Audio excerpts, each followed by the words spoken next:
uh, hello. Talk about a cluster. Cat, get. My mouse didn't work on here. You know, your manual one. So my son grabbed me one of these real quick, and now it's a cluster. I have nowhere to put it.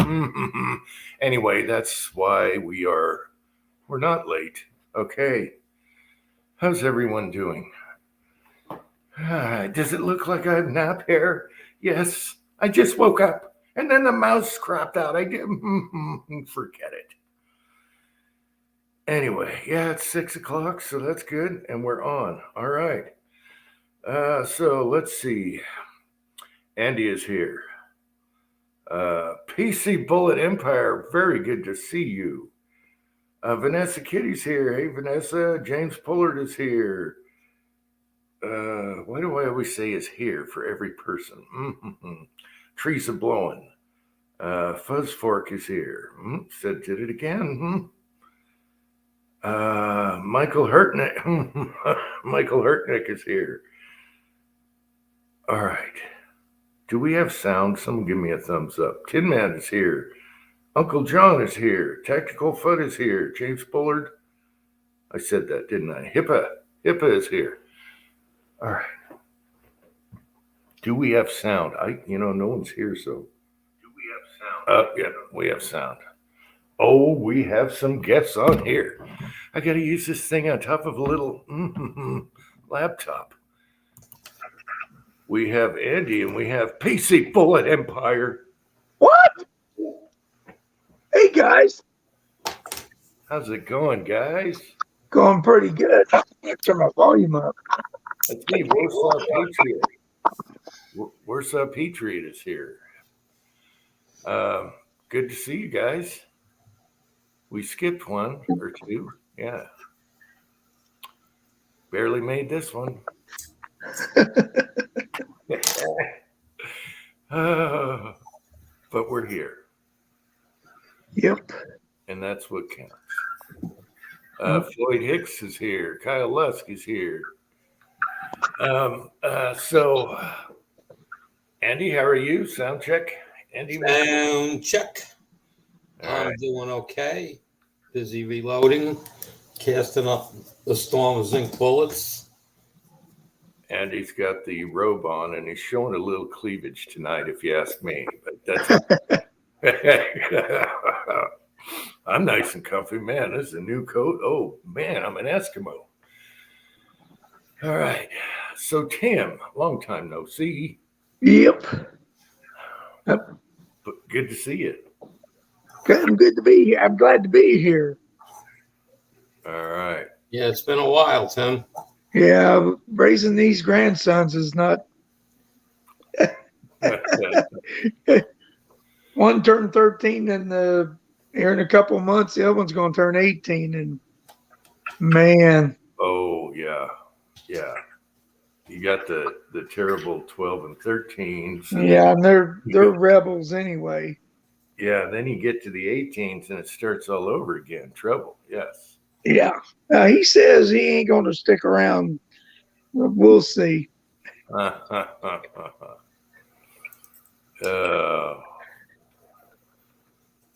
Hey, did you see the balloon? You didn't go by Missouri? No, it went by. Yeah. I didn't see it. It was up north of me. Okay. It went through central Missouri, and I'm down south. And we also have a comet out there. There's a comet. Probably Sunday's the best day for us to see it. Oh, a comet? Yeah, there's a comet running around out there. Oof. Let's post another link here. I gotta use this mouse.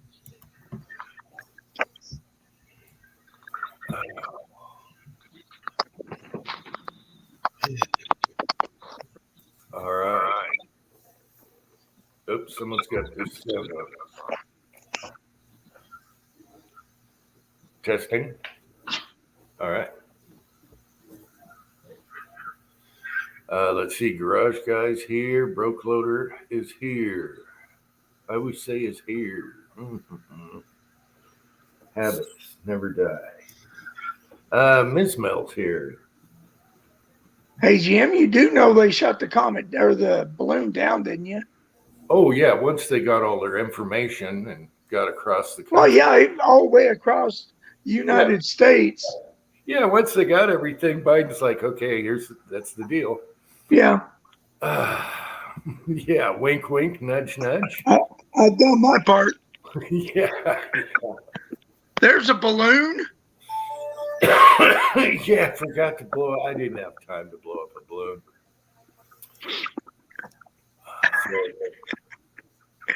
Kyle, you're muted. Good evening, Kyle, everybody. you're muted. No son of a bitch. Echo. Echo. All right. Someone made us echo. Talk to the hand. Oh, Talk to the hand. way to improvise there, Kyle. Good evening, everybody. How are you? Doing good. Just trying to wake up. Why are you trying to wake up? It's like 3:00 in the afternoon over there, noon or some shit. Uncle Jim takes naps, okay?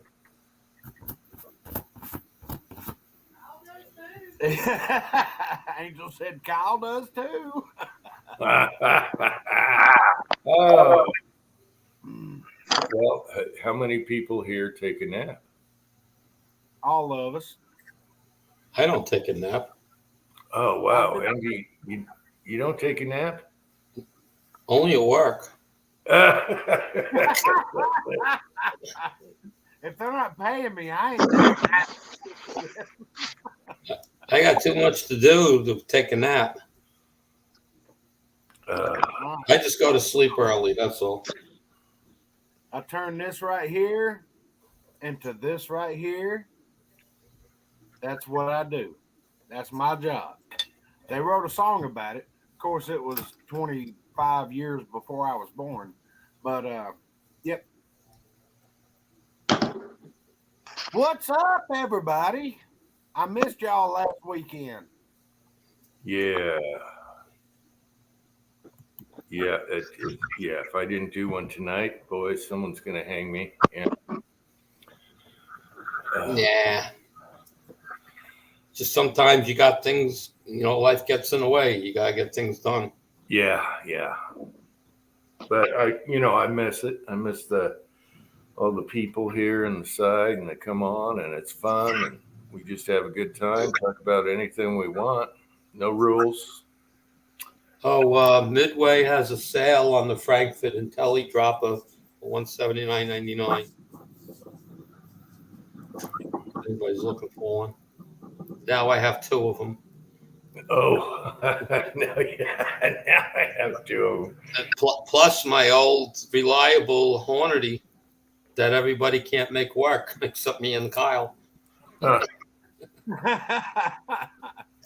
I can make it work because I actually took the time to figure out, hey, you can't rush it. Let it go. Hey, I set mine on normal speed, and depending on the type of powder, will determine the stop fast mode, and start trickling. Yeah, I just set mine on slow and because it's all right. I do it case by case, and by the time I'm ready for the next powder charge, there it is. Yeah, I was doing a case by case for a while. Then I decided to turn on the Hornady as well as the Frankfurt, and now I charge the cases before I put the bullets in. And now I got a third one, so now I'm day 1, 2, 3. Never stop pouring powder. Well, now you're just cheating. I did 100 pieces of 30 of 300 blackout. Let's just round it off. 15 grains of H110. It took me 20 minutes to charge 100 cases. Let's see. Rollis is here, and Sorzax is here. Hey guys. Lee is coming out with the 147 grain 9mm mold. Really? Yeah, your Tin Man sent me a picture of it. That's interesting. It's not a steel mold, so I don't want it. Oh, yeah, no zinker. Well, I can zinc it. It just can only do 1 or 2 cavities in aluminum mold. So they made a truncated cone, 147 grain. Yeah, it looks like a tumblelube. It's And a kind of tumble. it's like the smaller 9 I have, the 124. Yeah. I don't know if that's going to be a big seller for them. 147 will. Well, I mean, yeah, but it's still a tumblelube profile. Yeah, just get a drill and drill it out, make it slick side. Oh, I don't mind the tumblelube as far as casting goes. A lot of people don't like the tumble lube, but I was talking about it last night on Georgia. They seem to be keyholing on a lot of people. Yeah, I can't get a couple of 30 cals to do what I want them to do, but the boat-tailed 2 lube groove leads, yeah, they work, but I ain't reaching them out to 1,000 yards. No, they're good for 150 yards, something like that. Well, And 30. I've had the same damn bullet, 124 grain. It looks identical to this new one. And I've had that. That was one of my first molds I bought from Lee. And I've never had a problem with it. It was, it's light. So I always like the heaviers for the quiet. What are you doing? Well, that 124, I don't know what happened with mine. Is something's going on, but my first batch I casted, maybe I did a couple hundred of them were fine. And then a later casting, I'm finding like the bullet where the lube grooves are a smaller diameter.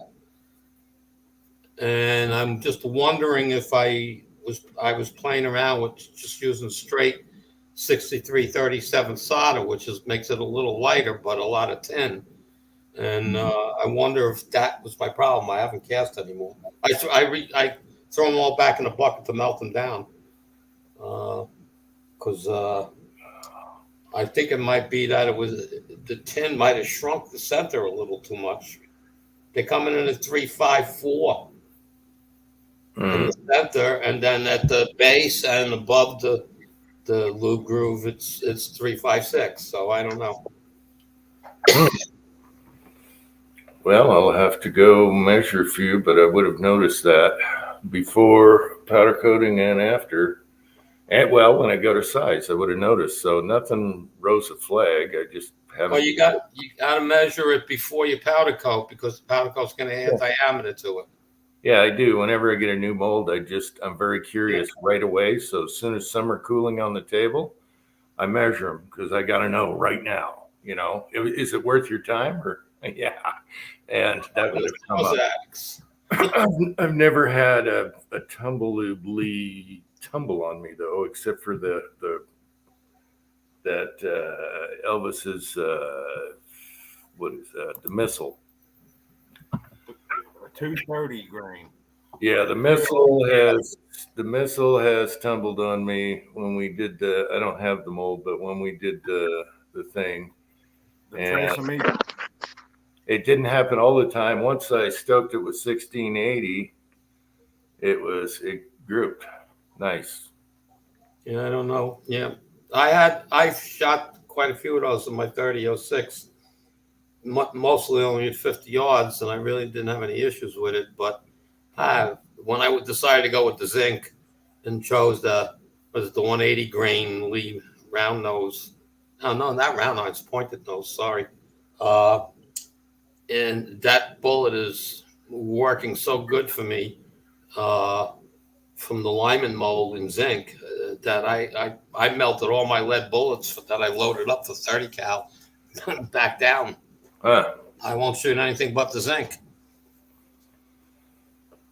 In my 300 blackout, it's shooting lights out. I did the videos last year on it. And same with the 30-06, it's shooting lights out while I do a a hot load or a light load. So, I'm happy with that. I just got to figure out what's going on with my Ruger PC. I don't know. I bought another scope. I have one of the CV Lifes on basically all my rifles with no issues, including 30-06. And on the 9mm, bullets going everywhere. I don't know what's going on.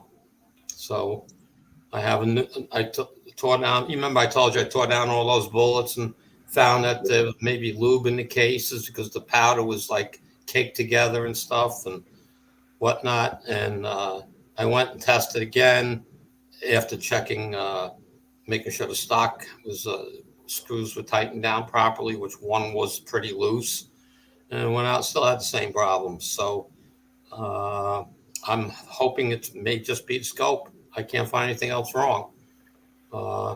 So I bought the CV Life has a new version of 6 to 24, 50 view, and it's got coated lenses now, dual coated lenses. Price is $5 more for it. It's like I bought one sitting downstairs waiting to go on the Ruger PC to see if that's the problem. Chico Weiss is here. Pony 47 is here. Yeah, so hey, I'll try and dig up some bullets, I guess, a long time ago with those lube grooves and shoot them, and let's do another myth busted. Well, I have access to the machine shop that I used to work at. I haven't been there in quite a few years. This business got that slow that I was the night shift and nothing for me. But I have the keys to the place. I can go and do whatever I want.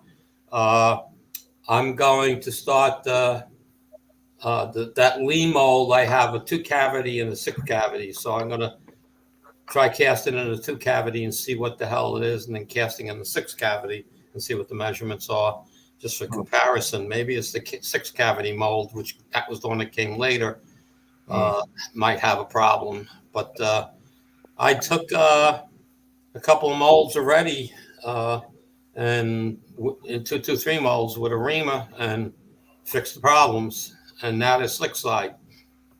So, I'm going to do that. I have an NOE mold that I bought that's dropping the bullets out at 223 exactly. And it's like I tried it in letter zinc.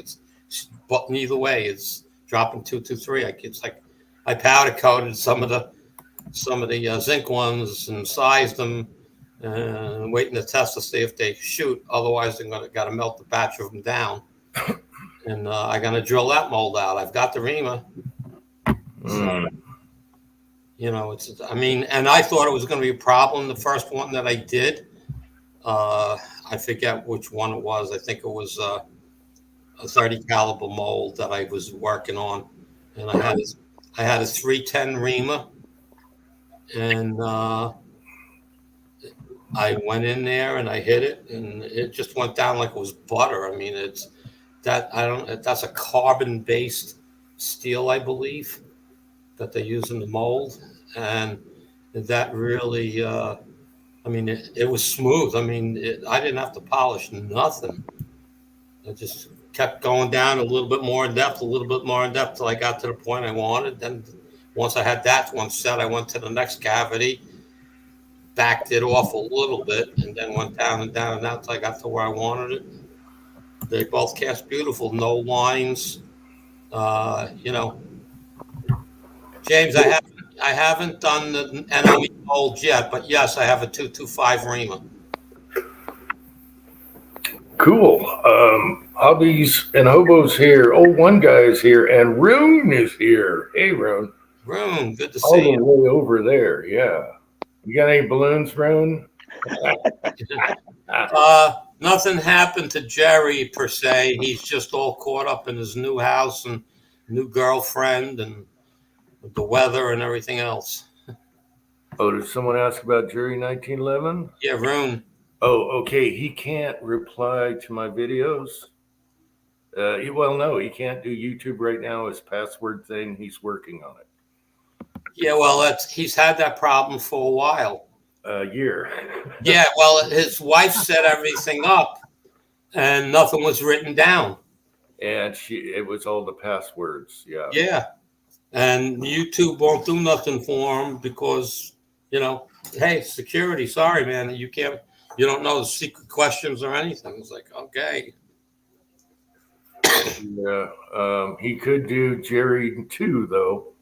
Yeah, he could make a new channel. I mean, just make a new channel. Yep. And if his old channel is out there, and he wants those videos, I could probably get them for him. Because it takes a while to get. If it's a lot, it takes a while. It took me like 2 weeks to do Willie's. Huh. Yeah, I think I have. I found an old one of my old accounts when I lived somewhere else. I hope I wrote it down. Yeah, that's how I lost Duckville, Missouri. I changed phones and forgot all my stuff, and they told me they couldn't give it back to me because I couldn't really prove that I owned it. Oh no, you lost the email to Duckville, Missouri. All right, who's Duck You? Who's Duck You? Well, I have no idea. Come on, Tim. Come on. I thought it was you. You're the Duckmeister.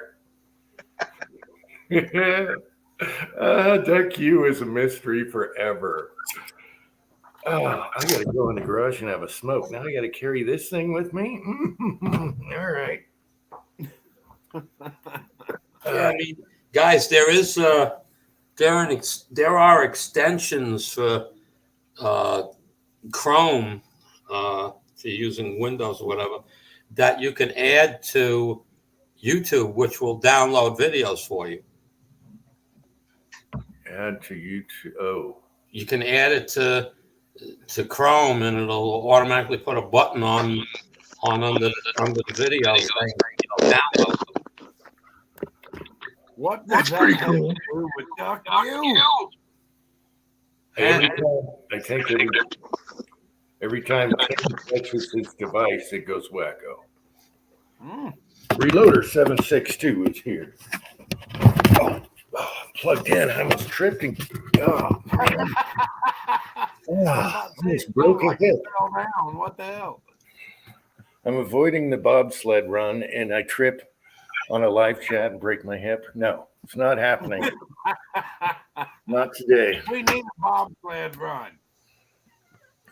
Reloaded 762. To further answer your question about the adjustable powdered slug for the little dandy that we got, I can't tell you how good it's going to work because the design, the screw is, it works. Let's put it that way.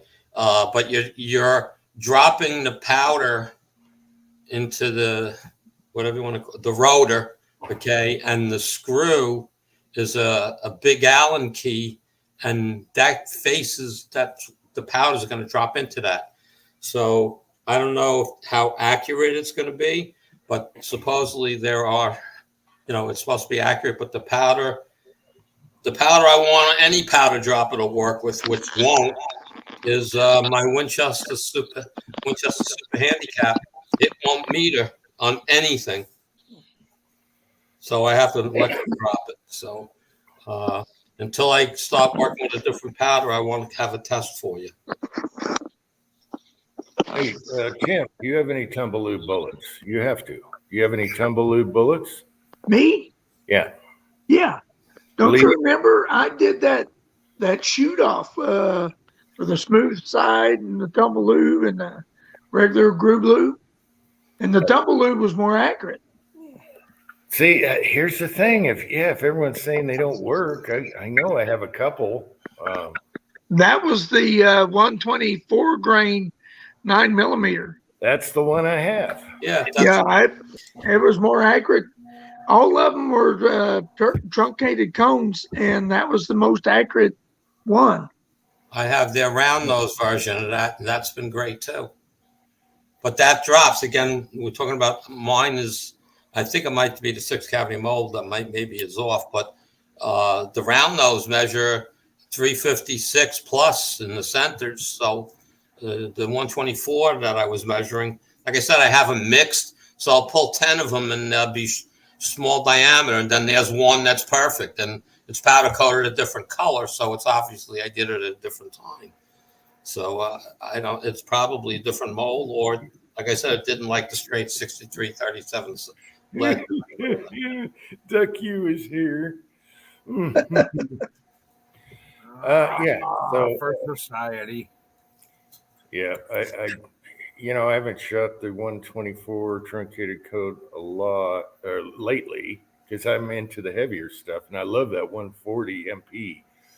But I'll take it out. I got some loaded somewhere or cast. I'll take her out and we'll see what happens. I've never had a bullet tumble though. Yeah, I don't have that issue. Even with my shotgun padding, I'm shooting, okay, with bullets that are definitely sized wrong. I'm not getting any tumbling. Nice clean holes. Yeah, because I'll notice tumble right away because I shoot suppress. So yeah, if you got a tumbler, I'm pissed. Yeah, I would haven't know. had a problem with the 124 Tumbleweed round nose. As far as my 9mm go, it's been acting good. So it's acting good. So we go with it. I actually forgot. I do have a Tumbleweed design semi wad cutter that Georgia boy sent me for a 357, and it actually don't shoot very well in a 357, but out of that 350 Legend, it shoots really well. You wouldn't think a semi wad cutter would shoot out of that that's Legend, but it does. a different twist rate, maybe. Well, it's different diameter too. No, supposedly they are the same diameter. Yeah, I don't know. I don't know why but it don't perform in the 350 Magnum as it does in the 350 Legend. Yeah, it's probably the twist rates. It could be. Sometimes sizing. Now, I know that you oversize usually, right? Yeah. I try to. Jim usually goes like 2 thou over, so instead of 358, you'd be 359, right? Yeah. And, yeah, but now that bullet it drops small. Okay. The wad cutter drops small. I don't know. I love the Lyman 147 for the 9mm. That thing in zinc shoots like a dream. Oh, we got Preacher waiting in the back. Sorry, Preacher. I'm dealing with a mouse here. We almost did not. We didn't have a captain on the ship tonight because I had to get a cordless mouse to work on instead of the finger pad. The finger pad was going everywhere. All these. I'm trying to go live, and I'm using the finger pad that's on a laptop here, and all these boxes are showing up and going crazy on me, and the thing's going everywhere. So anyway, Preacher, and we have Warsaw's here too. Okay, I'll shut up. I doubt it.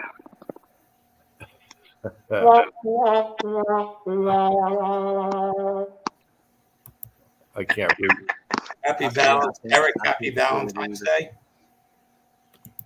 Preacher would have tagged that balloon. Oh yeah, he would have got us 243 out or something, and it was 60,000 feet in the air. And took its balls off. Yeah, but he shoots coyotes that far away.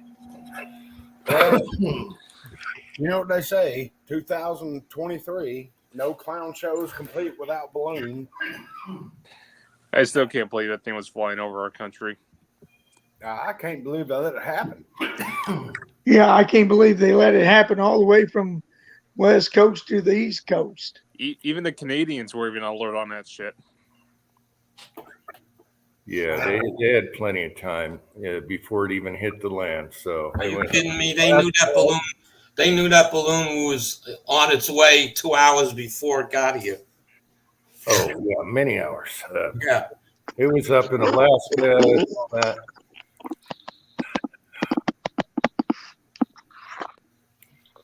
So how you doing, preacher? I'm doing real good. How are y'all? Just fine, sir. Getting over a minor cold. Otherwise, I'm good. There's another tumbleoober that doesn't like them. I think I have 2 tumbeloobs. They're both 9.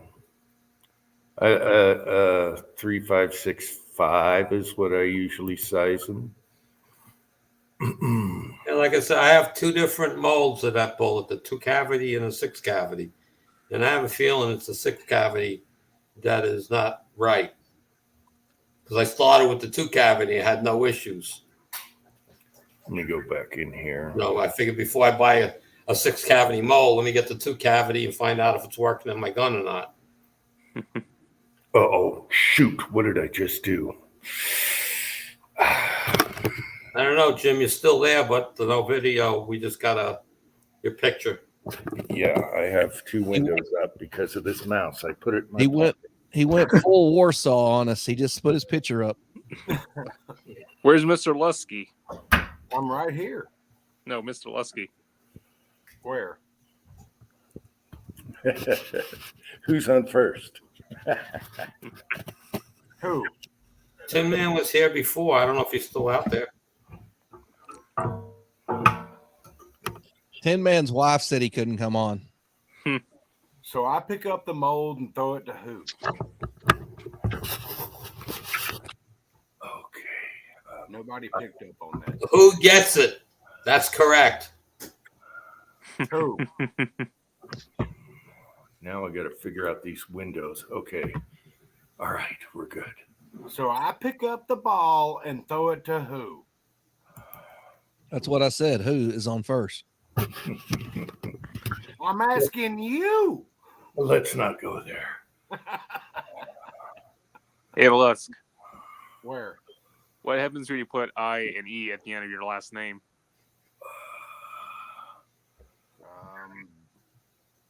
I become a dog. No, you'd be called a Lusky. You're Polish then. They call you Polish Lusky. Yeah, well, you know, whatever. It happens. You know what happens when you put I and E at the end of my last name? Preachky.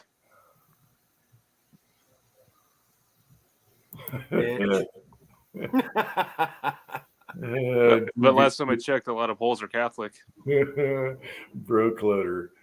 Brocloader, I got to send you a great podcast. I send it to Preacher. It's a 10-part, and I should send it to Tim on McNally, who was a copycat DB guy. His story is amazing, and he's talking in the whole thing. It's really good. You know, Preacher, that's one other thing. I mean, how big is Christianity out in China? Is it pretty kind of controlled? I don't know. I've never been to China. It's very controlled. My wife's been to China. What part? Hong Kong? No, that would be no. Gosh, I'll have to ask her. When she got there, they hide you and direct you away from all the slums and everything. You know, they kind of corral you in certain areas, and you're not supposed to see other areas. And one of the people that you have a tourist scout or whatever, they flat out told her, "We own you. We own America." Yeah. Yeah, so there's that. And I'm like, why the hell did you ever go to China? So Forget the Soviet Union. China is the most dictative country you could be in right now. Bad North Korea. but there's a lot they don't want you to see, and I don't think Christianity is you can go to jail for that. Last time I checked, it's a controlled religion over there. It's going to be very covert. It's going to be a quiet community. What'd you do with your bow there? Oh, let me enlarge Oh, you. you shot his arrow. Look at that. He did a Robin Hood. Yep. I did this back at the church. We had a 3D target in the back of the Family Life Center, and we would open the doors and shoot from my office down the hallway, through the doors, back of the gym, and it was 35 yards. And somebody comes around to walk in the door and poof.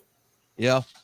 People were like, I can't believe y'all are doing that. And I said, well, we don't want to show off. If nobody's looking, we open the front doors to the church, walk across the street, and shoot 85 yards from across the street into the front door, down the hallway, through those doors into the back. And people actually would believe that. I'm like, we ain't doing that. Let's see. I'm trying to catch up on the comments here. Yeah. I wish I had the small 9 they make, but that's all right. I'm happy with that. Yeah. But yeah, if they're coming out with a new mold, don't do it in tumblelube. Who tumblelubes anymore? Nobody. Who tumblelubes? Everyone powder coats. Why doesn't leave the slick side to make all the powder coat guys happy? I really don't care about slick side, but why don't they do that? It just takes a little reamer to make it a slick side. Yeah, I have no problem emptying the bullets out of a mold, so it doesn't really. I take it either way, you know. Yeah, I've seen that CCI is starting to powder coat their 22 bullets. Yeah, they did that a few years ago for Christmas. They had white, red, and green. Yeah. Well, now they're purple. Oh, okay. They're kind of sharp looking little 22 shell. Well, did you see the one where I shot milk jugs with what's it called? It was in 38 special. I have it in 357 Nyclad. Okay, and it's like a vinyl coating. And Yeah. This is back police ammo. It's nylon, ain't it? I thought the NICAD was it's nylon. When you hit a milk jug with it, the flakes are really thick. And it was in the video, the flakes at the base of the bullet. It was really weird, but man, they mushroom like a no tomorrow. Super soft. Yeah, the old Federal Nyclad. Good ammo. Damn good ammo. All right. I'm just happy to have the reloading bits back up and running. We're making ammo like it's 1999. Warthog is here. Hey, Warthog, what's up? Oh, I think it was Warthog. We should talk about this. I'm pretty sure it was Warthog. He got a channel strike. Okay, now it appears that if you don't reply or at least click on a reply, you go beyond 7 days, and they just keep it. They keep you with the strike, and you can't upload videos. Was that Warthog that did that? I saw it today, and that's how long my brain goes. Anyway, he said you have to reply to them somehow. Otherwise, you have 7 days on strike, right? We've been on strike. I lost my channel. I've gotten strikes on this channel. Anyway, I've replied. I've done it both ways, and they don't give a crap. And so I guess now recently they're striking everybody, right? So now you have to somehow reply, even if you just click on it and put a dot. That way it starts your 7 days, according to him. Am I correct? Warthog, you can reply. So if you run into that, you're going to have to email them back or reply back.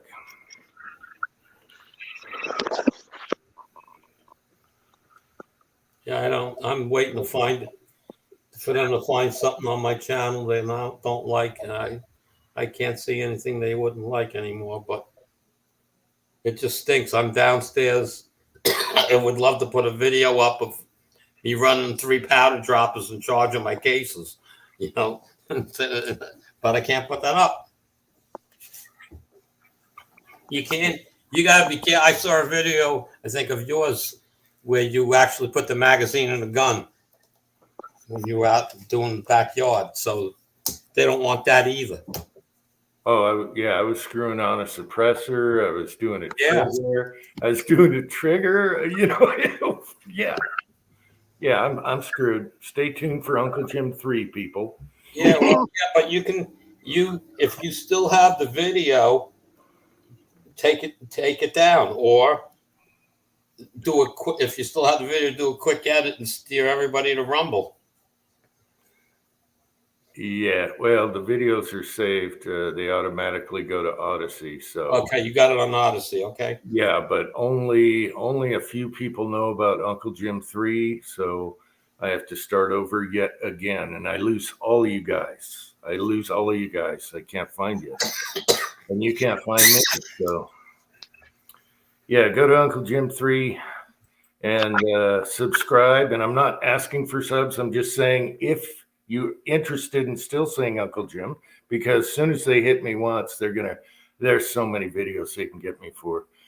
They'll do it all again. And when I got removed on original Uncle Jim, I had so many videos that weren't titled in such way that there's no way I could go through them and figure out which ones were casting. You know, there's no way. I had 2,000 videos or something. There's no way. So they just ate me alive. They just took me out like nobody's business. MCK is here. You know, a hot pot got hacked. Mm-hmm. Okay, and he couldn't. YouTube wouldn't do anything. I've known a couple people that got hacked, and they're all from Asian countries. Not Vietnam. There's somewhere where there's a hot spot for doing that. Vietnam or one of those countries. Thailand, maybe. So watch out for that. Double protect your account with your phone number or whatever, you know.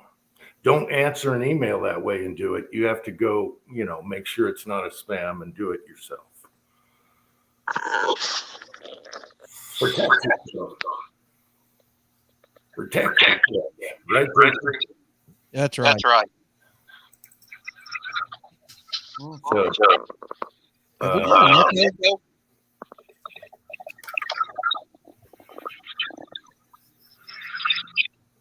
Is that just me hearing the echo? yeah, someone did something. Somebody. Let's see. No, I got the other channels. Audio's off. There is a chance that he could get his account back because 2 of the people I know eventually got their channel back from being stolen. But you have to contact them and go through the ropes, and then they lollygag, and it takes months. But 2 people I know did get their channel back. One guy was in England. So MCK is here. Did I miss anyone? Yeah. Guys, So give me a little bit. I'm gonna go choke down some dinner, and I'll be back. But I'm gonna hop off. That way, somebody else can be in here. all right, Kyle. Good to see you. Good to see y'all. See you later, Kyle. Yes, sir.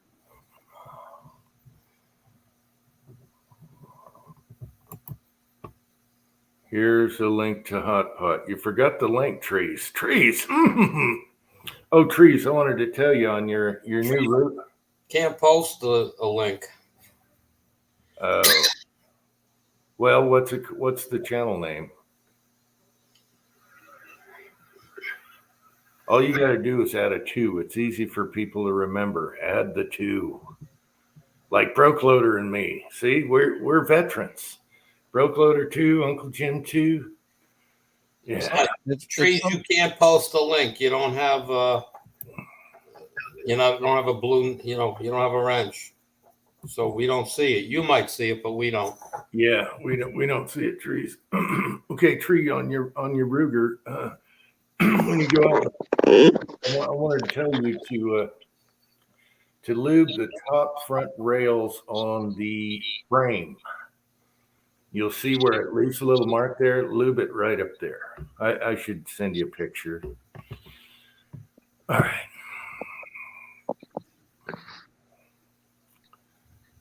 So, sound good? Preacher, does there sound good? Testing? Yeah. Sounds good to me. All right, cool. Preacher, you were in the Air Force. What do you think about that balloon? That would have been shot down 400 miles off the coast of California. I mean, that literally could have went down 45 miles off the coast of Alaska's furthest island in the Aleutians. I mean, that was just, Yep. they knew what was going on and they didn't have the stones to deal with it. They don't have the balls. We are weak. We are weak. And it's not that they don't have the balls. Our friendly leader is owned by them.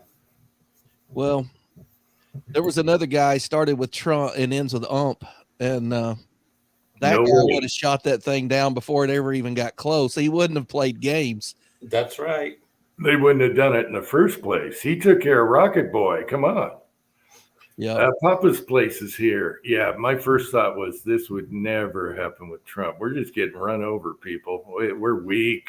It's shameful. It's embarrassing. The world is laughing at us. Oh yeah, Booze and Bullets is here. I'll tell you one thing that came out of this. I know several Democrats. I mean, hardcore Democrats that were like, you know, I didn't like Trump, but this is embarrassing. I mean, we are just getting walked on by communists. This would have never happened. And I'm like, dude, I agree. Trump was a jerk, but he wouldn't have put up with this, you know. Yes, but he has his antics, but he really does care, you know. Yeah. And there's no way you're messing. You will notice once he was elected, nobody messed with us. Nobody. And that's what these Democrats said. There were three of them, and they were saying, you know, here's the difference. He's going to get us in a war because he's letting people push us around. The Trump would have nipped this early, and everybody would have backed down. The Ukrainian thing, they said that wouldn't have happened under Trump. And I'm like, I agree, but this is what you guys voted for. Enjoy it, because I don't.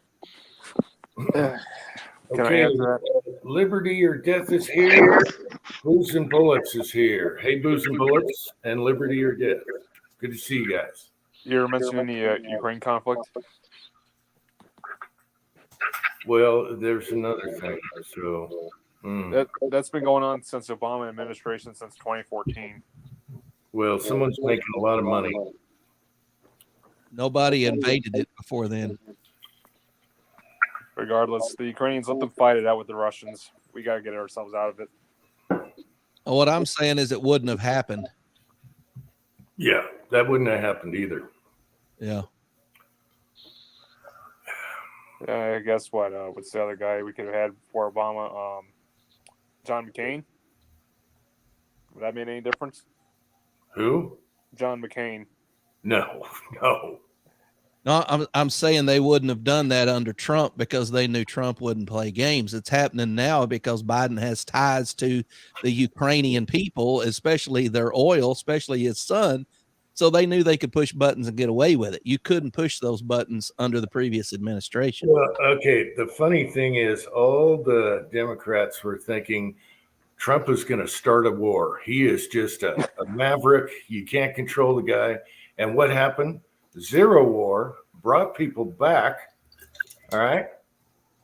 So there's that theory. Another theory down the drain. Well, then people thought Hillary was going to kick off a war, and sure enough, she might have. Well, if she got paid for it, she would. It's all about money to them on that side. So Trump didn't need the money. They make a lot of money off of war, okay? I'm not arguing there. A lot of people, let's see, what was it? World War II, there was this, I just heard that from something. Some guy, a veteran, was so pissed because he said there's 14 new billionaires when I got home. Yeah.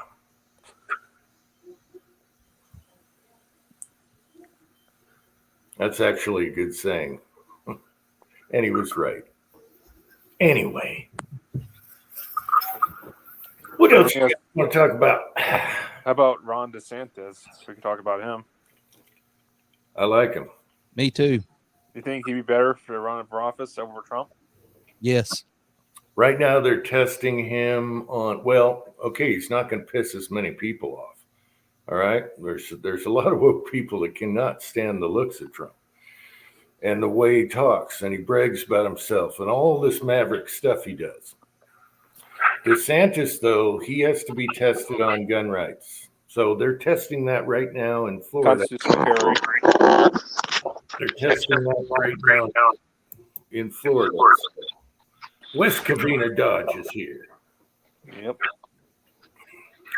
So I'm pretty sure. What is going on? I'm pretty sure he's pro-gun though, because he's talked about it when they had the disaster, the hurricanes. He was talking about people defending themselves, you know. So I do like DeSantis, and he's much more mellow for all the woke people out there that just absolutely go crazy with Trump. And he's got basketballs himself. He don't back down from nothing. No, he doesn't. He does not care. No one's messing with us if we had DeSantis in there. DeSantis.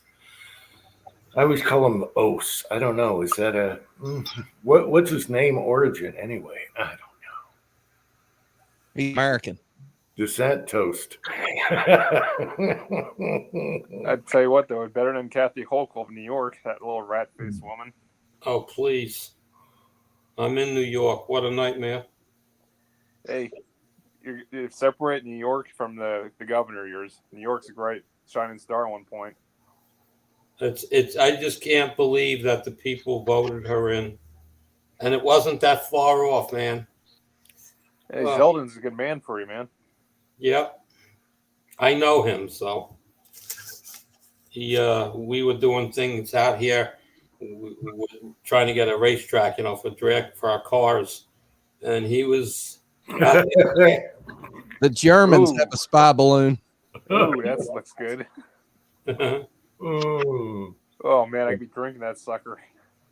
Just dripping all the way over. Oh yeah, just hold out your buckets, people, your slush buckets. Well, one of the things that was brought up, I don't know who the newscaster was, but they were on Newsmax, and somebody they were interviewing was talking about this balloon that we had no idea what was hanging from it. So think about it. Yeah. An EMP on that. Yeah, they could have shut down the power grid. Also, it could have been filled. That balloon could have been filled with Rona. You never know. Let's stay positive. Gases, anything. If they sent Rona, everybody's vaccinated, so nothing can happen, right? Oh no! Right. Could have been a biochemical. Even if you get it 3 times. Liberty or Death posted Patton's quote here. I have to say, Patton was another maverick that the woke generation did not like. They did not. His own other generals and stuff couldn't stand Patton, and he was like Trump. He was a maverick, all right? But did he do his job? Yes, he did his job. I forget what movie it was, but Patton, I remember seeing saying he said, "Tell this Russian that I'm not going to be handshaking that son of a bitch." Oh, they were always trying to shut him up, just like Trump. His fellow officers, they're like, dude, you got to turn it down a notch. We're trying to, yeah. He absolutely hated the Soviets. But he did his job, and no one messed with him. If he was coming, you were shaking. Yeah, because you knew you were in for a fight. There were a few generals in American history that way. People just feared because they didn't back up. Stonewall Jackson being the other. Yeah. And they were mavericks. They didn't fit, they didn't fit the political, say everything nice type deal. No, they told it like it was. And that was a perfect example. And if you look at a younger Patton, they look pretty similar too. Well, Dr. Zink, it's one proud thing you should be proud of New York. What? The Statue of Liberty. yeah. It still stands there. That's a symbol of freedom right there, man. Well, the courts are fighting back, and New Jersey got a good crumb lately on being able to carry. Illinois too got nailed, and I just saw something. Oregon also, and Washington State too. I just saw something. Hold on. Breaking news: Bruin strikes again. I'd have to go in to find out what it was. Another decision on Bruin just took away who's Mary J. All right, who farted? Yeah, Liberty. That's Preacher. that's Is that conspiracy. you, preacher? No, it wasn't me. Oh, who just farted?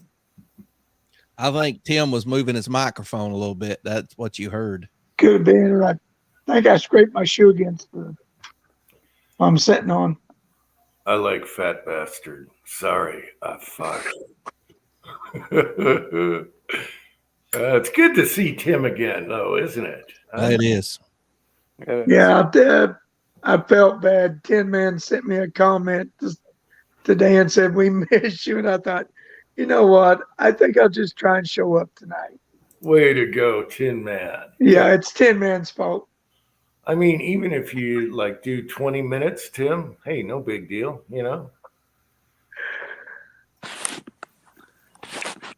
Robert Powell is here. I haven't. I don't even think I've shot a gun since Biden's been president. I was going to ask you if you've gone to the range lately. Nope. I joined last year and didn't even go.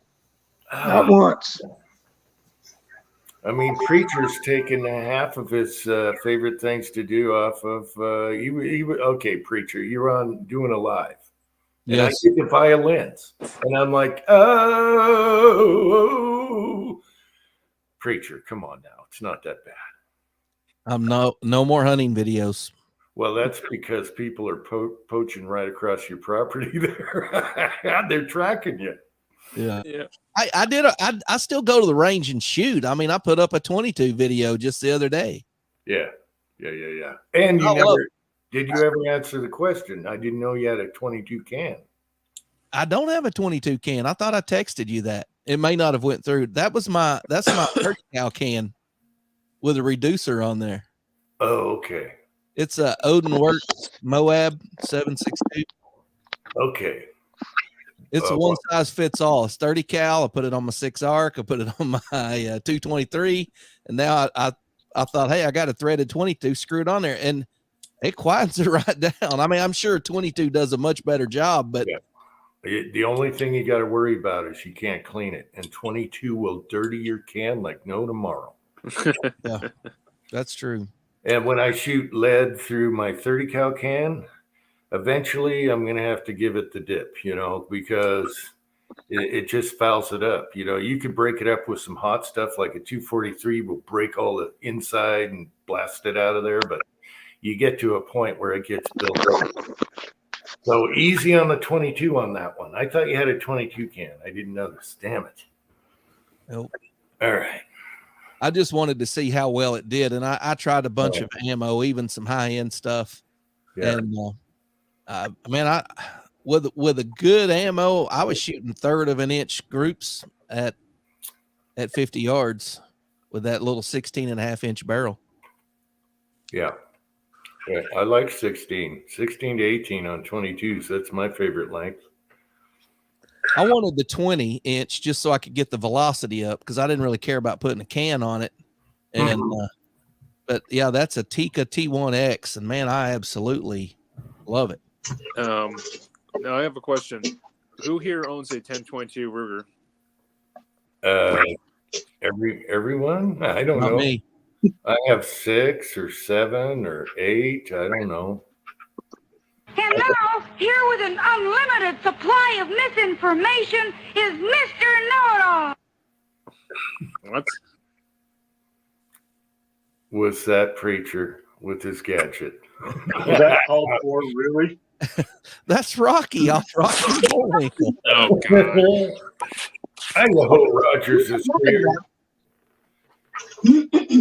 I don't know if he's referring to me. Fuck you, I'll leave. How's it going, Idaho? Well, he's thin-skinned. Good. He's thin-skinned tonight. He hasn't been home long. I mean, he's been home a week and he's realizing he needs the money. Working. Oh, I don't need it that bad. Warsaw, whose bullpup is that one? It's not mine. It's Atlas Defense bullpup What? kit you could Can buy. you taste it? In a minute. I want one. Actually, I thought you wanted me to do it, but okay. You can have it. The problem with the I bull. came here to pick Uncle Jim's brain if he's got a minute. Okay, well, I gotta talk to Warsaw on this 1022 thing for Okay. 1 second. The problem with the bullpups is every time you clean it, you have to take that thing apart. It's a pain in the butt. I remember when Red Jacket came out with the bullpup and a bunch of other companies. So I never did a bullpup 1022. And to be honest with you, I have a bullpup and it's not my favorite because they're just, I don't know, they're squatty. No, that's just my opinion on that. But 1022s, you want to be able to take them apart and clean them easy. One screw, preferably. You ever use the Aegis gun care? You're talking about the boar snake thing? No, Aegis gun care. It's the solution. It's one of the best cleaning solutions ever used. Yeah, but you got to take that. You want to take that bolt out on a 1022, especially when you're shooting suppressed. Mhm. Uh-oh, Rune says we're getting banned. Mm-hmm. Oh, Rune, come to America, Rune. Come on, come to America. Where's Rune located? You can stay for a while. He's in Norway, right? Oh, he's in Norway? Yeah. Oh, he's in Europe. I tell you what, he's better not in Canada, though. Canada's worse. Okay, Idaho, I'm going to go into the garage and then you can pick my brain for a minute here. I got to take my mouse with me. Hopefully I don't get 10 windows. All right. That's Jim's Indian name, 10 Windows. Preacher, you're hilarious. That's better than little something.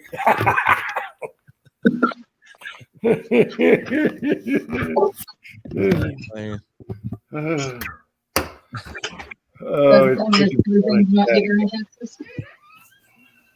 Little stick. Little stick. Little twig. Running little twig. I figured you would go by Feather Tickle's butt. Now, Dr. Zink, I got a question for you. Yeah. So in New York, you have ARs that are reconfigured now. What about M1 Are they not an assault weapon under your legislation there? I don't own an M1. I'm not following that. I don't know. It probably isn't. I don't know. I know there's guys at my range that I go to that are big into M1 Yeah, and they were shooting them this past summer out there right next to me. I mean, so I don't know. I just know they can't have pistol grips on some rifles because that safe factor you have over there. Yeah, well, that's there's easy ways around it. So Yeah, it's the M1's almost a cure relic, so no. It's a surplus rifle.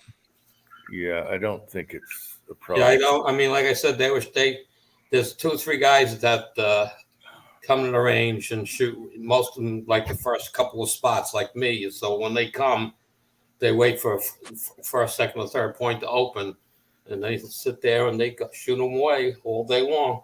And they don't have the evil magazine sticking out.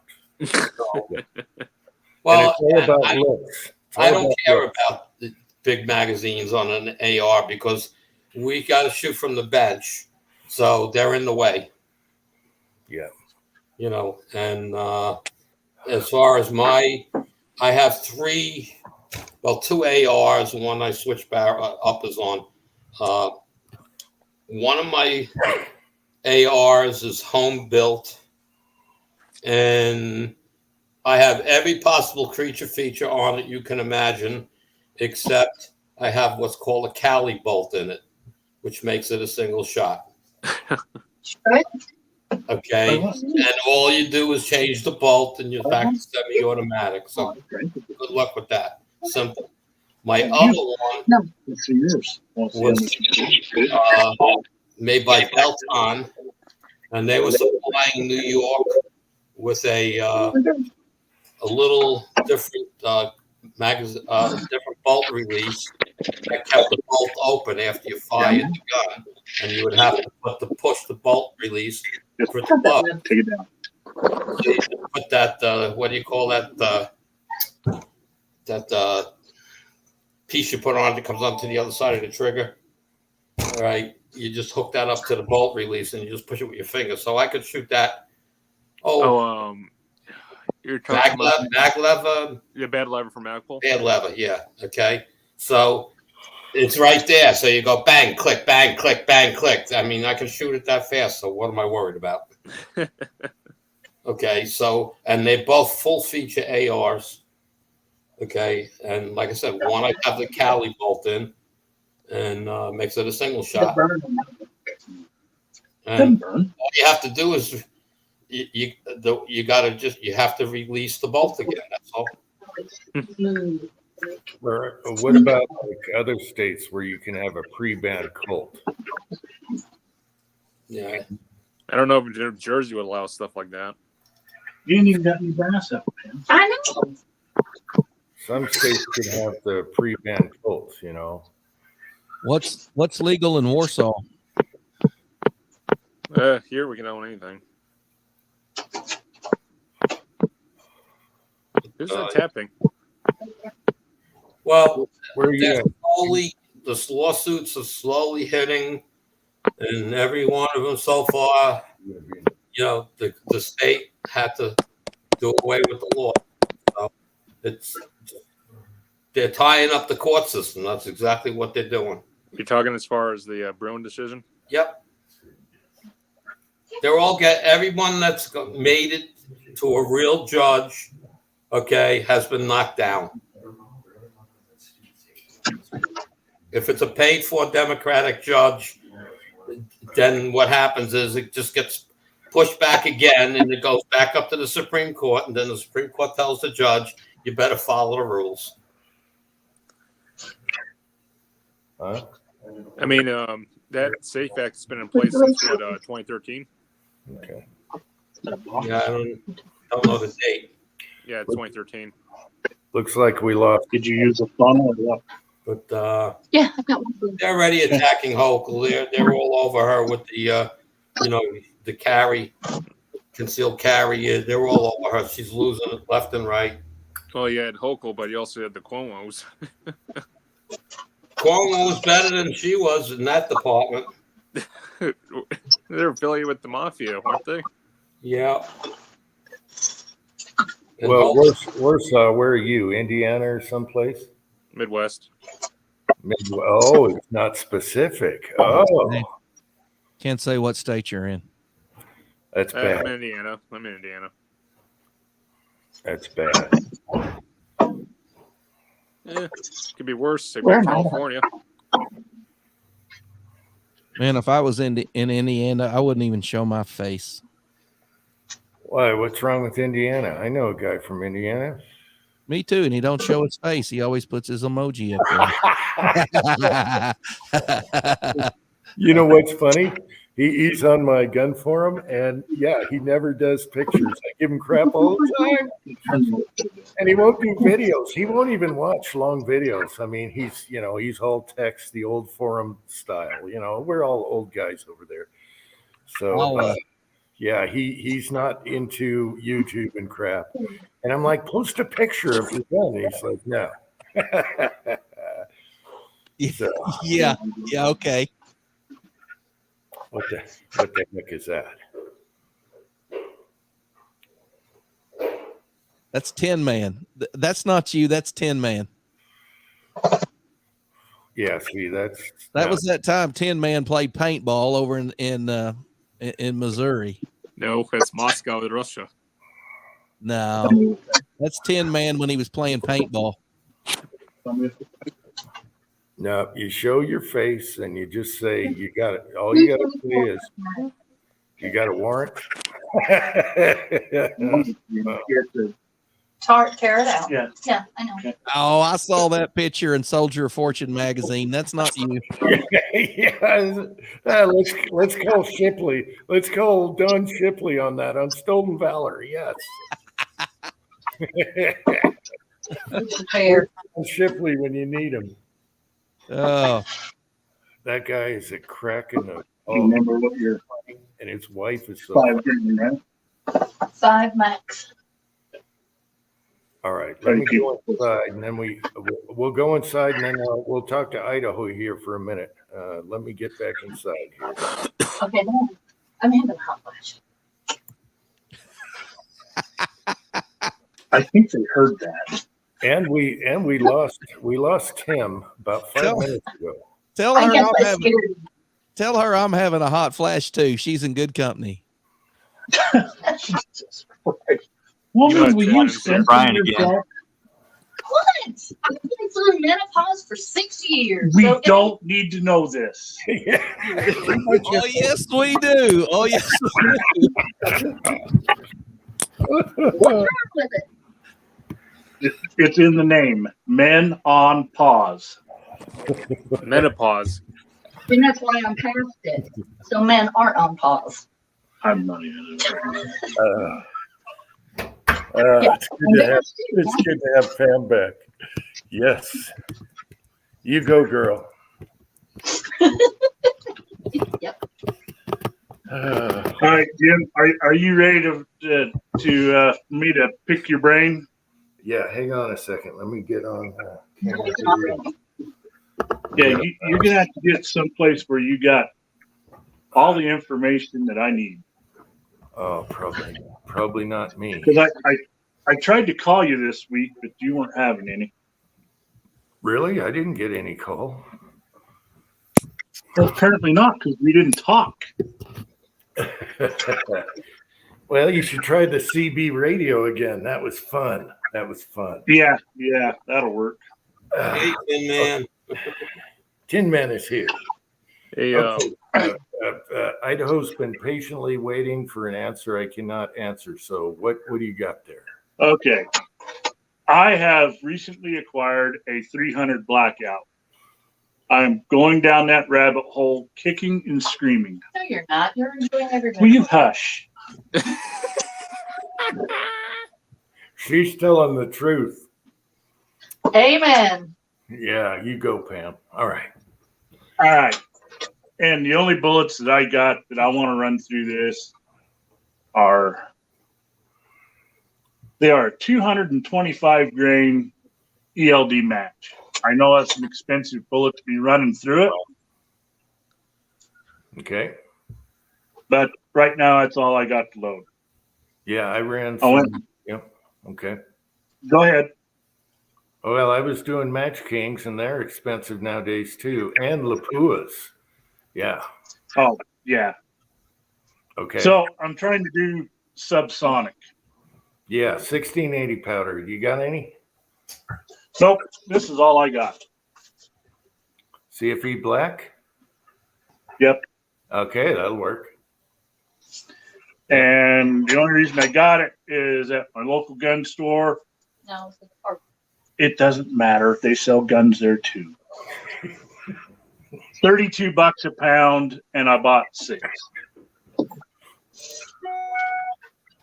So I don't know if that's a good deal or not, but there was no hazmat shipping or, and so 16? yeah, what's that? Did you say 16 or 26 a pound?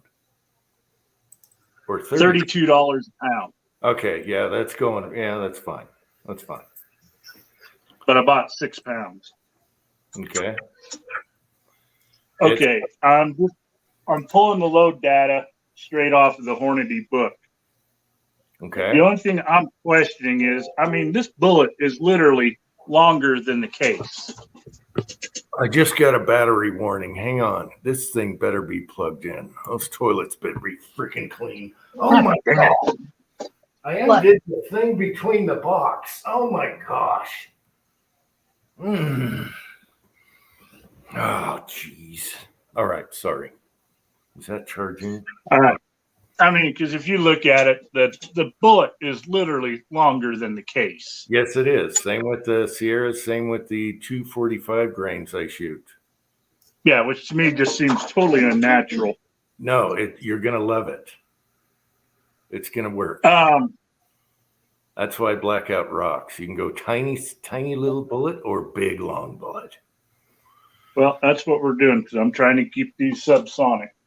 Yeah. Have you done? What is going to be my ideal overall length? Because I'm only loading like 9 or 10 grains of this black, the CFP black. It's going to depend. Yeah, well, even a little more. It depends on your chamber.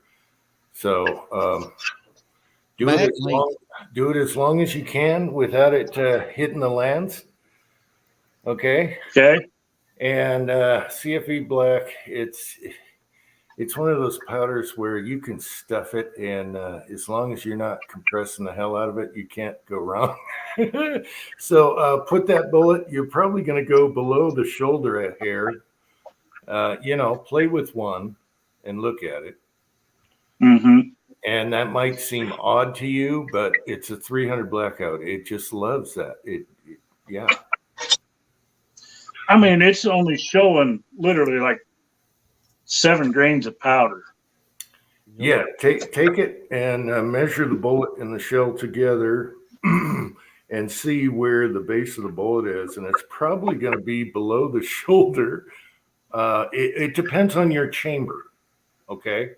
Right. And just then do a reference with how much powder you got in there. And all right, should I just go ahead and split one of these necks and then chamber it and see where the bullet lines up so that way I know where the lands are? You could do it that way or do it the Tin Man way where I got his chamber stuck on a live chat once. And yeah, he chambered one. We both did. We're like, son of a bitch. Anyway, if you got a bad piece of brass you want to split, you can do that. Well, what upper do you have? I had to go out and I went out and bought 250 of this, whatever top brass it is. And it was $36 for 250. So anyway, this is all right. Whose upper is that? This is mine. I know, but whose barrel is that? I'm thinking. Manufacturer. I have no idea who made the barrel. Okay, so all it says on the up on the nose of it is R300 BLK 1 and 8. Okay, but there's no other markings. No, it might be covered up by the handguard. Yeah, it's probably under the handguard. Cranky is here. Cranky. Yeah, and I can't get that untwisted. But I showed Tin Man the full setup. Okay. So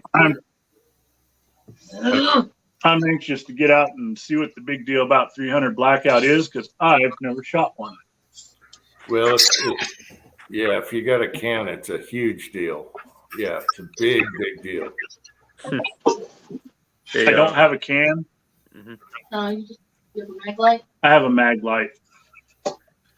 Okay. But well, we won't go there. Anyway, yeah. So just take your shell, take your bullet, and do an estimation of what your overall length's going to be. You're definitely going to want to rack one in the chamber, and hopefully, if it gets stuck, you're going to be pounding it out with the rod. But it'll tap out. Well, the first thing you got to, it's obviously got to be under the magazine length. Yes.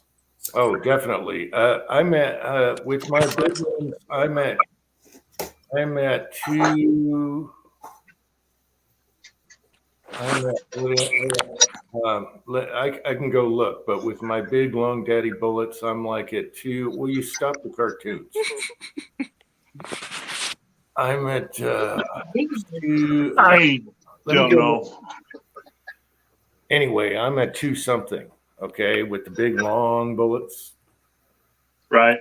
and that's gonna get you about. You can get.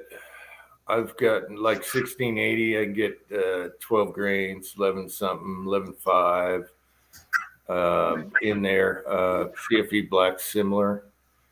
So all you do, look at your data, look at that overall length. You're gonna have to around, and you're probably gonna have to slit a shell. It's one for life, and you can use right. It's more, yeah. Yeah, it's not like it's a big loss if I split one shell. No, and then do your thing, get to know your chamber with your longest bullet you have right there, and then each one's going to be different, so you can use that shell over and over again. But CFE is going to work. If you don't have a can though, you should be doing like some 125, 130, 155. Well, I got some of those, but there's no reason to spend that much on a big bullet if you're not shooting suppress, Well, we can't go into it, but it's being done. You have to check into, I think, Kenny and Ocean. I had a 195 grain round nose 357 bullet. And I know I sent them out in zinc, though, to Kenny and Ocean, and they both shot out of the 350 Legends, and they had no issues. Now, they didn't try subsonic. I mean, my bullet becomes light with zinc, but that might be an interesting bullet to use because it's short round nose. Yeah. Let me ask you this, Jim. How light of a bullet have you been able to go with and still stay subsonic? Oh, I've shot 110 subsonic. Yeah. Just putting a minor amount of powder in there. Well, it depends if you want to cycle, okay? Because I've used Trail Boss with a 110 grain, and it is a tack driver, but I do that in the bolt. Yeah. We have Trail Boss. Mm-hmm. Well, you won't be. You're going to have to hand cycle it if you do that on an AR. If you have Trail Boss and an AR, you're going to have to hand cycle. Remember when I gave Jerry bullets to give to your friend, 300 blackout bullets and stuff? And I've got those, and I think they were like 120s. Well, you should have some 155 grains in there. I went through everything I had last night, and I've got two of those, and both of them were 120 somethings. They both were in a powder blue, Ford light blue. Yeah, I want to say I loaded 18 grains of H110 and 125 grain bullet, and I was shooting those out of my 300 blackout. I was hitting targets out to 450 yards with that. I think you're thinking 16 grains. 16 grains. Yeah. No, Uncle Jim, 18 is no bueno. Yeah. I bought some.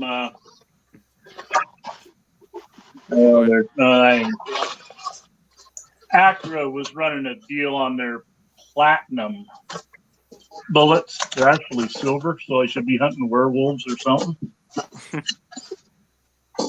Vampires. I'm going to bail. Vampire. Have a good night, everyone. You too. You have a good Good night. night. Right. Hey, good night, Andy. Thanks for coming on, buddy. Those are silver tip? Night, Andy. Yeah, they're just silver. They're like 120 grain. They're a plated bullet. Platinum plated. No, I haven't shot a 300 blackout, but I have shot 7.62. Is there any similarity to that, Uncle Jim? Yeah. You 7.62 is a caliber. 7.62 by 39. Is that similar to 300 blackout? 300 blackout uses all the 308 bullets. Figured as much. Idaho, you shoot your M14, right? M1A. Yeah. Yeah. What bullets to use for that? That's going to work with blackout. It's a perfect match. Well, it'll work, but I'm trying to do subsonic. Oh, okay. So, well, yeah. Start with that. Start with that big expensive bullet you got there. I'm trying to do subsonic. Yeah. Here's the thing about blackout, though. You don't have to go real heavy bullet to do that. You can just load it down, like Jim was saying. Yeah. I can shoot 165 grain core locks, which are cheap bullets. Yeah. You can shoot them subsonic, and it'll probably still cycle with that heavy of a bullet. Yeah. If you got CFE black will probably do it. H110. Once you get to the middle range bullets, you kind of go with and it lives a lot of pistol powder. So H110, 296. So and I've got a crap load of 150 grain soft point there you go. bullets. That's there perfect. You go. See, if you already have 30 cal, you're going to love this because you can use all the stuff your other gun doesn't like, throw it in the 300 blackout, and it'll love it. That's Preacher's shaking his head. That's exactly what I do in mine. I shoot all the crap that doesn't shoot anything else. It's awesome. That's what's great about it.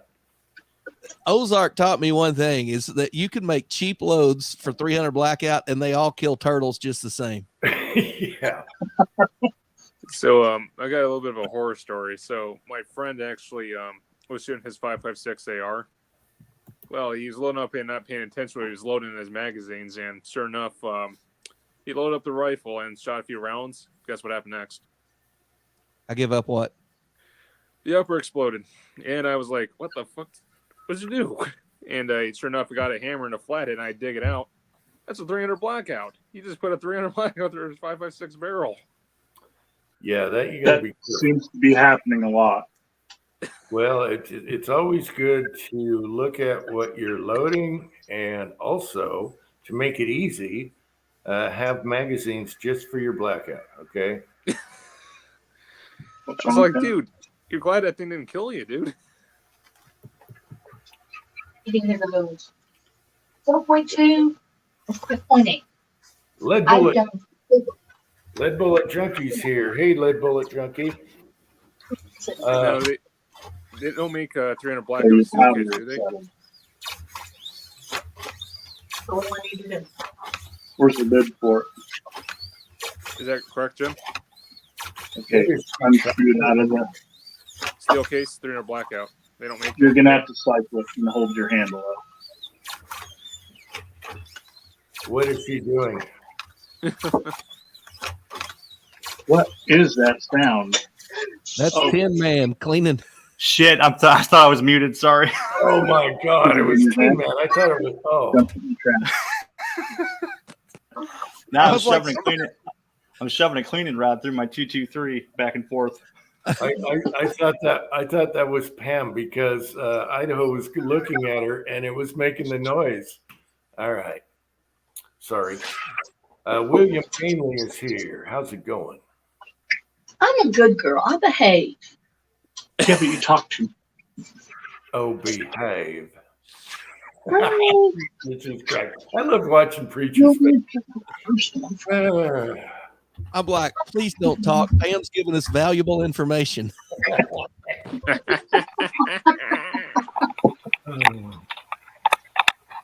right, let's ask the experts. She is having fit with her RCBS powder thrower over here. trying to dispense unique. Okay. And it's doing 4.2 or 5.8. There seems to be no middle of the road. Yeah, well, make sure every stroke is the same, and then maybe try a tap at the bottom or a tap at the top or both. Do a same routine every time. You're never unique as it's chunky. Yeah. So you're never going to get it like perfect every throw. Some people might say this in the side, good throwers. No, you'll get close. Yeah, good enough, but yeah. I don't know. If you have a real big problem, weigh and trickle. Okay. Well, this RCBS has given me such fits for, especially on pistol. I spent $19 for a solution, and I don't know if it's a solution or not. Is that the deluxe or just the cheap plastic one? It's the cheap plastic one. Well, it'll throw unique pretty good because it's got a wipe on it. Tin Man has the deluxe where it's metal, metal below. And they throw pretty good because they got that elastomer wipe in it.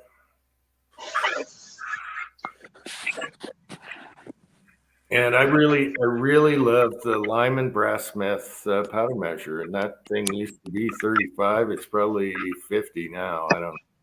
Yeah, I bought one for my brother-in-law for Christmas, and I think $35 was all it was.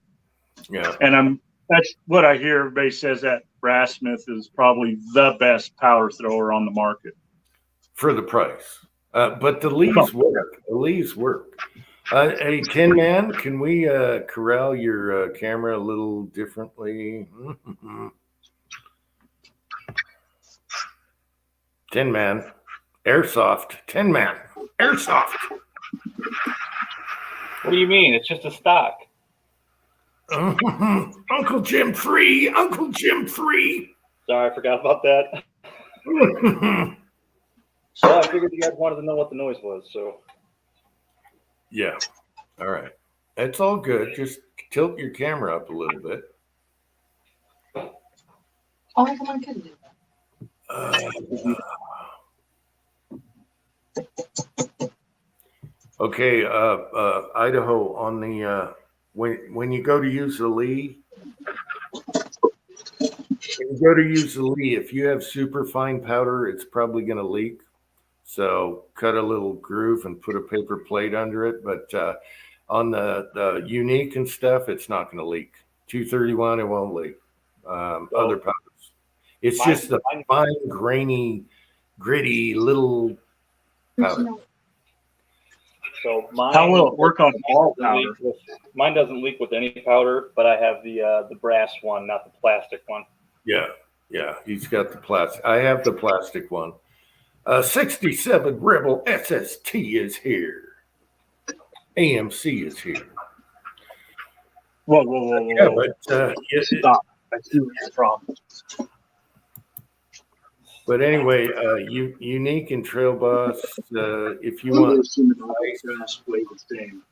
No, he's not even there.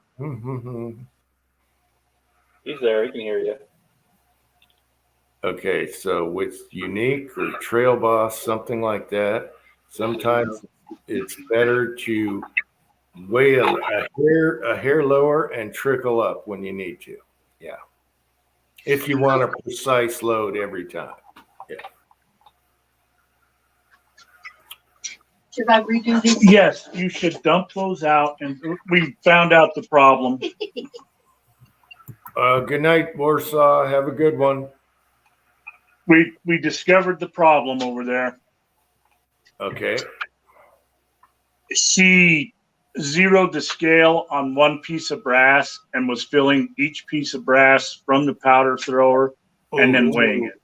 Yeah, brass varies. All brass does not weigh the same. Yep, yeah, they vary wildly.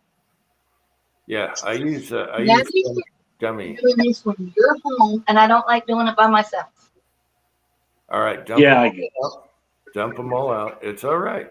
It's all right. But Probably for you the best. It's okay. take one piece of primed Four or thirty. spent primed open it and up. mark it and use that dummy round. And then pour them in. I got her using the pan and the scale now. She can't screw this up. What? Don't say that. Yeah, but What? you can use one dedicated dummy round. That way you're not tearing out every time. I see people tear out each time and they do like 50. And I'm like, what the hell are you doing? Take one dummy round. It's all the same and weigh that. That can't be good for your scale either. That's what I'm saying. You can wear out the button, and people do that. And you guys seen my videos. I always have dummy rounds next to the Dillon. I know what they weigh. I throw them on those, and it takes no longer to throw that. Oh, I can turn that. No, don't turn that. Well, I have control in that. That's not. Oh, we're having a good night. We're getting all the people on here. Oh, My boy, boy. Pat. Shirt. Pat. Look at that shirt. Oh my gosh, he's in Florida. Oh my gosh, it's Boogaloo. It's Boogaloo Pat. I'm hearing the Hawaii 5-0 music. Book him, Dano. Pat's looking for that balloon. Book him, Dano.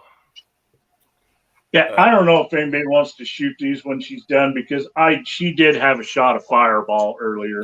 You know, I would just I would wait until you're together and yeah. Really? It's like you Really? load them, you shoot them. You have a shot of fireball too. So what you talking about? And you're drinking scotch. He's a professional. Yeah, well. Oh. Brother, you copy? Okay, Tactical FUD said that Andy said that teledroppers were on sale. If you need a Really?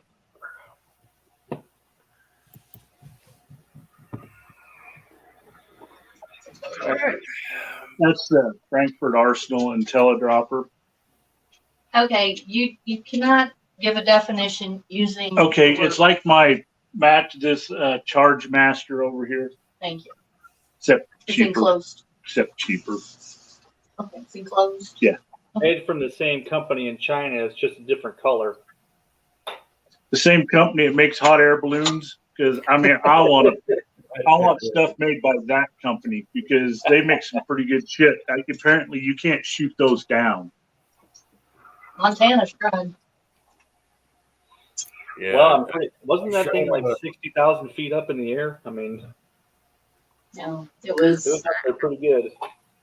people that were watching it on the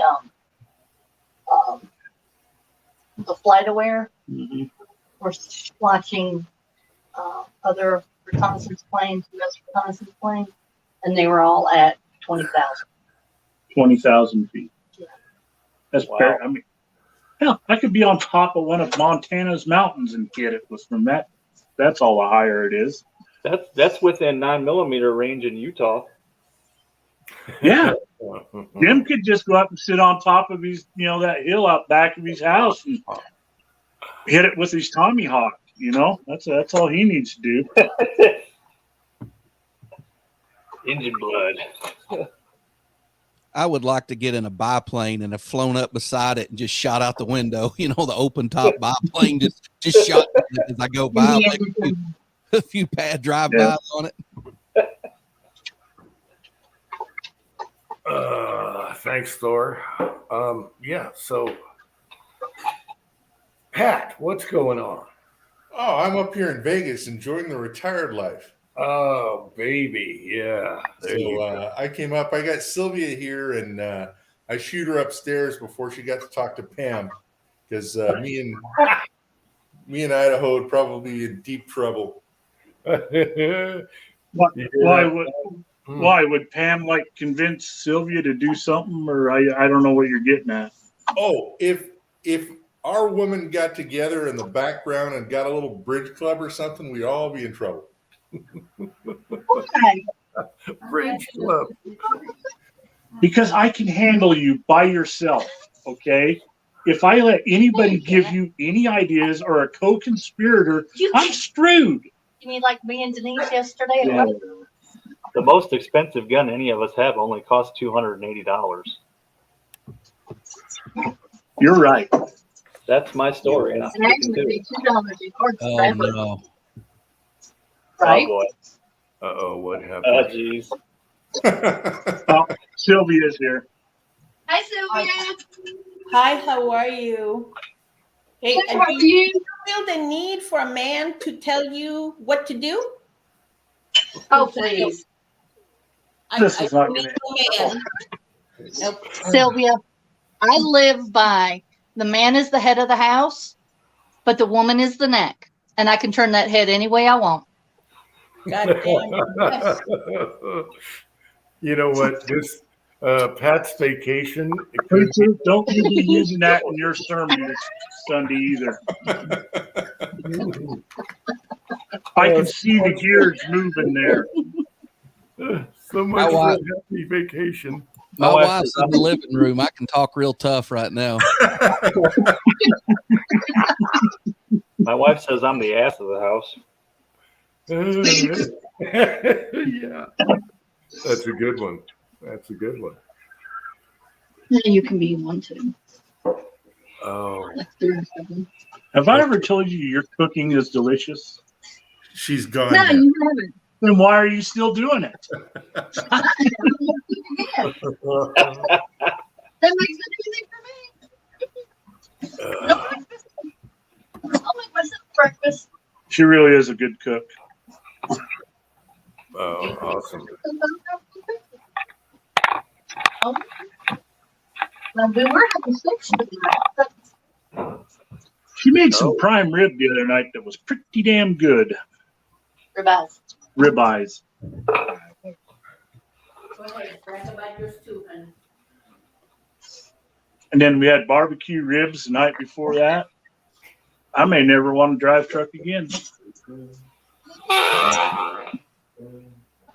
You're, What was you're that? not you're not muted, Tin Man. That Well- wasn't hard. You're fine.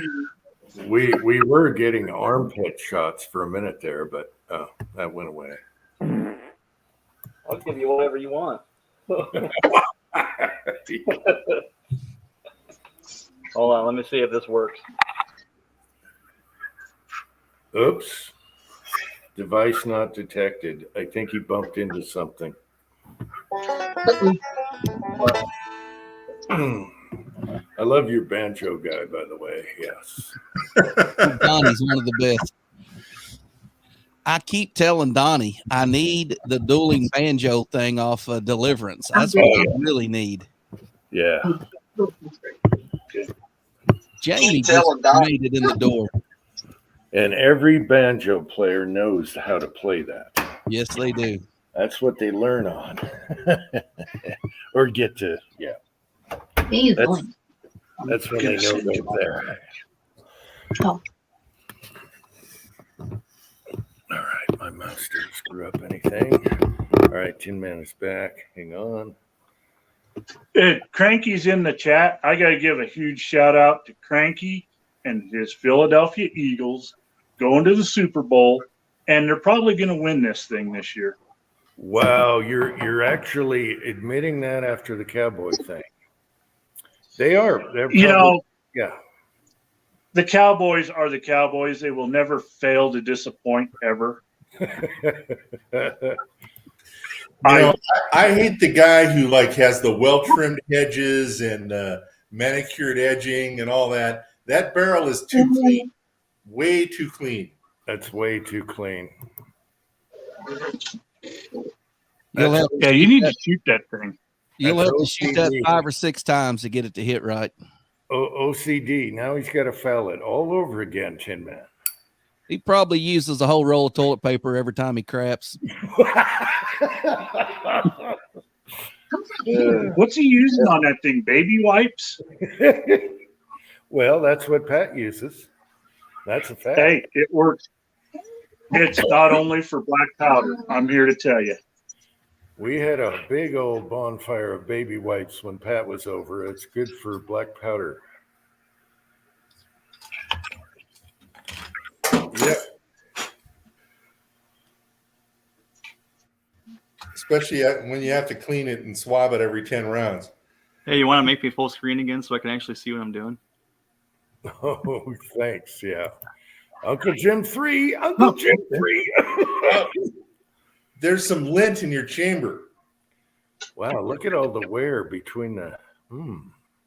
What's up with all that tooling marks? Looks like chatter. Looks like a Savage. Is that a Savage rifle? No, it's a that looks like Bear Creek to me. That looks like somebody went pretty fast with the tool through there. Yeah, whose barrel is that?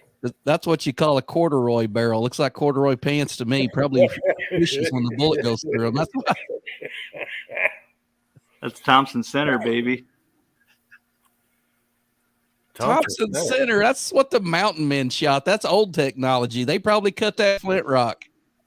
Wait a minute. When did you get a Thompson Center rifle? That's the first rifle I ever bought. Airsoft rifle, people on YouTube. All That's the first airsoft rifle I ever bought.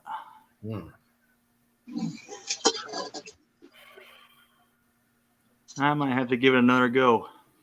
Well, how does it shoot? That's what matters. Well, before it shot great, but it's been going downhill, and that barrel was disgusting. Yeah, it's really weird seeing the wear marks between the mill marks, you know? Yep. Yeah. That's and weird. the carbon buildup inside of the tooling chatter. Oh yeah, but that probably helps. How old of a weapon is that? Tin Man. Boy, when did I buy this? 2018. So 5 years, 4 or 5 years. And it was brand new to you? Yes. Wow.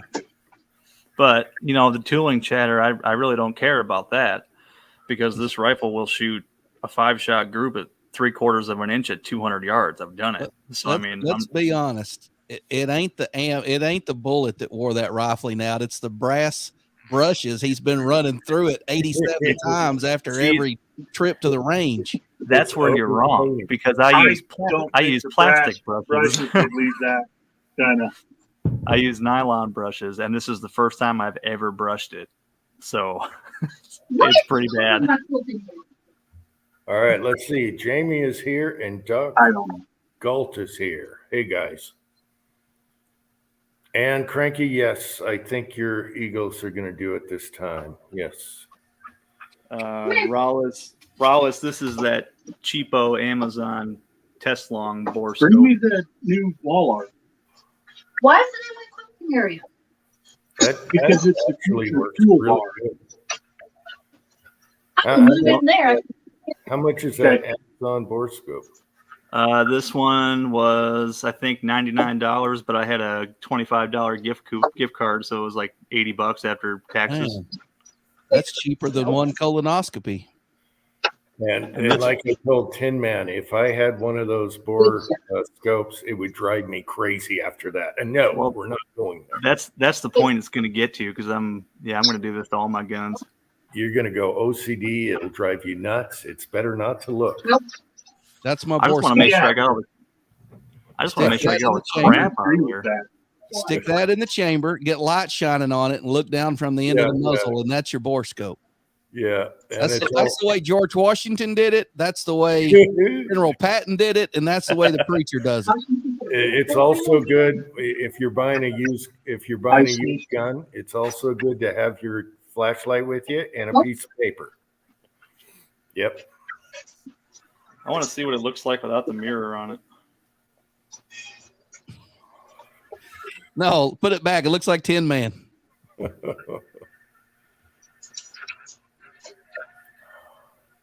yeah. Let's see lint. I think that's a poly. One bullet down that barrel will get rid of that. That's pretty sweet. Well, range report. You're going to have to do a range report now. Once you It looks like James Pollard's profile picture. We need a range report on that and your brass catcher once you can get down the ice slope to your range. And take a video of that. Did I say Chico Weiss was here? Damn it. I missed Chico. Yeah, Chico's in the chat. James Pollard's killing me. Barrel's rib for pleasure. For Tin Man's pleasure. like I said, dude, I don't even care because this thing will shoot pretty damn good, better than I will. So, oh, that's hilarious. Why am I getting windows popped up, man? I'm gonna lose the chat over. I'm gonna switch cameras. It might kick me out of here again. Scotsman is here. I'm sorry, Chico, that I didn't mention you were here. Christmas present. What's in my hand? Oh, I miss the chats, guys. We took a week off, but this is what it's all about. What's the floaties? I have no idea. Backwash from you? Love, true love. Oh yeah. Hey, do you want to see this is true? Hey, look what she got me for what Christmas, I guess. Oh yeah. And how they got that bullet in there, I don't know, but that's just pretty damn cool. Wow. Oops. Oh yeah. I saw that somewhere. That's awesome. That had to have been shot from a Thompson Center. Yeah, they was aiming at that Marine Corps seal and hit the side of the glass. It's a good thing it's not a lead bullet. Otherwise, you might have Oh, to have and Pam cleaned out her storage and found an old photo of her. I did not. It's upside down. Is it upside down? Okay, is it upside down now?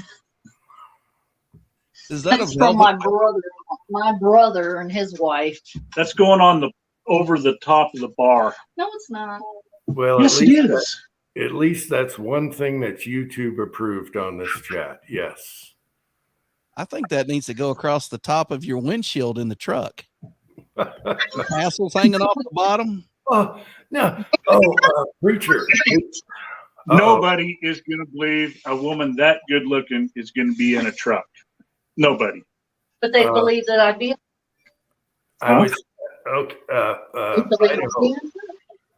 Or preacher. I was just watching a car rebuild, for a barn find video, and it had a remnants of a sticker on it where I pulled it off, but it was still on the glass, and it says, "I pull over for blondes, I pull over for brunettes, but I'll back up 30 yards for a redhead," something like that.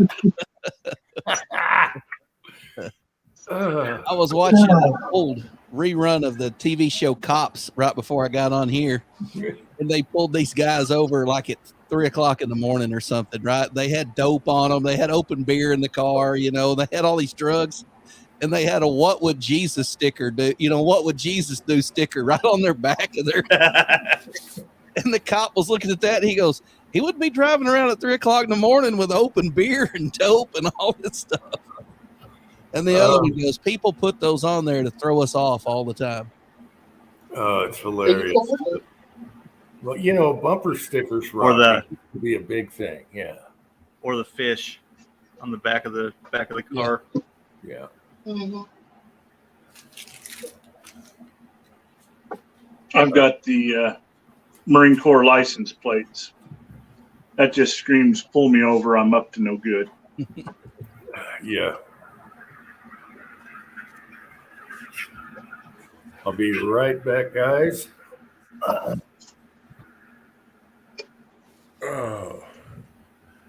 I better turn my camera up before I get you banned.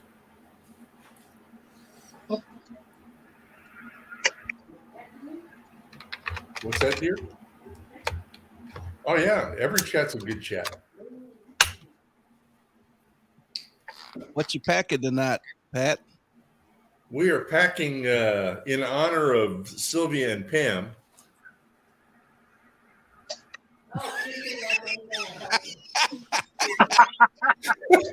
Quick, take it. Oh, it's gone. No, put it back up. No, don't put it back up. Put it back up. It was Young Maiden Bourbon, is what it was. Young Maiden Bourbon. Aw. I know that was sweet, wasn't it? But it was probably Old Hag. No, it wasn't Old Hag. It wasn't even Old Crow. Wasn't Southern Comfort either. So Was it Witchy Poo? We don't have that.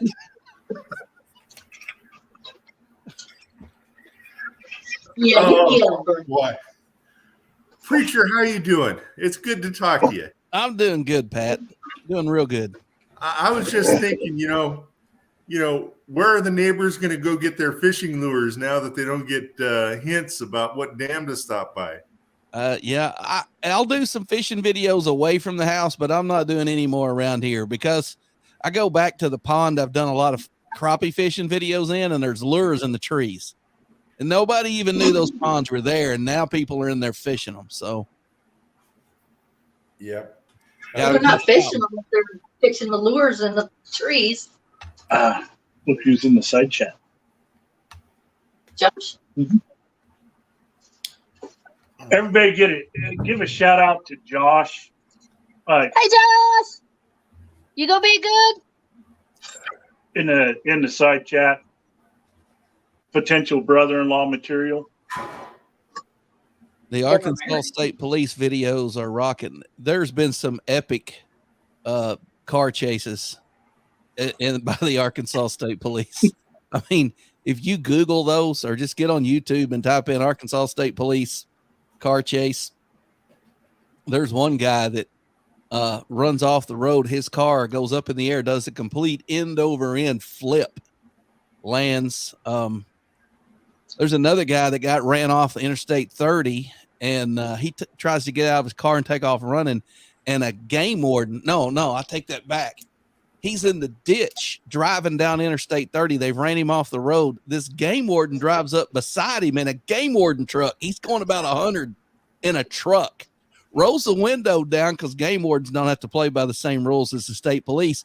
He sticks his pistol out the window and has got it like practically in the window of the car beside him saying, "Pull over, I'm going to blow your brains out."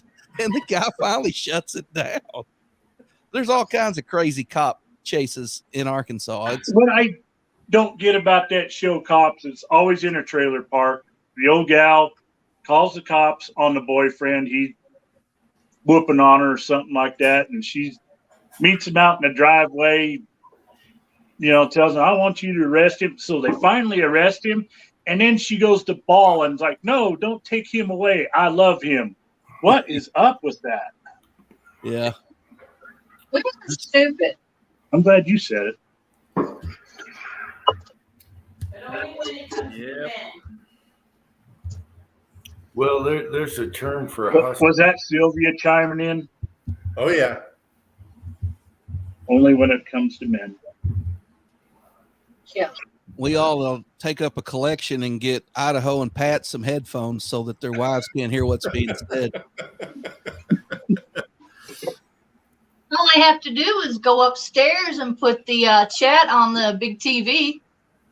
Yeah, he said he wanted you to go upstairs a while ago.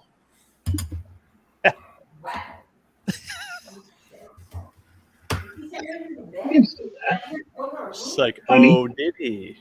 Yeah, like I did to you about a half hour ago. Tell by the tone of voice he uses. Yeah, okay. Josh, you're missing out, buddy. Pam had a shot of Fireball. It's not going too well over here. It is too. Gosh, you're acting like I can't hang. No. Who's single? Dave is single. Pam is single. Okay, we got a question from Doc. It depends. Lead's always going to be cheaper if you cast your own. Way Hey, cheaper. Josh. So it depends, but Stop putting yours on me. Where do you see Josh? It looks like Josh. No, that's Tin Man. That's Tin Man? Yes. When do you get a full beard? When he quit When shaving his armpits. when I was 16. That's You just used arm. to just have a Yeah. goatee. No, that's No, we just didn't. That's just armpit. We didn't. Yeah, that's armpit. Oh, okay. Tim S is here. Hey, Tim S. Okay, now Doc has a question. Is cast better than jacket, or does it depend on the purpose? Precision rifle jacketed's going to win out every time, but lead is much cheaper, especially pistol and powder coat. I think Yeah, tell us I think once your bore gets like 40 cal or 45 cal or bigger, I think cast is better. We don't bring that kind of thing up. 2005. I also think jacketed bullets are better for hunting. You have a much more reliable expansion in a jacketed bullet. Yeah, it's and you can push it. You can push it a lot harder. Luke Bryan said that in a song once. His boyfriend. Casting is awesome. Everyone loves to cast that does casting. It's fun. It's awesome. It's like making your own babies. Yeah. Cranky needs to be Did addressed. he just equate casting bullets to sex? Yeah. Cranky needs to come on here. Cranky. Just slinging Thank babies. That's what we're doing.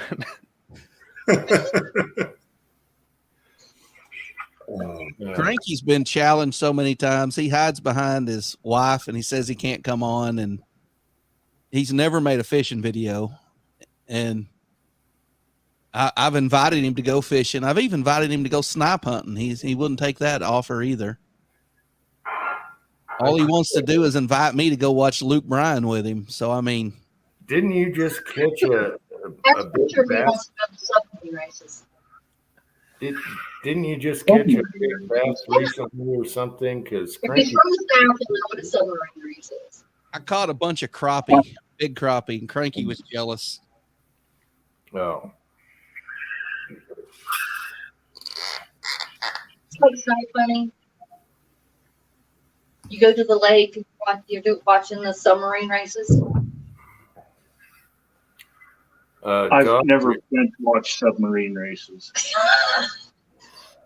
Cranky I don't has know no what the hell. pictures like this on his phone. Yes, that's the picture I saw. Yeah, he has no pictures like that on his phone. Yeah, he does. They're all you holding fish.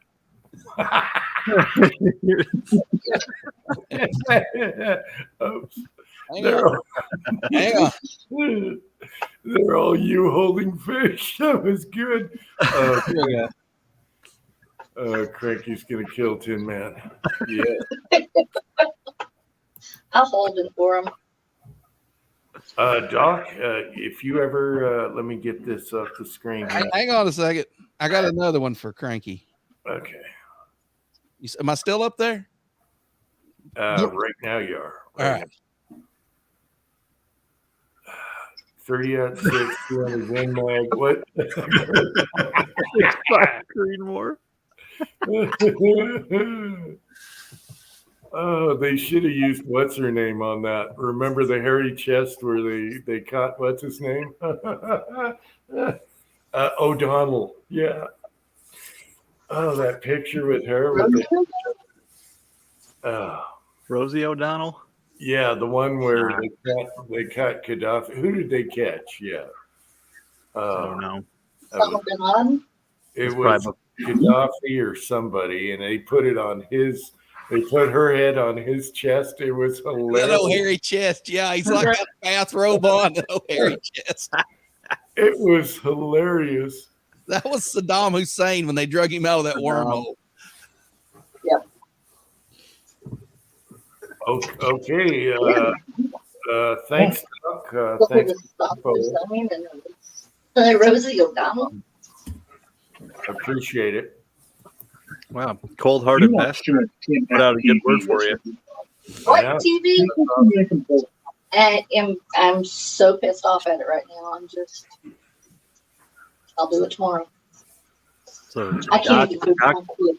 if you got a good source of lead, man, yeah, casting's awesome. Yeah, now that I got this 300 blackout, I'm probably going to have to start casting. Oh, yeah. That's a wormhole, man. I'm Yeah, telling you. I know it is, and that's why I didn't want a 300 black. It's so much more fun than brass prep. I've got like 500 pounds of bullets casted up, and I don't think I have a clean piece of brass in the house. Dude, and he uses his pot for multi-purpose. I've seen Pat warm up his French fries over his casting pot. Yeah. He's holding them over the top. Yeah, and what I want to tell Doc is start collecting wheel weights and learn how to sort them. Start collecting your lead and wheel weights right now, because eventually you'll probably cast. It's so fun. The scrapyard might hook you up too. The one around here will sell it to you for $1 a pound. I'll tell That's you what cheap. is, as far as pistol bullets, there is absolutely no reason to go out and buy jacketed bullets. If you cast, there's no reason. You're not exceeding any feet per second or any of that other stuff. And as long as you just learn the craft, you can make real high quality projectiles that will rival anything that you can buy. And in fact, you can end up making bullets better than you can buy. Finer accuracy. Good point. It's fun. It's fun, and it's very educational, and it's a great hobby to get into. I mean, I really enjoy it. Yeah, I'll tell you what, I wouldn't be able to shoot as much as I shoot if I wouldn't have cast. That's right, Chico. Walmart's chock full of lead wheel weights on cars. Yeah, that's a fuzz sport thing, man. That's what fuzz does. Yeah, Doc, it is a rabbit hole. How to make sure it's lead, and then get a Lee 420 pot, not the tiny pot. Get the 420 pot, and then you're going to need a mold. It's a rabbit hole, but once you start, you're going to save. Say you're buying ammo, like pistol ammo. You're already going to save money once you shoot 500 rounds, 1,000 rounds. You do need to size your bullets. But all that can be done on the cheap, and I try and do everything on the cheap. So Mario, when I first started casting, I read all of the articles on the Los Angeles Silhouette Club website before I started casting, and dude, that gave me a huge leg up. Reading all those articles. I'll tell you what, there's, if you pay let's say you pay like $2 a pound for wheel weight, there's 7,000 grains in a pound. You know what I mean? So you divide that on your cast bullet weights, and they'll tell you how much per pound. For a 200 grain 45 bullet, that's 35 bullets a pound for $2. You can't beat that. Everyone on here can tell you when you cast your first bullet for the first time. Not everyone. It's like having a baby. It's like, my Bambino is so awesome. Yeah. And then it becomes work after that. But. Wait, I thought men couldn't have babies. What? Well, we can when we can.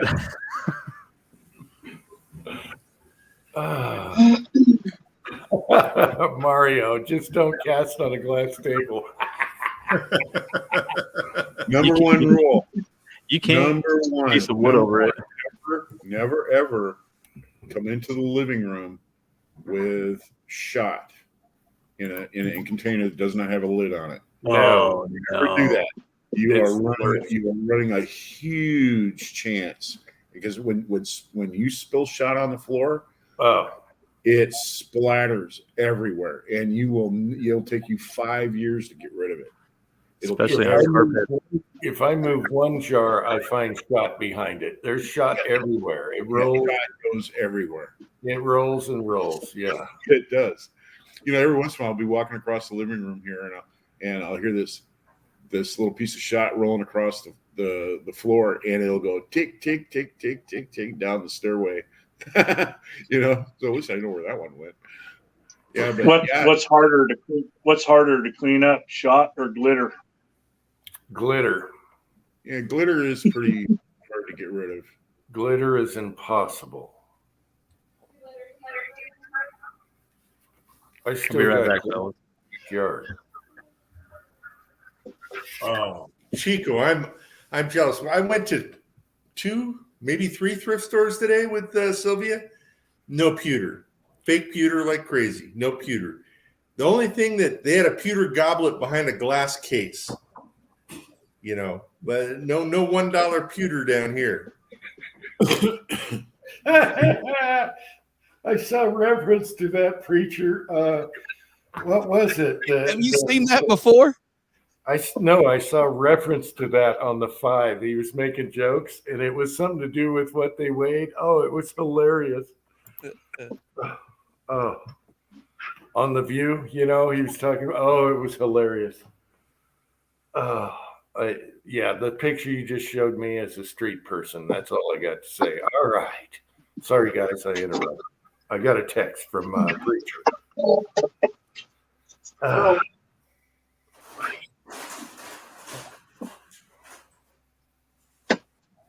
That's hilarious.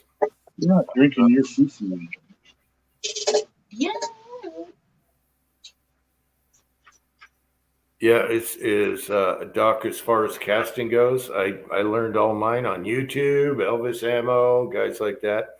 And now YouTube's trying to destroy all of that. And it was so helpful because when I went out to do it, it was easy because I already knew from watching people do it and showing you how to do it. I got a pewter question. How do you know it's pewter? The burn. Well, okay. The feel. And Chico did a good video on how to tell. No, and Cranky. Cranky was the pewter guy. But it's the feel, how malleable it is. Like, say you got a mug, okay? And then Chico does the scratch test, all right, with the key. Say you're at a thrift store. And then you take it home, take your chances. And then once you hit it with the torch, it should just melt a hole in it right away. And then you get a whole bunch of tints. Isn't there a certain stamp in it, or you can't, I'm going to say a watermark? But I thought there was a certain stamp on it that identified it as pewter. There's some that you can trust, but others say pewter, and it's not. I got tons of bowls and big things that are not pewter whatsoever, and they're stamped pewter. Yeah. That's you. I knew it would melt easy, but I was like, how do you figure that out in the store? You walk around with like a cigarette lighter. Well, what you can do is kind of give it a little squeeze. If it goes, if it feels a little leadish, you look around to make sure no one's watching, but give it a little squeeze. And if it's no longer holding its shape, and then the scratch test, like Chico, he had a good tip on that. Cranky has a video on different markings, but I found you can't trust pewter markings, you know. Yeah, plus, if you scratch it and bend it, you can probably get it at a reduced price because it's damaged. Yeah, what do you want for this bent up piece of crap?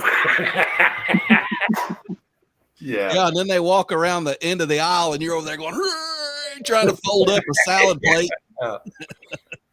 It's like, what is with all these mugs that are all bent? Yeah. But yeah, and thanks to Pat, I do all my pewter and Indians now. Yeah. Yes, perfect. What is pewter anyway? Is it mostly tin? There's a W in that word, and to enunciate the W. I'm not sure. Because when he drops the W, no. Pewter casts beautifully. It casts so easy. Yeah. Well, what is it? What is pewter made up of? I mean, isn't it mostly tin? It's like 90 something percent tin. Okay. A little bit of copper in it and a little forget what else. But yeah, it's mostly tin. Yeah. And you stir it and flex it just like anything else. How does that differ from linotype? Because I've got a bunch of linotype out here. Ooh. Linotype's got a whole crap load of antimony in it. Yeah, that's going to be harder. So if you're like sweetening up the pot with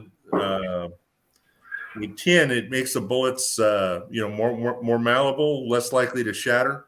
If you're like doing hollow points, and antimony will just make them hard as glass. Yeah. Frag. Yeah, Harold. If you've got a bunch of linotype, just save that for high velocity rifle. Okay. I've got a 223 mold, so that would be good for that, then, wouldn't it? Sure. Yep. Oh, yeah. I mean, you don't pure linotype's too hard. I brought that ingot up to Jim, and if I'd break out chunks, you just have to throw it on the ground and it'll break. You and Taco were slamming against one of my boulders. Yeah. Yeah. Hey Kurt, my contact info has changed as far as my email. My email's the same, except for the numbers. Okay. What are the numbers? The numbers, instead of it being 632, it's 633. Okay. Now, and you go ahead and email me, and then that way I got you on my email, because I had to redo everything, man. 8.1 got turned off, and I ended up having to get a new computer. Okay. Let me. Oops. I'll send you an email right now. Okay. All right. Sounds good. I wanted to make sure you got that. I remember I heard something about it last week. I think, but yeah, catch all of it. Last month, everything happened to me. I got a year's worth of, it was. I'm done for the year as far as bad stuff happening. Yeah, you don't have your brace on. Oh yeah. I went to the doctor. He said if I'm just hanging out by myself, it's fine. As long as I limit my movement, and he wants me to move my forearm. He wants me to move my forearm so that, they had to reattach my bicep, so they want me to to move my forearm and keep that movement going. And if I have it in my my sling all the time, I don't. And besides that sling, it gets itchy, and it starts to hurt after a while because you're not moving. You start getting an ache, and I got something I couldn't handle it anymore. And it was also the strap button underneath my other arm. It was driving me nuts. So he says, "Man, if you're hanging out by yourself on the couch or whatever, just take it off. You don't need to have it on. Just support, underneath your elbow, so you don't have your arm hanging there." You know what? I was watching Johnny's Reloading Bench, not the Pluggish channel, but a real good scale. Everybody's after the Wahoo scale, and trying to find a replacement for that, and that's this one right here. Turn right side up. Is that the Lux? Yeah, and it's cheap too. It's a really good little scale. Let me pen down. Hang on. Okay. Yeah, that one right there. I can't remember. I think it was only like $12, and it works great. I mean, it's fantastic. I love it. Pretty consistent. Yeah, really consistent. Yeah, cool. In fact, Johnny gave it a good review. Johnny had I think he had 9 of these different scales you can buy on Amazon and eBay or whatever. And he went and checked them all out, and that was the number one that he got. He says, "This one here is a really good scale. You should buy one. If this is what you're after, then just go ahead and buy this one. This one great." I like his channel because he really does kind of sort out the whole bunch. Scale quality has gotten a lot better with the legalization of pot. Now more and more people need scales. So supply and demand. Chinese cornered the market on that one, didn't they? Rebel SST wants the model number. Let's do this again. Okay.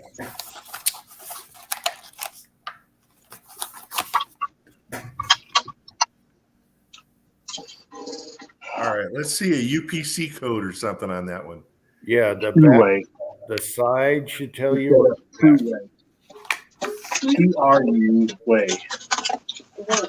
Or if you got a link, you can post a link. Made by Lux. 100-005 BLK or BK. Okay. 100-005 BK. All right. Yeah, it comes with a 5,000 gram weight for checking it and all that. But yeah, Johnny ran it through the paces. He used his little teeny tiny scale weights and put that on every time. So 100-500. I think that's what 712 19 13 7156. preacher. I know what you're doing. Man, I tell you what, once I lose that little wahoo, I do, but I'm going to be pissed. what's the price on those? $100. $100. Where are you shopping? Well, look on Amazon. Pam's looking. She saw one for $100. No.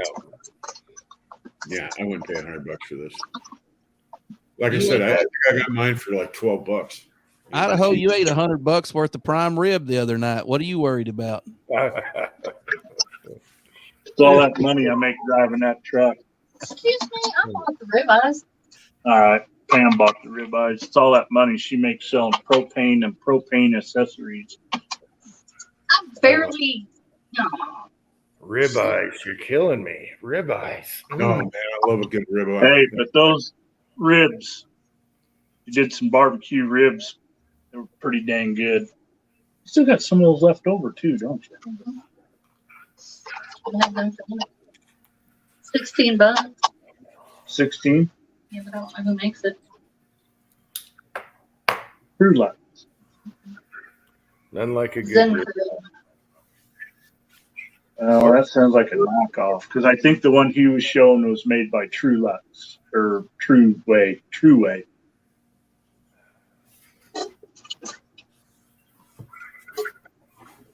Anyway, ribeyes eat unless you got possum meat.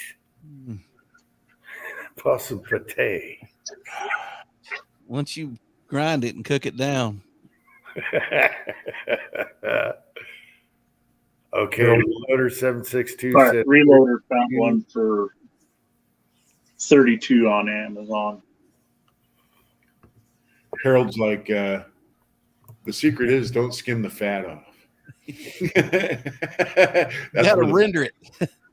Yeah, it's all about the rendering. I liked what you had to say about people up north, talking about barbecue. And you had your barbecue out back, and you're like, okay, first of all, if you live up north, I'm going to tell you right now, you don't know nothing about barbecue. That was awesome. You didn't quite use those words either. I was really surprised what you said. Amen. Oh, you hush over there. That little Carolina girl over here trying to tell me what barbecue really is. Well, don't make me choose in between you two, Idaho. Well, that's why I have to stop off in Texas and buy that bodacious barbecue sauce by the gallon jugs. I'll tell you one thing. Harold's made quite a few videos about these hole-in-the-wall barbecue places that he goes to that are all dotted throughout the country when he travels. And I'll tell you what, he knows his barbecue. I would trust Harold to tell me whether or not this is good barbecue or not. Yeah, I've come across quite a few of those, but my problem with most of them is they don't have truck parking. Yeah. That's true. That's tough. Yeah. You just gotta leave it on the interstate with your flashers on and walk over. Yeah, put your little sign out. Most of these are county road you have to take to get down there to them. Well, you just walk off that barbecue after you eat. Yeah. I'm going to Virginia in 2 weeks, and I'd like to find. I've never had barbecue in Virginia. Well, I'll take that back. I have too. I've actually had good barbecue in Virginia. I didn't do a video on it, but it was kind of a chain, and I'd like to find like a mom and pop's barbecue place in Virginia. Doesn't Virginia have the mustard? Yeah, I think Virginia has more of that mustard-based barbecue sauce. And I'm not a fan of it.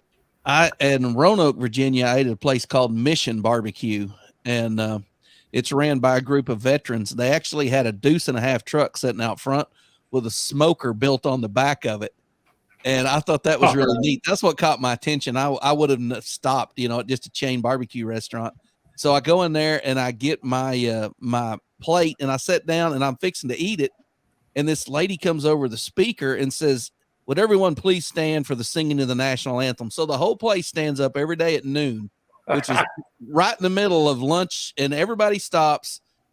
The national anthem plays, then everybody claps and sits back down and eats. And it was a pretty good experience. I liked it. Mission Barbecue. I think there's, Wow. at the time, there were 7 or 8 of those, and it was good barbecue. That's America. Now, did anyone shoot the ceiling like the Western movies? The inside was decorated. I mean, they had like a Marine corner, an Air Force corner, an Army corner, a Navy corner. You know, they had pictures from different battles and different groups. And I want to say there was like an airplane, like a nose of a plane coming out with a prop on it or something. I don't know. There was all kinds of stuff in there. It was kind of like walking into a war museum. It was really neat. Wow. Okay, Doc says he likes venison. Preacher Stay Off, who's the guy in the middle here, top. He does lots of venison cooking videos. Yes, he loves his deer. Yep. Fixing to do a lot of squirrel cooking videos. Because I got me a squirrel rifle. He loves his deer, both the 4-legged and the 2-legged. Get your mind out of the gutter. That wasn't in the gutter. That was sweet. All right. I basically said he loves his wife. Okay? Oh my God. Well, everybody loves their wife, so I have a way to be married. Except for you. We're not married. Yeah, amen. So? Do not listen to us. When I went upstairs for a refill, I told my wife, I got a couple guys on here, going back and forth with their wives. And, and I said, it's just like us. Yes. Mm-hmm. Yep. Lord help us if they ever get together. Well, you got to keep them pregnant and in the kitchen. Oh, here we go. Oh. On that note, here's the Tin Man. As I said, I'm 6 years past menopause, so you Will can't you have that. please stop with the personal information? What is wrong with it? I'm almost 60 years old. Yeah, well, nobody needs to know that. I'm almost 60 years old. I don't give a flying French. So fine. No, you're not. You're only 55. That's halfway to 60. I'm a broke away from it. Anyone else use N540? No, I have no problem finding Varget, but I have a real problem with paying $45 a pound for it. You took the words out of my mouth, Pat. That was exactly what I paid If I for. could find it for $45 a pound, I'd probably buy it. Because today I seen $55 and $70 a pound. Wow. $480 for the 8-pound. Yeah, $480 for the 8-pound jug. Good night. I just go buy $48.95. I always use $48.95. Back when I was shooting high power, there was a lot of guys that shot Varget, and they were all screaming about how great it was. But you know what? I shot better scores than them with $48.95. So I'm like, yeah, I'll really listen to you. But yeah, they were all jumping up and down how Varget was just so wonderful and everything. And I was like, $48.95. IMR $48.95 or each $48.95 will do anything that Varget will do. Buy that. Well, I think I have a pound here I paid $60 for. Winchester just came out the answer to that, and I'm kind of intrigued by it because it is a ball powder, and they're actually billing it to be the same as Varget. Says it right on the bottle. And what's it? It's just a matter of time. It's right at $37 a bottle. What's the price tag right there? No, it's not. Wow. I would, if I was Winchester, I would have called it Warget. If what? If I was Winchester, I would have changed the V to W and called it Warget. Yeah. You gotta call it Verget, VER. Yeah. Very good. Yeah, it's called the Precision Rifle Stay Ball Match. And it's kind of a new product from them. Well, I'm going to run it through its test and see if it stands up. Well, good for them. Good for them. And I'm encouraged because it's a ball powder, and I can run it through my Hornady powder thrower, and it's going to be a hell of a lot more accurate than that extruded powder. Well, I'm thinking you could probably fit more in a case. That's the problem with Varget is, you fill it till it crunches. Varget, you can pack it. You got to crunch it. Yeah. Pat Varget likes to be crunched. Pat brought me over 2 pounds of Varget for the fowl, right? Yeah. I still haven't done nothing. Yeah. But that's okay. You gave me about 100 pieces of 308 brass. So I kind of figured, ditching your brass, you're not reloading for that. I got you some 4064 too, if I remember right. Man, I've got a bunch of 308 brass, and I don't even have a 308. Well, I use the NATO for the foul, but I have some 308. What I have the most of is 06 ammo. 4064 works good in the 06, I'll tell you that. 4064. Is that the one that rusted out on me when I Yes, it is. So you have 2 pounds of that in your powder can, in your powder chest above your safe. It's on the left-hand side. Yeah. Now, be careful. Don't go grabbing it because it's probably a glitter bomb. Oh, yeah. There's a good clue there. Damn it, Idaho. We almost got away with the glitter squib. And I wasn't even there. Okay. I'm just, you guys are all suspect to me. That's all there is to it.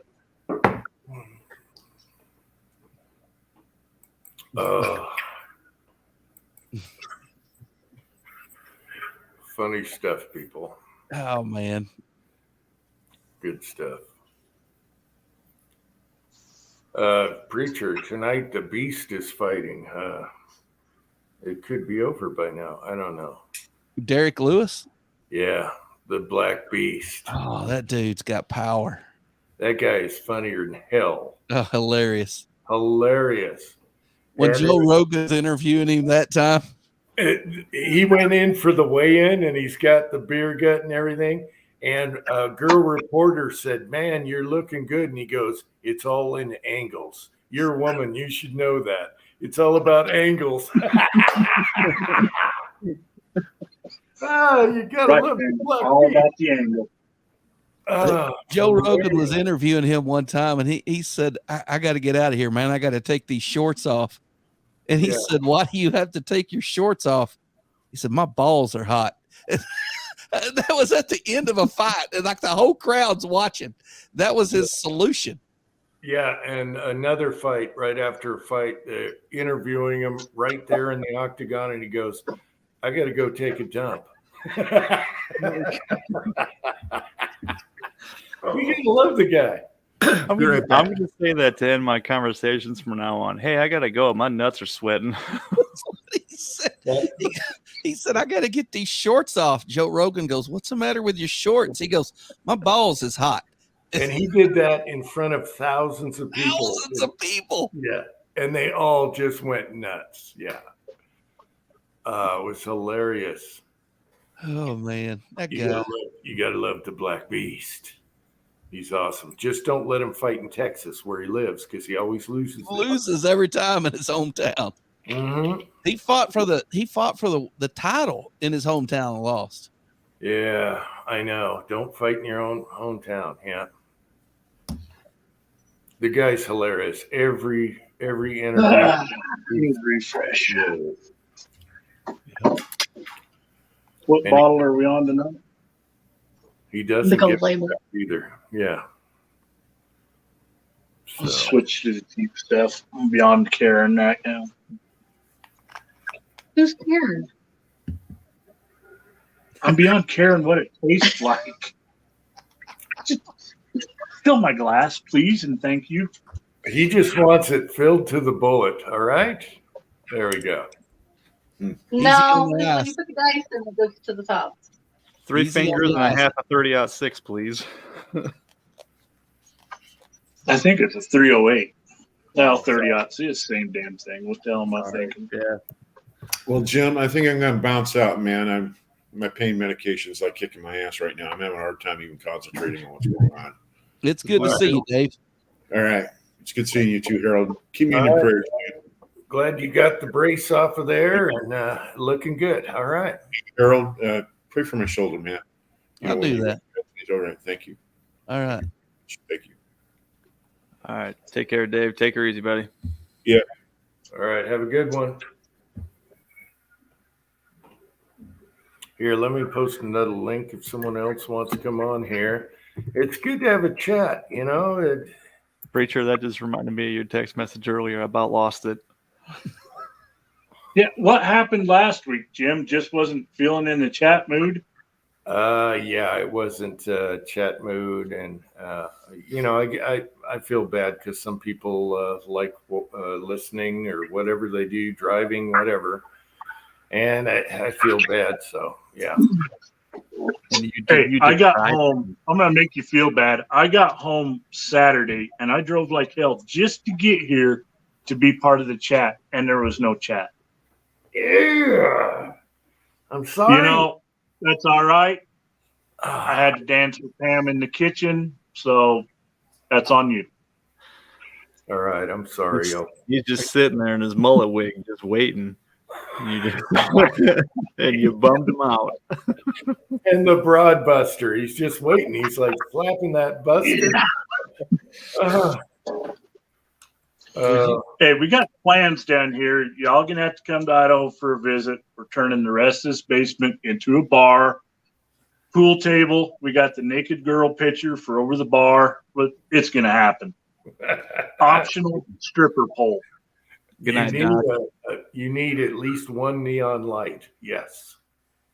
Yeah, and they're available on eBay. You know, so the Coors Light. I want the Coors Light pool table light. You know, go over the pool table. Yeah. And I'm turning my basement into a bar. Optional stripper pole. You know what's funny? There is no way in God's green earth is there going to be a stripper pole down here. If you build it, they will come. I said, there's no way. No way. You know what's weird is when we bought the house, it came with a super awesome pool table. I mean, like top of the line. And it's where my wife's big quilt machine is right now. Under the light, they had the lights and everything for it.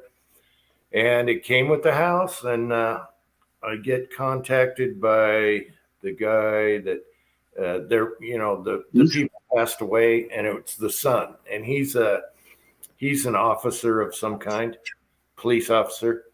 And he called me and he goes, "Man, do you think I could have that pool table? Because me and my dad played pool, all the time on it." And I'm like, "Yeah, go ahead."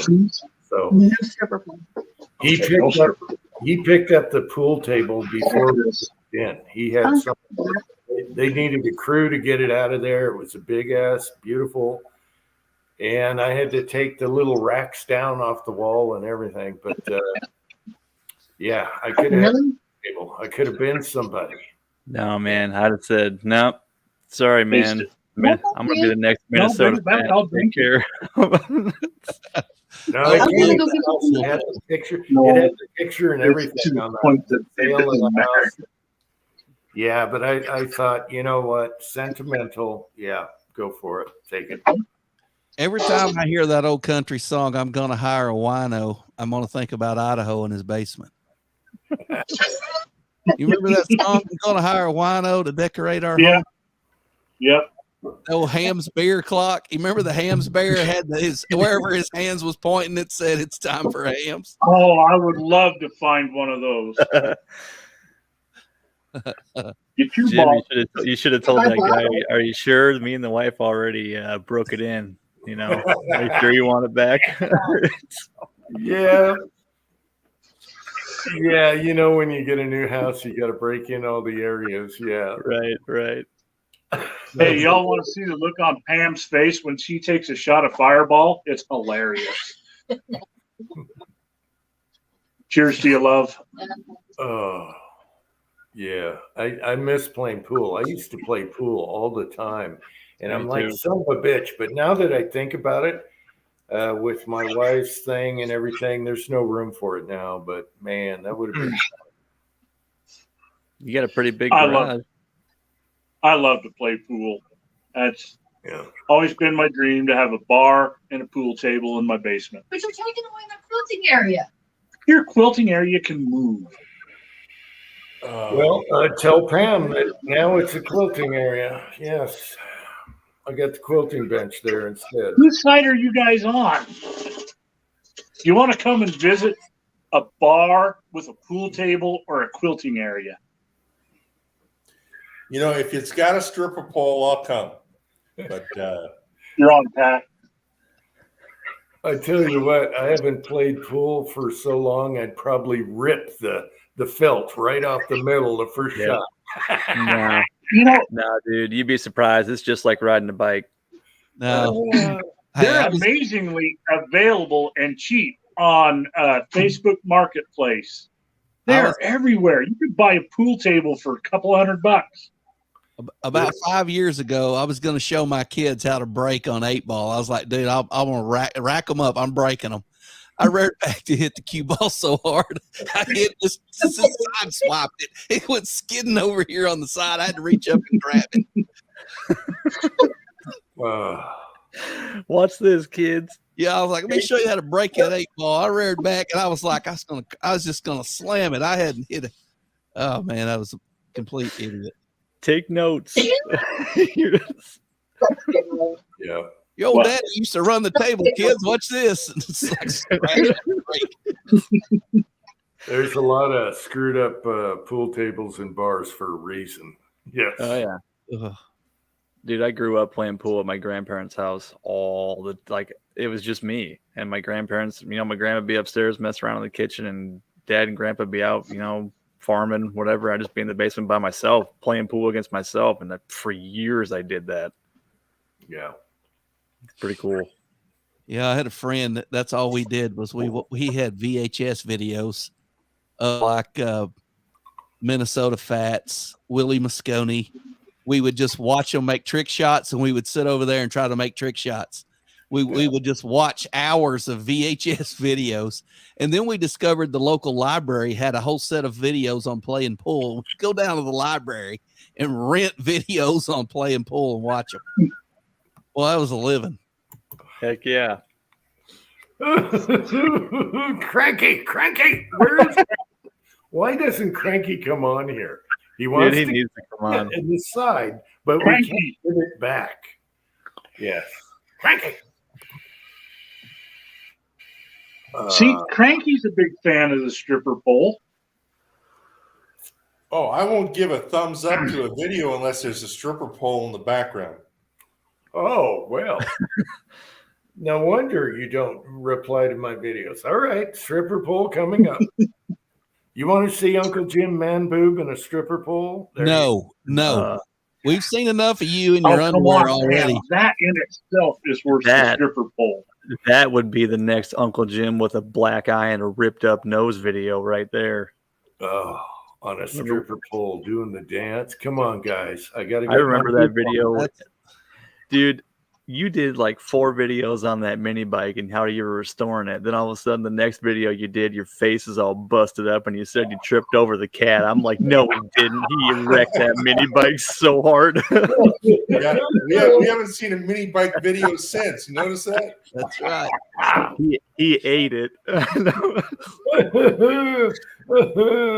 Oh, William nailed it right here. Yes. Yes. Nailed it. Absolutely nailed it. We got to do this. We got to do this. This needs sumo stripper pole video. Oh, this. You know what? It's like this. I let you have your broadbuster and all this other stuff. Your naked lady. Your all this stuff. I don't mind that. Mm-hmm. But you're crossing our line when you want to have a stripper pole. If you build it, they will come. No, they won't. Hey, that's what the Field of Dreams movie taught me. Idaho, how many strippers? How many strippers can you fit in a 53-foot trailer? I know you know. I don't know because I have a flatbed. So Oh, only in Idaho would you hear, "Hey, you girls want to come down to the basement?" and that would be a normal statement, okay? Yeah. I mean, Cranky, I probably do got some male pattern baldness going on, man. I also have a colic, so Y'all done got Jim excited. He's playing dress up again. Well, Jag said Sumu with the red wig. It's a perfect match. All right. Golly. All right. I didn't think it was that kind hey, of chat. Preacher, if you don't mind my asking, Preacher, if you don't mind my asking, what denomination are you? I'm Baptist. So you're allowed to drink, right? No. I'm not a teetotaler. No, I'm not the old kind of Baptist that says you can't drink. Southern Baptist, you can't drink. Okay. Well, I'm Southern Baptist. I don't know what that means. It means I'm not supposed to drink. I'm not supposed to cuss. I'm not supposed to dance. So you're I not a can't Southern dance, Baptist. Wow, Southern Baptist. I I think know. that takes fornication off the table too. Then you wonder why we're not married, okay? I mean, she's not putting out. Really? You No, I don't. I didn't think so. Have another fireball. No, thank you. Pat, you're funny as hell, Pat. Y'all done brought up Baptist, and now she's fallen under conviction. She's sobering up. There you go. Just ask for forgiveness. Yourself, All Idaho. good. I was fixing to get up. What's that? I said you did it to yourself. I was fixing to get up and go get a drink, and you started this. Knock yourself out, pal. I'll be right back. I do not judge. You need a bullet marker. All right. Yeah, because I'm beyond the point that I've switched from the expensive scotch. I dove into the cheap scotch. Well, that's how you do it. Yeah, start off with taste, and after that, who gives a crap? Yeah. Yeah. You know, we go to the $100 a bottle stuff down to the, I don't know, what is this, like $26?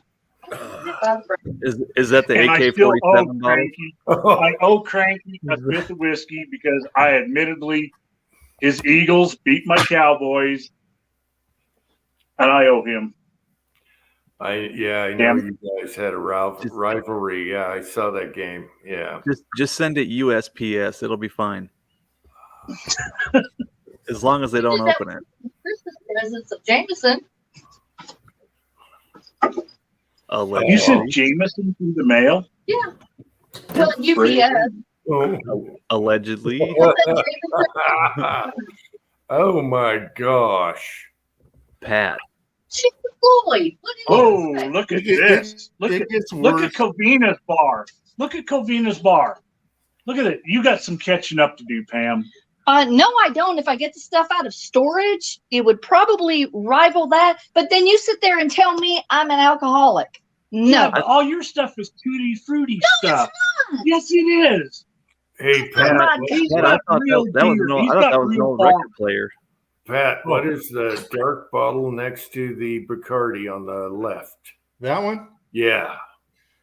Okay. Oh, yeah. What is that? That is Smoke Wagon small batch bourbon. Wow. That just looks good standing still. See, Sylvia is a teetotaler, but she likes pretty bottles. So she'll bring home some weird ass stuff. It's like glitter. This was what she got today. Okay. All right. So if it's in a pretty bottle, she will bring it home. They just need a mullet. Yeah, but Pat has to drink it. Have her get one with a mullet on it. Yes. Oh, and this is for Pam. That's the back of the bar. Which one? The old one. That's I don't know which one. that's on top of the fridge. That's the Holy mixers. crap. And over there, that's where the frou-frou stuff's at. Damn. And then we Hey, got Pat, yeah.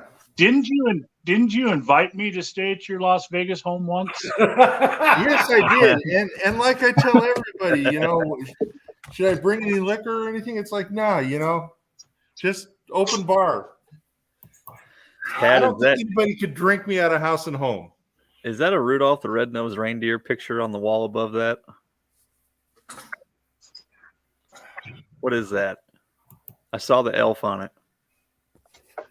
Oh, it says the elf made me do it. Ah, okay. It looks like the Rudolph You elf. got a I love beer sign at the top. And not a single bottle of beer to be found.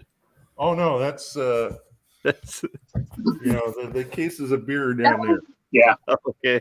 But this one's cute. Oh, that's foo-foo-y stuff. It's cute. Okay, so for people that don't know, Yeah. First. Give me that one. Give When- me that one. for people that don't know, when Pat and everyone came over, that's how much booze he brought. Pretty much. I went to go set my stuff Yeah. on your counter and I couldn't. See, now my stuff does not come in a pretty bottle.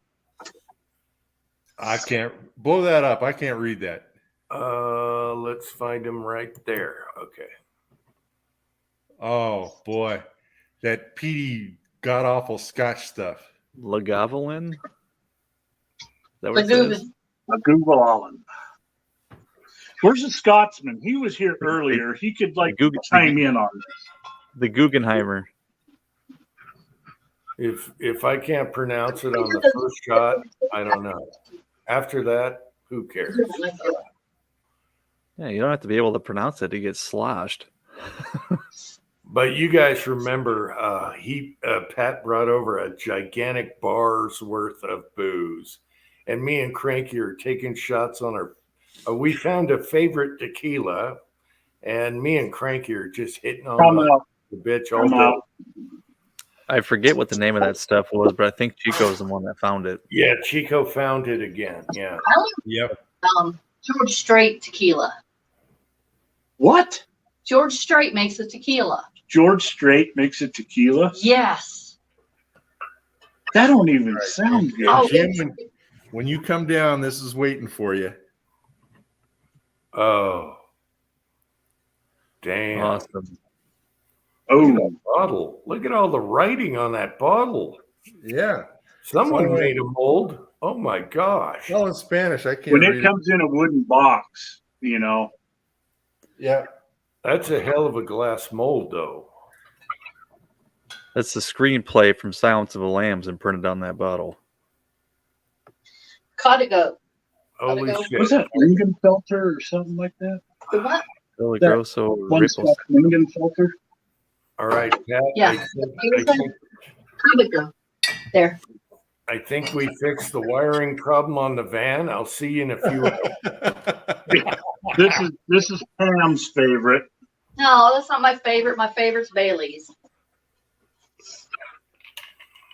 I'm not a liquor connoisseur. I couldn't tell you. It's for George Strait. Yeah, this is what, give Pam this stuff and her clothes fall off. It's just that theory tonight. Wow, I love that bottle, though. That's awesome. Is that gonna look at the top? Show them the top. Oh, what? Oh, because I had to show them the top because it's purple. Wait a minute. I'm trying to Oh, go. there you go, Pam. You gotta see this one. Oh. Mm-hmm. So horchata liquor is pretty good. Ooh, I want to try that. Horchata. You want to try that? Yeah. Well, we Now- have to go to Vegas. Okay. If all that stuff. Huh? I like liqueurs. Take that nasty stuff. It's good. It's raspberry. If all that stuff doesn't make you put a sumo suit on and a red wig and do a pole dance, I don't know what to tell you. I'm in. Yeah.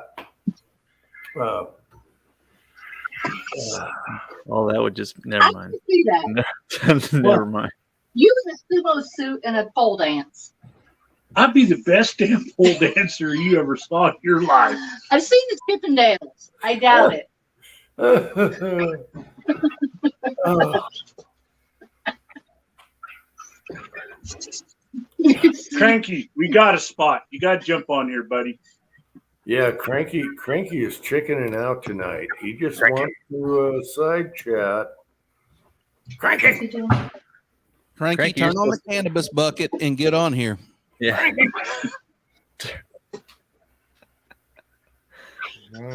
My lighter. Damn, I hope I left it out there. Cranky. I'm surprised he's not sleeping. He's usually up at 2 a.m. every day. I know. He's James Pollard wants to know if Pat has a pole in his bar. No, I don't. But I will. I will. But the bar is in the living room, so yeah, I don't know if I'm going to put the pole in the living room. Let me break it. Just get an old stand-up lamp. Let me be the first one to break it in. All right. Wow, what? He wants to be the first one to break it. Oh man. What is love, baby? Don't hurt me. So, what all happened with you guys the last 2 weeks? I haven't seen you guys in a minute. Everybody holding up? Everybody still in one piece? No. I don't know if you've heard or not, Tin Man, but we got this hot air balloon thing going on. Yep, it's over now. Oh, it is? Yeah, they blew it up off the coast of Carolina. Oh, they did? They shot her down over Myrtle Beach. Myrtle Beach? Well, off of Myrtle Beach in the Atlantic. Ozark is here. Really? I don't know. Yeah. You know, I don't care what them Chinese, spy on. If they spy on me, they're just going to see a guy laying on the couch in his underwear, eating Cheetos, watching Netflix. That's all they're going to see. Yeah, they got satellites up there anyways. What are they going to learn? Well, I guess the balloon gives you better, longer shots because it's slower. So who knows? I kind of think they were wanting us to shoot it down. You like that, Idaho?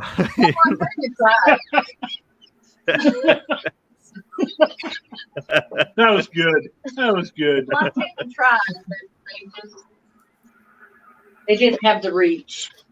Got to go to the depth. That had trap written all over it. Everybody's like, shoot it down, shoot it down. But there's probably a freaking nuke on that thing, and they want you to shoot it down.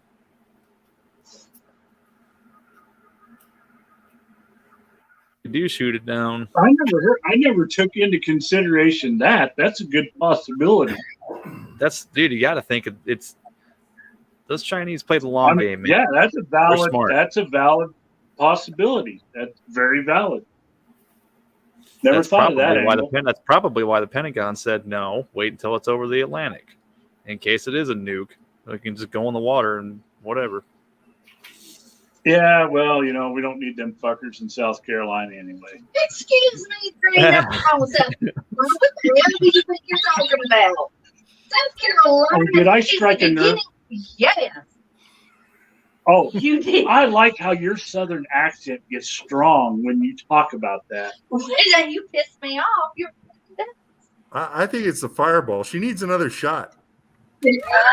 Yeah, have another fireball. Ew, no, that's nasty. That's why Pat's trying to see a fist fight tonight.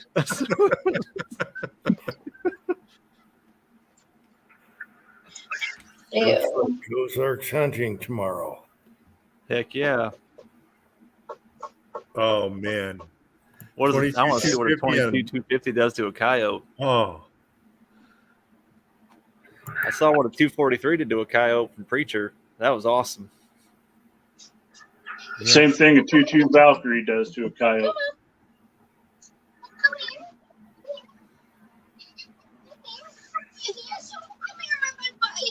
It's my big boy. Yes, my big boy. Put the cat down. You jealous? That she was talking to the cat.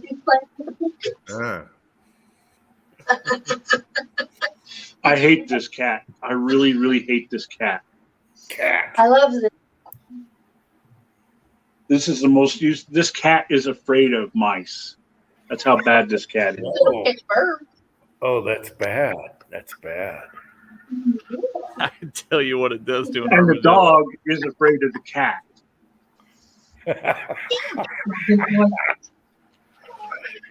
Oh. The cat's afraid of mice. The dog's afraid of cats. What else you got? I'm afraid of Pam. I'll look at Preacher's face.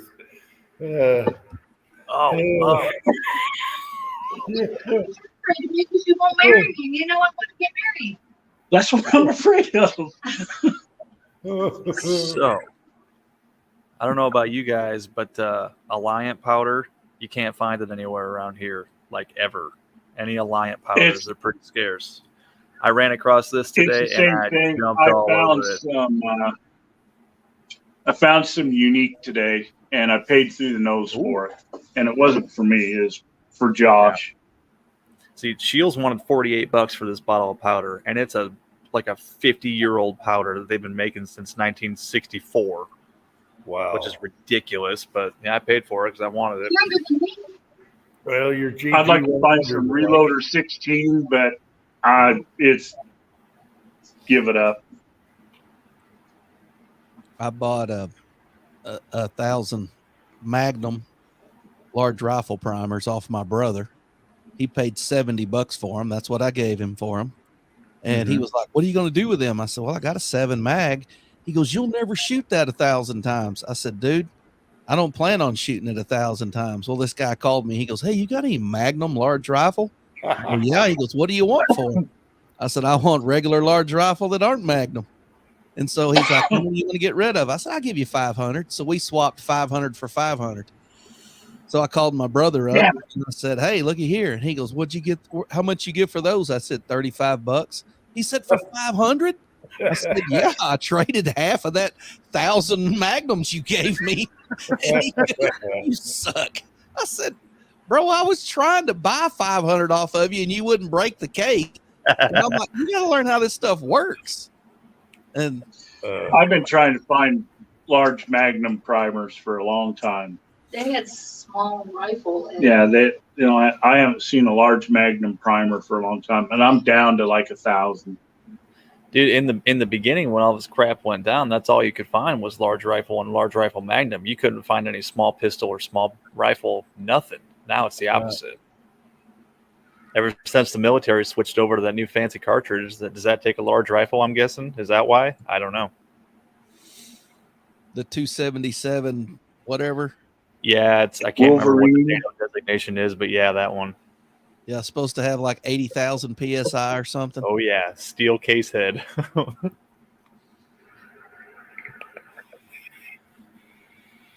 Yeah, probably never have a use for Magnum rifle, large. I got such a deal on 7 mag, I just couldn't walk away from it. So I've got several Magnum rifles, and I do shoot a lot of Magnum. If I'm getting a little uneasy, I'm down to about 700 of them. If I lived out west like you, I would shoot a lot more Magnum. But they got a polymer case, Ozark? I thought it was a steel case head to contain all that pressure. It does. I watched a deal on it today. It's got a steel case head that merges to brass. It was something to do with case head separation is the reason they had to go with steel. Oh, yeah. 80,000 PSI, you'd rip a brass case in half. Well, they were talking about how you're going to reload it and how's that brass to steel junction going to hold up. I'm like, I don't think oh my God, that is just so nasty. No. I told you, let me go make you That is another the one. worst. That's probably some proprietary stuff they got going on. They don't want civilians to have it and reload it. So you save that bottle for when we have guests.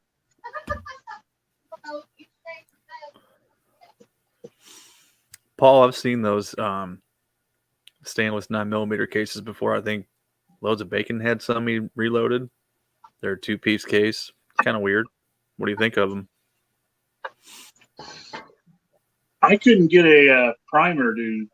They all came out once fired with really loose primer pockets, and I just didn't feel comfortable reloading those stainless cases. Huh. I picked up a bunch of those at the range, and I got to looking at them, and I was like, crap. I thought they were nickel, and I got to look at them. I'm like, no, they're not nickel. They're stainless or something different. You know, I could tell they wasn't what I thought they was. I just chunked them. Did you? Yeah, that was my experience with them. I just didn't feel comfortable. It just seemed like the primer pockets in them were just so loose. So I just shelved them. Oh, that's right, Paul. I forgot about that. They do make a special die for those to get them off the die. I forgot about that.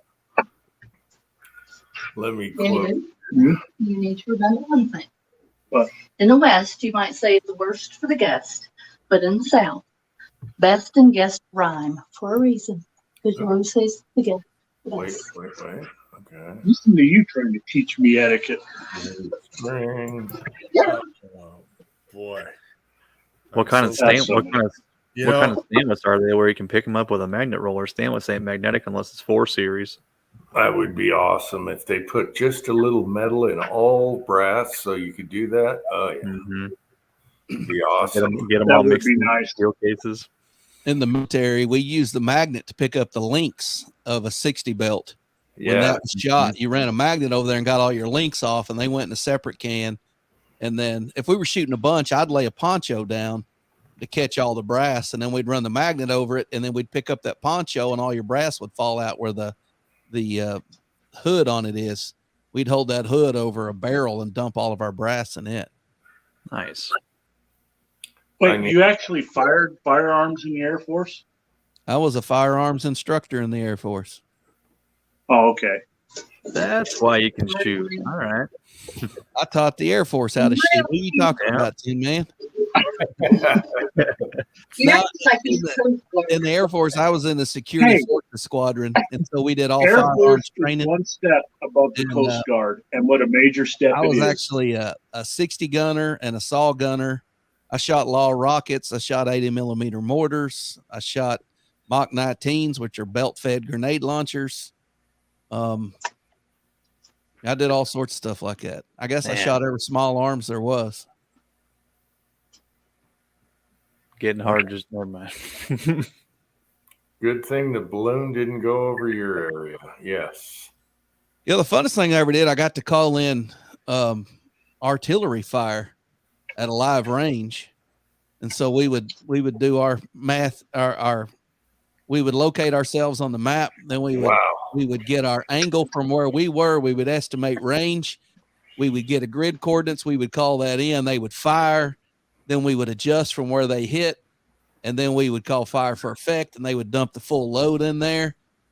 And I mean, the ground is rumbling underneath you. The bullet, the projectiles are going over your head, you know, so you're hearing them, woo, woo, woo. And then you see them just boom, boom, boom, boom. Then you feel the ground shake 3 seconds later. That was pretty fun. Who was your fire support during that? It was it the Army? It was Army based. Yeah. Was it Army? Yeah, it was Army based. I'm sorry. And I don't remember off the top of my head what size guns those were. They told us. They're one of two sizes. You had 105s or 155s. That sounds right. 155 seems familiar. Man. You know, when you call in that fire for effect, it's really kind of putting all your eggs in one basket. You better hope your math is correct. Yeah. Yeah, you want to estimate perfectly. I remember some of that. They would say they would say shot over, and I would say shot out, and that meant they had fired, and I'd be looking to see where I hit. And you only had so many minutes to get on target, or so much time to get on target. And it was I enjoyed that. And when I was doing it and was good at it, I could do all that stuff. But that's been 20 plus years ago. As long as were you the one on the radio? Yeah, we was the 2-man teams. Sometimes you would be the guy running the map. Sometimes you'd be the guy running the radio. Yeah. What's the number one thing you never say on the radio when you're calling for fire? Oops, my bad. I don't know. I don't remember. Never say repeat. It's always say again. Say again. That's right. Because if you say repeat, they're just going to fire it all over again. Yep. Let's see. We got a question from Garage. Two worst words and directions. Oh, shit. Get one of those. He's asking about your LCP Max. How do you like it? How's it been running? Yeah, my son brought one home. I had no interest in 380 until he brought that home, and then I had to have one. So we have 2 of them, and we love them. They're great little pocket guns. Yeah, don't feel alone, Jim. I bought one, and I'm still trying to figure out why I bought one. Because it's in your pocket, and it holds 10 to 12 rounds plus one. I bought it because it was adorable. It feels good. I like it. I'm adorable. Why do you paint me in these corners? It's a belly gun, but it was the gun that got me back into 380 again. Yeah. It's way better than the Kel-Tec or the original Rugers. You got a way better grip, way better trigger, way better sights. I love it. Yeah. I'm still wanting my Browning Black. And I was at Cabela's today. They had one, $629. Yeah. My Browning 243 Midas comes first. What? My Browning 243 Midas comes first. If you can find one. It's the Midas Touch. We got Eagle. She's looking for the Browning 243 Midas X Bolt. And it just doesn't exist anymore. Kenny. Let's see. Speaking of Air Force, there's Kenny. Yeah, Eagle Eye is here. Let me link the man, the myth, the legend, Kenny. Kenny, I'm going to tell you what. I never knew how awesome these cleaning rods were, the solid one-piece ones. Man, I've been using those cheap piece of crap screw together aluminum ones forever. No, for longer rifles, you need a one-piece rod. That thing's badass. I did the same thing about 5 or 6 years ago, Tin Man. I got a one-piece, and I was like, I'll never own those piece of craps again. Dude, I broke one. So, okay, here's how last week went real quick. I ordered that the bore cleaning stuff, that Thorough Clean or whatever. I really wanted to try that. I ordered the bore scope. I get all the brushes. I'm all ready to go. About the 5th or 6th pass through my barrel with that nylon brush, I snapped that aluminum cleaning rod right at the thread, and I said, "Son of a bitch, how am I going to get that out of there?" Because you can't pull it back through once you shove it in. So I had to MacGyver together some kind of push rod to keep pushing it through the barrel, and it was tight. I finally get that out of there, so I said, "All right." So I ordered a cleaning rod. Well, they sent me the wrong cleaning rod. They sent me a 17 cal cleaning rod that my Jags didn't fit on. So I called them and they said, "Oh, just use our website and return it or exchange it." I said, "Okay." On their website, it wouldn't let me select the correct cleaning rod that I needed during the exchange. It would only let me exchange it for the one I already had. So I drove my happy ass to Shields today, which is an hour and a half one way, and I got that new cleaning rod. So this is all over the span of a week. Did you get the Tipton? I sure did. Yep. Nice. Very nice. Boy, you could really stripe an ass with that, Idaho. I know I can reach my hand and pop her on the nose with it. Careful, when carbon fiber breaks, it'll splinter and you'll never get them out. These aren't lightsabers, damn it.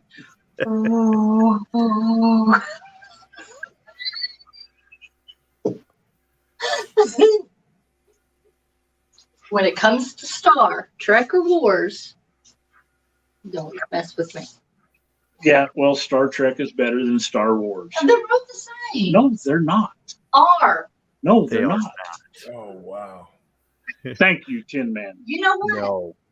Harry Potter is nothing more Oh, than do Star not Wars. embarrass me bringing Harry Potter. Talked about Harry Potter. what? This is gold. Star Wars. This is how weird she is. She will put on Harry Potter movies and just watch for days. Like, I don't even know who the hell she is sometimes.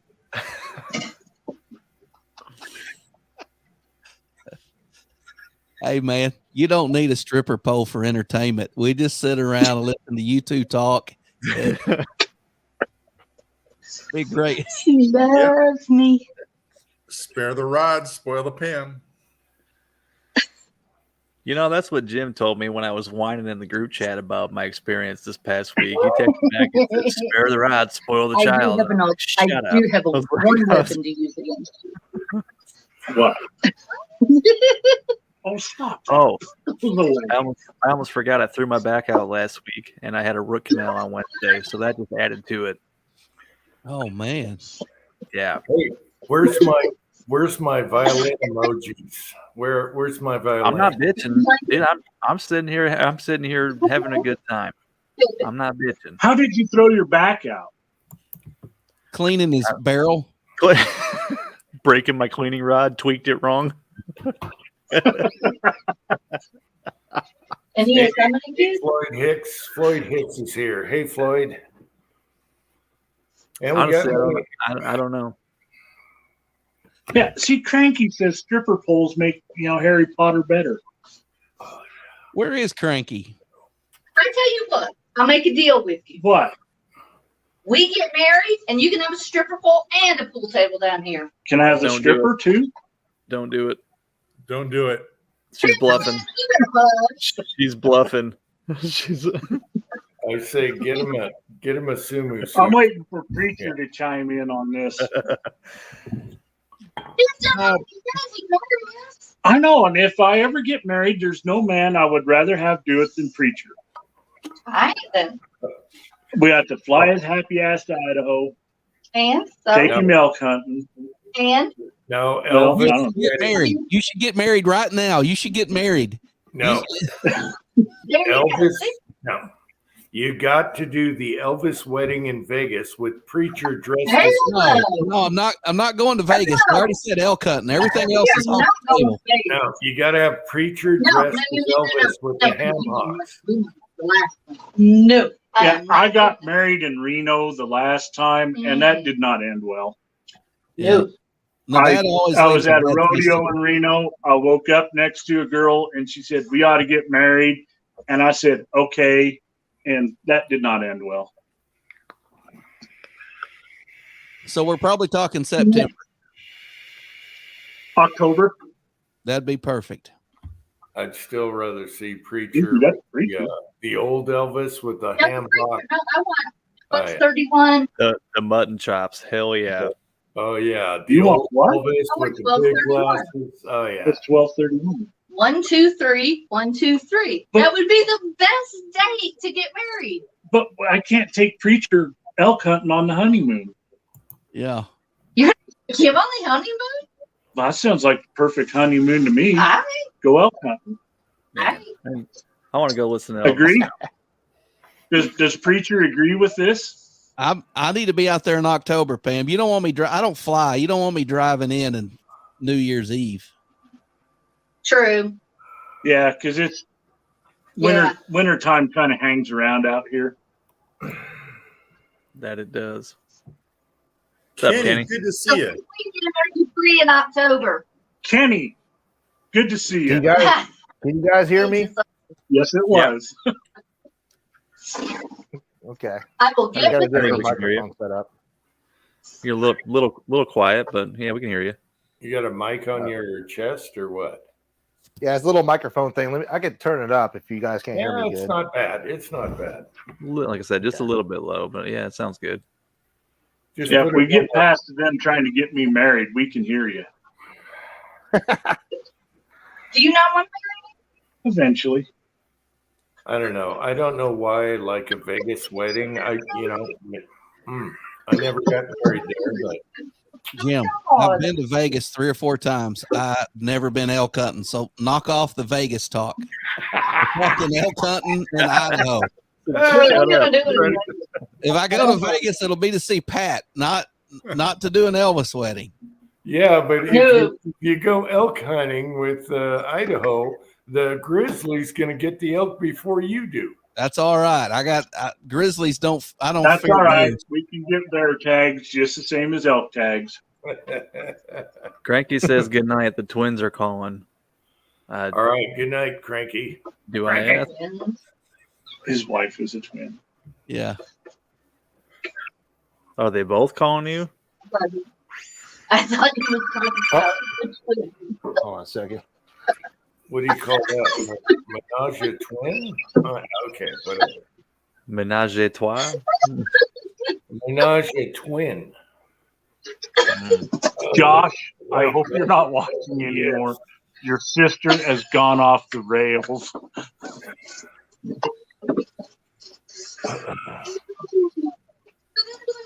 So you just, you can't say that. Those aren't the right kind of twins. Right. Kenny's. What's up, Kenny?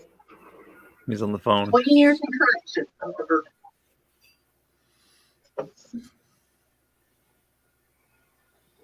He's probably getting an order for a custom 22.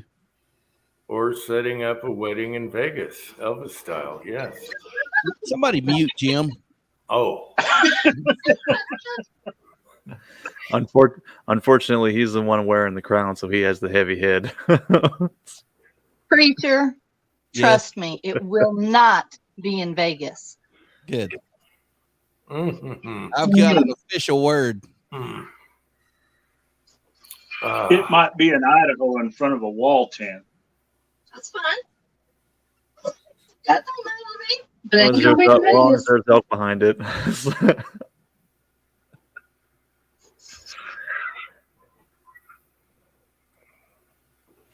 James Pollard's ordering a pizza. No, he says Kenny's ordering a pizza. Oh. Oh, God, pizza sure would be good right now. We lost him. Duty calls. That was somebody calling him about his car's warranty. Where are you going? What for? Why, you're right. It is about to expire. Sometimes when I'm driving and I get those calls, I just take them. Yeah, I'm interested in that. And we go through the whole process. And then I tell them I have a 93 Windstar van. What kind of warranty can I get on that? And they hang up.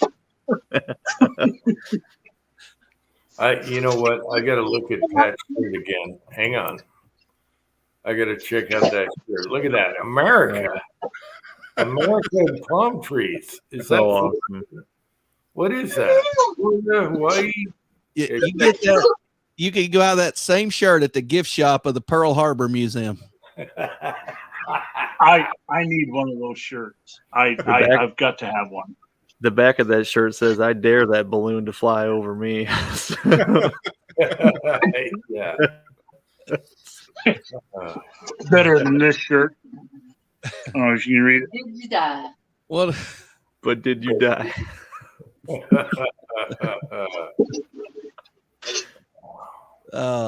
I always have fond memories of Pat on the front porch in California holding his French fries one at a time over his sled pot, warming them up before he eats them. Like, what are you doing? Oh, I sorry. was saying, you're casting lead and eating, and then Pat starts holding the fries. How much did you win?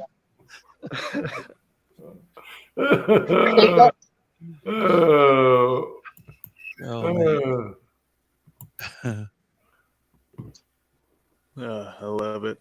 That's funny stuff. Yeah, I miss the chats, baby. Yeah, it's funny. Good Yeah, stuff. well, I got to go back to work, so count me out for the next 3 or 4 months.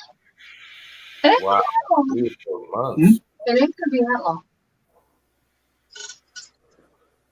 You hear me? You're doing God's work, Idaho. Yeah, delivering and puberty blockers up and down the coast and what have you. No, you just For Piece of people in shit. need. Other people's shit. That's what I haul. Yeah.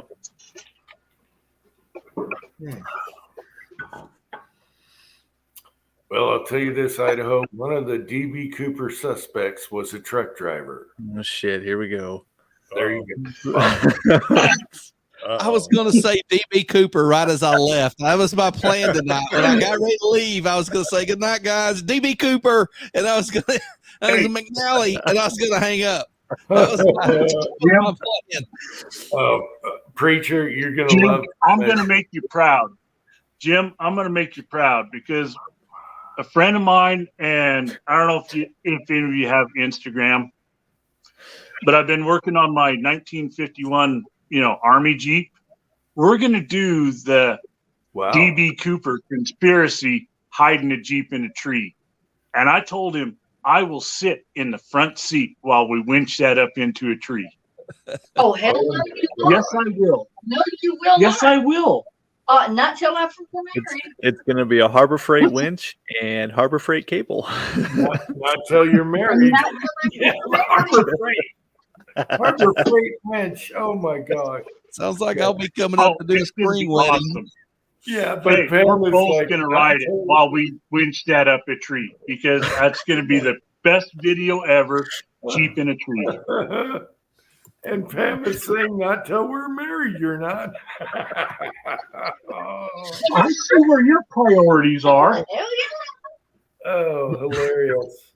All right, Preacher, if you're leaving, you're going to love that 10-part series thing. Oh, my gosh. Oh. That's I've got hilarious. I This think guy, yeah. I think I got about a 15-hour drive to where I'm going in Virginia. Okay. You're going to love it. The second one I send you is a lot cleaner, and they got to make a movie on this guy because you can't make this stuff up. Yeah. When are you heading out, Preacher? I'm not exactly sure when I'm leaving. About 2 weeks, I think, is when I got to be there. Gotcha. I still haven't kind of plotted my trip. I'm going to spend some extra time. It's in Appomattox, Virginia, which is where Lee surrendered the Army of Northern Virginia to Grant. So there's a national park there. That's way down there. So I'm going to see that while I'm there. I'm going to try to find some barbecue places. I'll probably try to stop and see a few people along the way. So I'm really not sure. I'm not sure what the trip's going to look like. I just know I've got to go about 15 hours each way. Well, if you pass a white semi hauling other people's shit, taking up the whole road, that's me. One pulling, it'll have the pop cans behind it, says just married. Yeah. No, that's not till October. Okay, Preacher in Idaho, while you're still here, I got a text from Cranky, and he said Idaho's wedding's going to be a Mormon wedding. No. Well, there's a story there. I am not wearing magic underwear for the rest of my life. Cranky is still killing it, even on texting after he left. Frankie was there for Ozark and Twine's wedding, and I said, Ozark, do you have a ring to give your bride? And he puts the ring on, repeats after me. I looked over at Twine and I said, do you have a bride to give to your husband? Not a ring to give to your husband? And she kind of looked at me and it just blurted out. First thing went through my mind, oh, this ain't a Mormon wedding. And the whole place, I didn't realize I had a microphone. I didn't realize the whole place heard. So that's what the whole Mormon wedding thing was about. I got news for you. I was baptized a Mormon, but it didn't take. Oh, that's hilarious. Cranky from being gone is still killing it. Yeah. Oh man. I don't believe in one wife. What the hell you want me to do with extra ones? You better start believing in one. Or what? That he was grinning. That's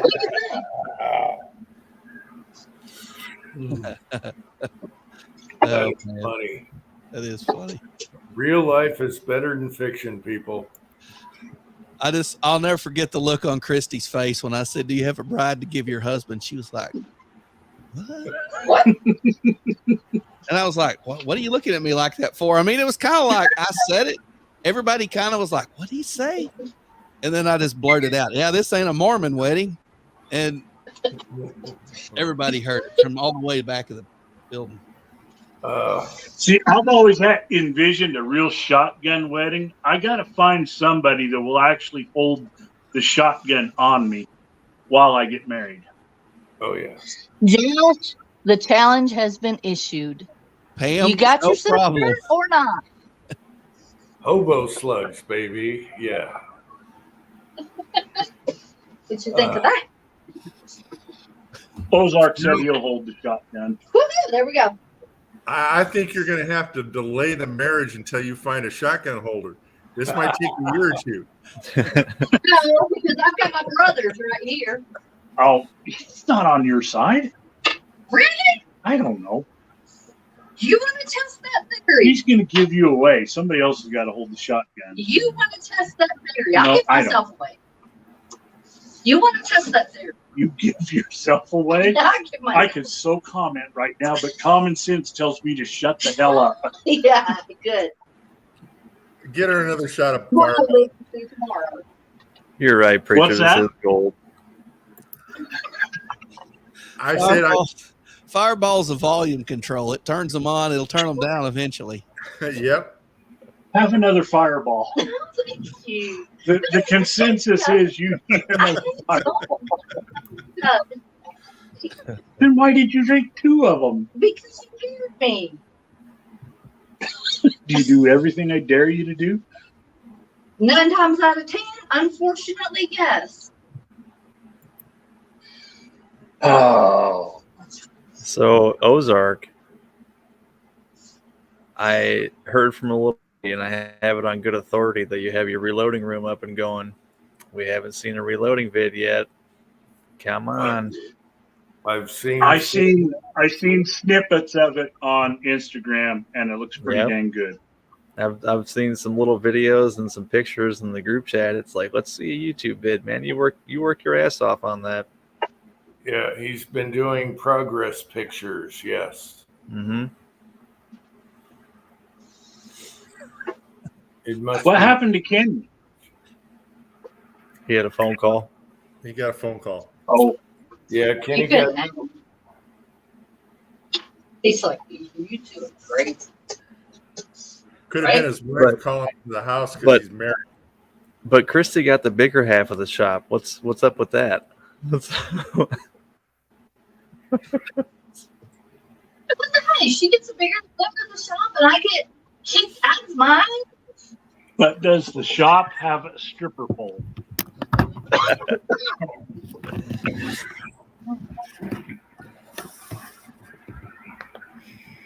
I think he's got the separation between the 2 shops without a door. So a stripper pole is available. Yeah, I think you have to go outside and go around to get into his reloading room. Yeah. That's a good idea. Uh-huh. Just saying. The door locks from the inside too. You see that? The shop has heat on the floors. That's right. They're Ozark. married.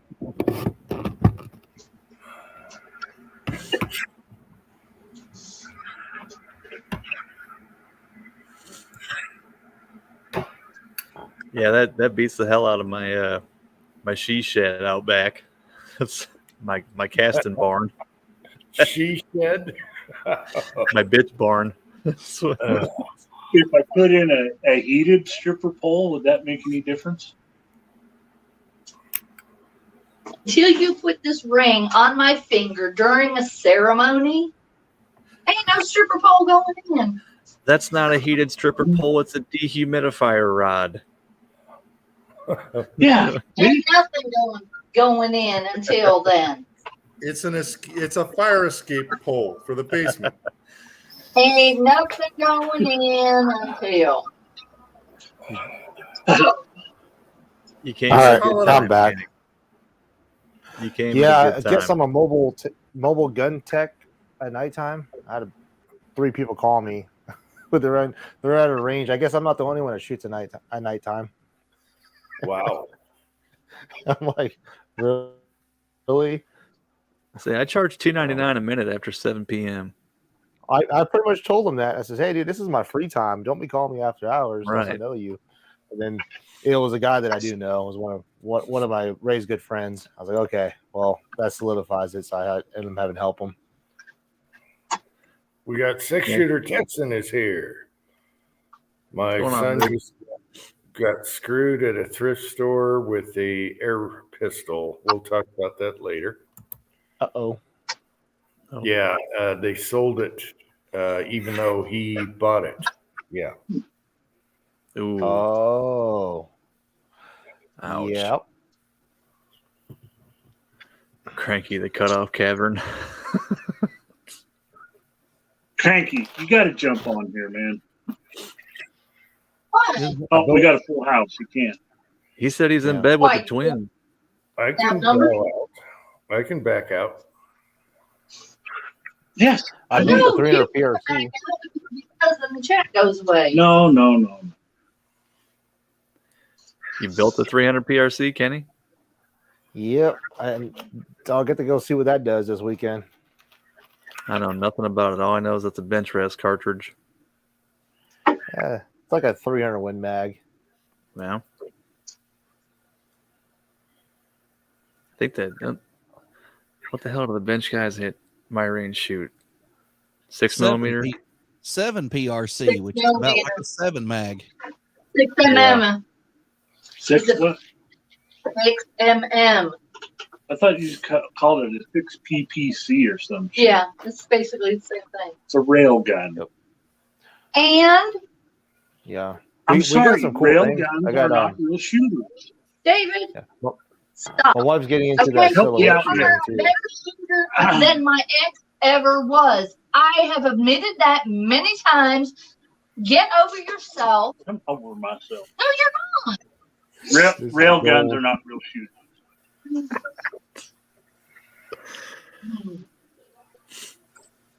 Yeah.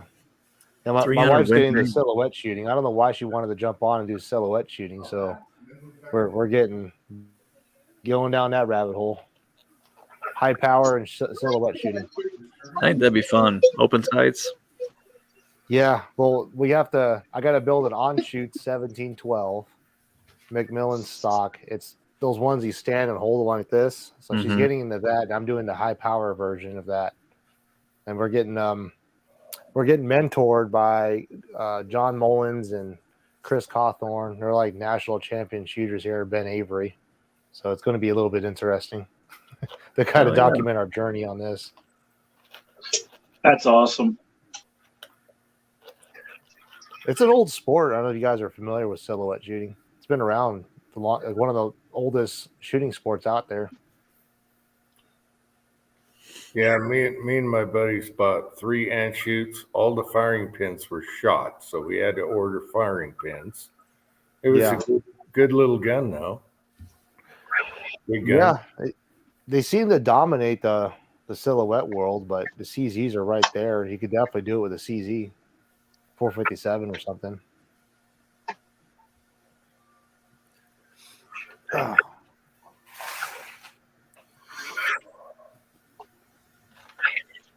So what kind of primers? Are they Magnum primers? Because someone has the extra. No. No, I traded. Do you need Magnum primers, Jim? No.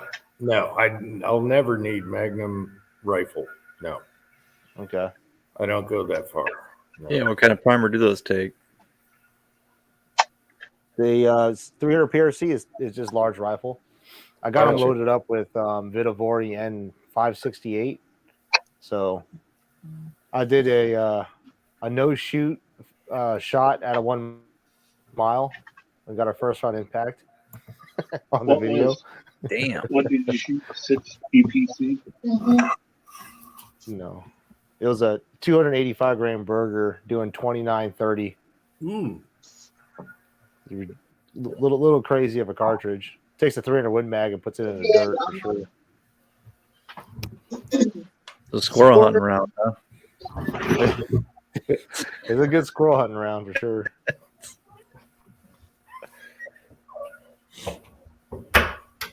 So did you see that while you were at SHOT Show, did you see Aero Precision and that Solace action they're kicking out? What do you think of that?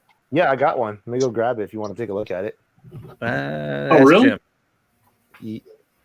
Well, it's just I have to ask Jim. Yeah, I got a rifle coming from them, a complete rifle that's $2,000 and actually have the action right here. It uses Zermatt Origin prefits, so you can get a shoulder prefit or screw on a Savage barrel. I say if you're going to build a custom rifle, that's definitely a good choice for the price. It's hard to beat that, man. Hell yeah! Is that average price for an action? What they're charging was like $900 for the action. Is that about average? I don't know anything about it. $900. Yeah, let me know if you want to get one. Obviously, my cost is a lot less. Yep. So probably gonna be a while. Yeah, I know. I could build a barreled action at least for you for under $1,000. They're expensive. Tin Man says, ask Jim after he cleaned his airsoft rifle on a live job. I didn't show anything but the freaking barrel. Stock bolts. Oh, I didn't realize I did that. I'm sorry. I'm sorry if I get in trouble. Put a magazine in on YouTube anymore. Yes, you can, as long as it's 29 rounds. I don't think you can install one now. You can't just on. Just shoot 29. Oh, hold on. Oh, sorry. Oh. Compressor. Air compressor. Damn compressors. Good night, Ozark. Charles Greer. Marvin. Oh, good night, Ozark. Good luck hunting tomorrow. Good night, Marvin. He used a 300 WSM heavy gun. I got a question for Kenny. I'm curious. 2021. He set the world record. 10 round. All right, stupid question for Kenny. Never a stupid question. You live in a dry environment like I do. Did you notice your compressors don't have so much water at the bottom on the trap when you empty? Yeah. I don't drain mine out. I think I've only drained a compressor once in 6 months. Yeah. We went to drain ours out. We got a huge one and we went to drain it out. Like, where's the water? That's exactly what I said. I started freaking out. Like, dude, what is going on here? This must be trapped or something. Yeah. So in a dry environment, for people that don't know, your compressors you don't have to constantly drain the water out the bottom. No, it's actually really good for us too. Like if you want to paint a car, Arizona is probably the best place to do it. Yeah, besides the dust. Yeah, we have the air trap. 10 shot.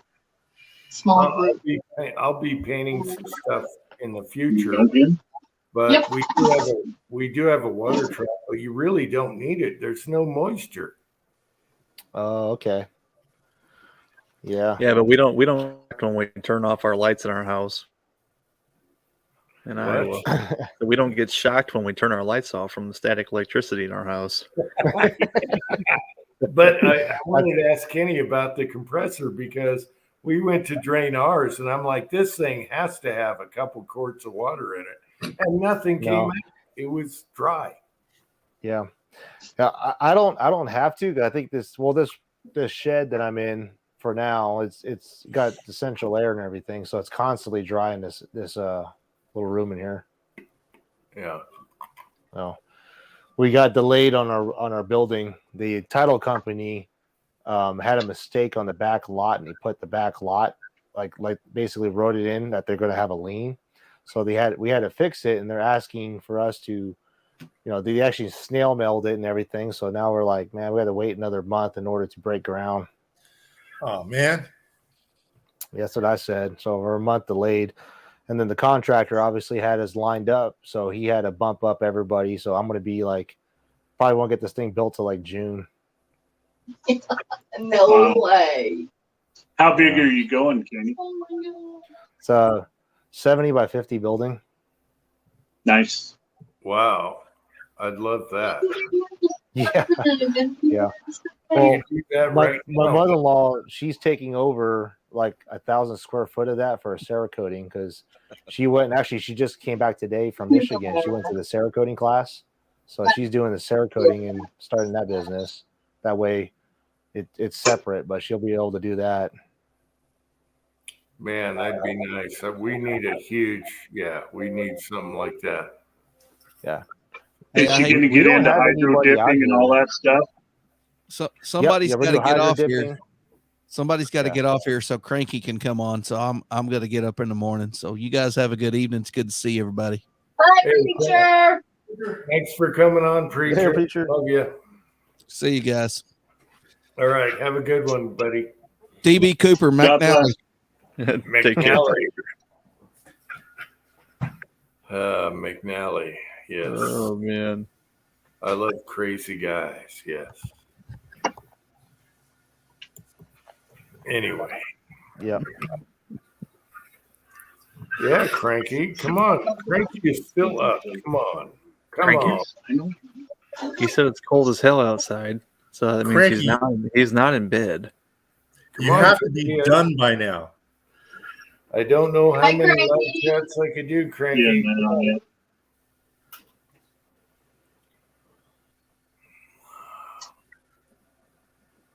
Tickets. Get your Luke Bryan tickets, preacher. Preacher's gone, so he didn't see that. So, Cranky, text preacher and tell him. All right. Cranky, you'll be happy to know that I was busting Preacher's balls about that earlier. I said, hey, Cranky said you were going to a Luke Bryan concert in August. Are you excited about that? What concert is it you want me to take you to? REO Speedwagon? Yeah. Oh, good God. When is that? August. I have to take Pam to an REO Speedwagon concert in August. I could think of worse concerts. Yeah. I can't. can't. Better concerts, though. I could think of better ones, too. I can't take it anymore. Culture Club. You know, she's going to get drunk and she's going to throw her bra on the stage. And it's gonna be embarrassing. Not to those guys. They're not even good looking. What are you talking about, Pam? What? They're all going to be doing it, Dave. Oh my God. Pam. But Pam, Pam, we got to talk about who you throw your bras to. I can help you with this. Snake. All right. White Snake? Yes. I haven't even heard of them. That's hair. That's 80s hair metal, man. Oh yeah. Pam, I got members. I can help you out with what bands you throw your bras to. REO Speedway. All right, I'm listening. No. Hey, if I go to a Bon Jovi concert, I would throw my bra at him. All right? That's it. That's all it is. Look what you walked into, Kenny. How are things? Really busy, dude. I don't know if I told you, but I'm doing this full time now. Well, I was going to ask you, did you quit the railroad? Yeah, I am done with them. All right. Threw away a career. Right on. But I'm kind of glad, man. I got so much freedom to do what I got to do here, and I feel happier, less stress, and I'm not going to die. I feel like I'm going to die on the railroad. Yeah, the railroad, you were getting all these BS emergency calls, and that's got to feel good. I don't know if I told you guys, actually, about a month ago, I got ran over by a semi-truck driver on the side of the road. I did not do it. Really? Wasn't that last year where he took you to the rail? That was 1 year ago, and then it happened again about a month ago. Right before I took my leave of absence, I parked off an off-ramp and fell asleep just on the off-ramp, and the damn semi-truck driver fell asleep, and I was in a rental vehicle, another Nissan Frontier, surprisingly. I don't know what the deal is. Total 2 Frontiers on the railroad, and they ran over the right side of my truck. Literally the whole right side of the cabin was like completely smashed. And all I can say is God was definitely looking out for me that day, man. But I walked out of there. I literally opened my driver door, looked at it, and saw half a truck missing. Oh my gosh. Holy shit. Cranky, Yeah. I'll try and do it. Let me So see. you're saying don't buy a Frontier? Unless you got some really good luck. Yeah, semi truck drivers. It was just nuts, man. They literally, he was doing 70 or something on the freeway and just decided to veer off the road on the off ramp and took the right side of my truck out. Wow. Yeah. Was it the ramp that goes to the truck stop, Kenny? This was right there on Water Road, just going on the 40 freeway Really? past Needles. And there's no reason for a truck to even get off on that ramp. No, he just fell asleep. That's all I could think of. Obviously, he tried to Yeah, deny it, well. but makes no sense when you're doing 70 miles an hour on an off ramp that immediately turns right. There's no way he could even stop this truck going that fast. Especially there where everybody knows it's 55 for trucks. They should throw the book at him. Yeah. But what got me, dude, was if they all the speak his railroad language. You're right. Yeah. All the railroad wanted to know is if I'm coming back or if I'm going to file a, what do you call it? Injury report, because they care about their safety numbers. That's all they care about. Mm-hmm. They didn't even ask me if I was all right. So it goes to tell you what kind of company these railroad companies are. You're nothing but a B number. They'll replace you the next day, regardless of how many years you got in the railroad. Okay, Cranky, I looked up your email. I punched it in. So come on down now. I just gave you a personal, and hopefully it stays logged in now. All right. Yeah, I agree, Paul. Thanks, brother. It's worth it, man. It ain't worth me chasing a paycheck with a tyranny company. All they care about. They're owned by a bunch of liberals anyway. I'd rather be home with my kids. It's nice to work for yourself and not take the BS and get the phone calls, right? All that. Yeah. And I'm here to tell you, Kenny puts out a great product, and I have utmost faith that this is really going to work out for him. It really is. I appreciate it. And even if it doesn't, man, we come from humble beginnings. Shit, I live in a trailer right now. I mean, I'm not hard to, what do you call it? Embarrassed to say that. So it's like, dude, we're not. Yeah, I had a track home. I had those big homes. I've done it already, so I'm happy where I'm at. Link.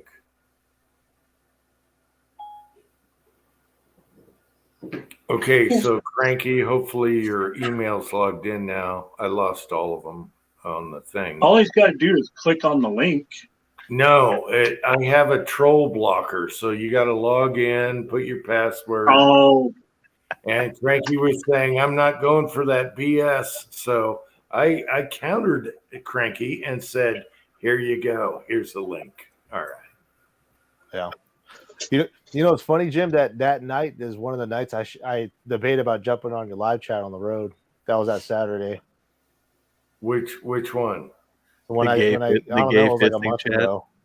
The what? Yeah, I should have jumped on your chat. I probably would have stayed awake and drove home. But I decided to pull off to the side of the road, and that's when I got hit like 20 minutes later. Oh my gosh. Wow. Yeah. I should have jumped on the chat. No. Yeah, I don't know. We'll have to talk to Idaho about this, but there's a lot of Haji drivers out there that I know. Bad. Trust me, they're on my radar, man. I look at it. And, yeah, you see that chic logo or whatever it is, you stay the hell away from that damn truck. And it's literally all the old mom and pop truck stops are being bought up by those guys. And I'm sure Kenny sees it just up the road towards Kingman. That old mom and pop truck stop there, it's been bought up by the Arabs. And if we go in there, I mean, we're literally treated like aliens. Wow. America. America. And we got Chinese balloons blowing all over the place. Yeah. I didn't know about that until today, man. That's how much I watch the news. I said, what the hell is this balloon thing about? I am so close to being retired from this and getting out of this. It's by October next year, I'll be done. I'm on the final push. You know, when I drive into congested areas, I'm like, how can a truck driver deal with this? They're weaving, they're cutting people off. How does a truck that has to keep his momentum keep up with this crap? It's bullshit. Yeah. You guys need your own lane.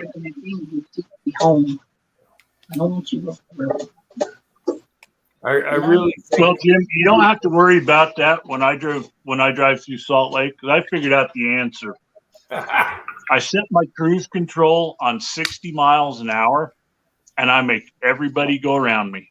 Yeah, because they're going. I'm that guy. Yeah, they're all going. I'm that guy. Yeah. Yeah, Salt Lake is crazy. I don't even want to drive through there, let alone with a big truck. Dude, they'll do that in the snow too. If there's snow on the ground, if you're going from north to south, when you get to Brigham City is where it starts, and you don't run out of it until you get, a little bit south of Payson, and it is 100 miles of craziness. It's high speed craziness. It is. All me and my son could do when we were making trips here was, I can't wait till I get to the 2-lane freeway, and then it's good, Well, I got to know, Idaho. You drive around here in LA. Is Idaho worse than Los Angeles? What's that? I said, is Utah worse than Los Angeles for driving? Utah is worse. Wow. Yeah, because LA, and I'll say that because Utah is, high speed craziness. Yeah. Los Angeles, nobody gets over 40 miles an hour most days. Yeah. So LA, you're not going fast enough. In Utah, everyone's going 85. And they're and you get like 6 lanes, and they're all doing this. And if you're doing 85, running down I-15 in Salt Lake, you're going too slow. You're going to get passed by minivans left and right. Oh yeah, it's crazy. I stay away from Salt Lake. I noticed that when I was up there driving with that motorhome, Jim. I had so many birds flipped at me. It was ridiculous. I tried to warn you. You weren't kidding, dude. And I'm like, dude, people think I'm like this old retired guy driving his motorhome, and you're flipping a bird left and right on me. I'm just doing 70 on a motorhome. I'm like, dude, this is booking it on a motorhome. That was sketchy AF for sure.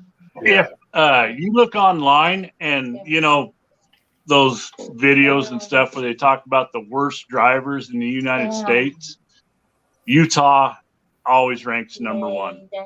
No, don't say Utah. Just say Salt Lake in that area. Well, yes, I was going to say the Salt once Lake you get area, out of Salt Lake, there's no people and the roads are wide open. It really doesn't matter. But and the great thing about it is, like, you think New York and New Jersey would be the worst. If I turn my signal on in New York or New Jersey, people will wreck themselves trying to give you room to get over. Get out of your way. No way. No way. I'm serious. I was right about that. No, wait a minute. I am serious. You have to honk the horn and everything. No. If you're in a big truck in New York or New Jersey, people will literally wreck themselves trying to make room for you. They will slam on the brakes, give you all the space in the world. It's crazy. I find it hard to believe myself. I just came back from Maine and drove through all the way from Albany to Maine, and I noticed the same thing. You put a turn signal on, dude, these guys are way back there. I'm like, what the hell? That car was right on my ass about a minute ago. Yep. In Salt Lake, they will literally speed up. And then hang out right where you wanted to go, and just dare you to move over. They're piranhas. They're crazy. Yes. Yeah. They're fiending for road rage. I noticed that out there in Salt Lake. I dread going. And in LA, it's slow motion craziness. You get some of that traffic over there. You're only going 15 miles an hour. You put your signal light on. You can muscle your way over there, and eventually they'll give up. But Salt Lake, no, they're brutal. They are. Cranky's comment. I think that's probably legitimate right there. The last one here. This one. Because Dude, if I'm ever trying to enter a freeway and there's a semi in front of me, I'll tuck up right behind them because I know cars are going to give that dude space. And I'm like, yep, there's my in right there, right behind the trailer. And here's my rule about entering a freeway. If you are a state that has a split speed limit, like one speed limit for trucks and, one speed limit for other cars, I will not move over. I will not jump out in that left lane where they're going 80 and I'm required to do 65. That's just pure stupidity. I will make whoever's trying to get on the freeway, they need to merge. Figure it out. You get in front of me, get behind me. I don't care. I'm staying the same speed. Yeah, you got to time it when you're merging. But people don't get that. It's stupid. Yep. Luckily, I don't have to go on the freeway very often. I'm very fortunate. That Jeep will barely make it. Dude, I know. It's a pooch. Yeah. No, What is it, Jeep? Like 0 to 60 in, 2 miles? I don't get people that drive Jeeps. Mine's a 3.7. My 4-liter was worse. The 4-liter was a rock solid engine, but man, the acceleration on it was horrible. I could floor it and get passed by a freaking Pinto. Oh, yeah. Yeah. I'll tell you where Jeeps are the worst. Driving through Colorado. The 4-wheel drive. Everybody that owns a Jeep in Colorado thinks they're a Ferrari. Yeah, I still don't drive fast, but I've not even come close to getting stuck in mine. I love mine. It's nickel and diming me right now, and it's pissing me off, but it's time to buy a Ford. Is that Leon? I'd like to time to buy a Ford. I'd like to have an old 60s Jeep. A friend of mine had one. There was no weight to it. It was awesome. The doors you just lift them off. That was awesome. It was convertible. Man, that thing was cool. It was like an army almost. I think I got CV axles going out in mine now because I just did my wheel hubs, and now when I turn to the right, I hear a clunking noise that matches the wheel speed, and I'm like, shit, that sounds like CV axles to me. Oh, I gotta know. Did you do them yourself, or did you go take it to a mechanic? Hell no, I didn't do them. I paid a guy $75 to do it for me. That's got a lift in a heated shop. Oh, all right. I live in the Rust Belt, man. I don't mess with wheel bearings. Cat. Yeah, he's like, I'll do it for $75 a bearing. I said, sold. It's 4 degrees outside, bro. That's all you. He told me my caliper's locked up too up front, so I got to throw calipers on eventually. I'll do that when it gets a little bit warmer. But yeah, that thing's clocked over 100,000 miles, and it's starting to get some noises on it. My next trip to Texas, that's what I'm going to end up doing, is putting all new brakes on that Jeep. Mm-hmm. Yeah, doing brakes is gravy. There's nothing to it. Just bleeding them sucks. That's the part I hate the most. Yeah, but I'm dealing with a Jeep that probably hasn't had the brakes off of it since 1951. So it's going to be interesting. Those caliper bolts should be nice and fun. The bracket bolts. Yeah. If you got Instagram, I put the pictures up on Instagram. You need to check it out. I don't have Instagram, but I could probably figure it out. But anyway, we're going to get it painted, and that's going to come home probably in this fall sometime. Nice. What year is it? You've got a lot planned for this. It's a 1951 M38 Army Jeep. Oh, awesome! I've had it it's got a flathead 4 in it. Yeah, and forever. Yeah. Yeah, we just got it running. I want a Land Cruiser, not a Jeep. I'm looking for an old FJ40. They're expensive, man. Nice. Yeah, this is just an old military Jeep that I've had for quite a few years down in Texas, and we're getting it all primed up, ready to come home. I'd love to have a military Jeep. They're just so simple, so awesome. Yeah. Are horrible. I drove one a little bit. They're horrible cars. This is, top speeds like, 50, if you're going to redline it. And Perfect. Yeah. Oh yeah, it's probably got a 4-speed manual. You don't want to go on the highway. And the My suspension Jeep is not is- going to see any oil roads. It's strictly for off-roading, and Yeah. I got some pretty big mountains I plan on putting that on top of.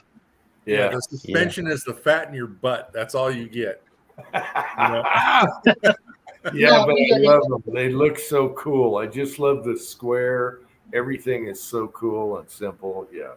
Right, and mine is actually a square fender, so it's that old.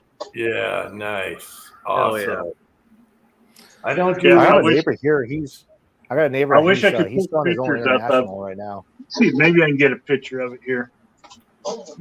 Well, you can do a YouTube on it. I don't do Instagram. I can't get around there. I don't know why. It would be a short, Jim, and then you'd be all upset because it's Oh, a short. So if it's a Dude, short, I was just gonna say, Chico put a video up at 9:00. I wonder if it's a short. I hate shorts. I'm sorry, people. I hate shorts. I don't get the short thing on YouTube now. They're all. Yeah. We know. It's everybody's attention span, Jim. This day and age, everybody only has 30 It's seconds. the to attention give. span and the dopamine hit, man. It's a TikTok bullshit thing, and Yeah. YouTube shouldn't be TikTok. Yeah. They're Timmy, I got a new hobby. You might like there this you go. one, but I got All right. an I don't know FPV if you drone. can blow that up. Yeah, let me. Hell yeah. All day long. Oh, we would love that around here. That'd be awesome. Oh, that'd be Yes. awesome in the snow. Yes. Let me see if I can find another picture here. Oh, those are the ones you can watch the old army videos of them things hopping around in the mud and getting Oh, yeah. airborne and stuff. And going over a jump. Yeah. Yeah. No, I love them. They're crude, they're rude, and I love that. I love simplicity. Now there's a front end. All right. Awesome. 7 slots, baby. Wow. 7 slots. For 7 continents. Yep. You just need a good bumper sticker. You'll back up 30 yards for a redhead. Yes. We lost connection. Yeah, that's all I got. Dude, I do like anyway, on Instagram I've got, pictures of our progress and stuff, but the YouTube video will be that Jeep climbing a tree. Yes. James Pullard's still pumping them out. Yes. All right. How you doing, bud? James had a city truck merge into the side of his trailer. Trailer took his mirror off. Oh, wow. Patriot Paul remembers the wench video. All right. You go way back. All right. That was fun. Yeah, I still remember the big hunk video. The what? Big hunk video. Man, which one? Yeah, there's a couple. Yes. The one where you asked your wife, "Did you get hunk?" and she says, "No." That's that was a good one. I forgot about big hunks. I need one. Yeah, baby. Actually, somebody called it the Mash Jeep. That Jeep's nickname for years has been Radar. That's awesome. I just always loved that body. I just love military Jeeps. That's what I grew up watching, all the Army movies and everything, and I love it. Yeah, I think I bought that like 12 years ago, and then my friends down in Texas used it as a pasture chaser, and then it got parked, and we just got it running here about a month ago. I mean, that old flathead bore is just, they're hard to kill. Yeah. Any straight 6 or 4, they're just like tractor engines. They just rule. You're not going to get the, like you say, you're not going 70, but they just rock. They last. Dude, they don't care. They keep going. They're That's simple. why Yeah.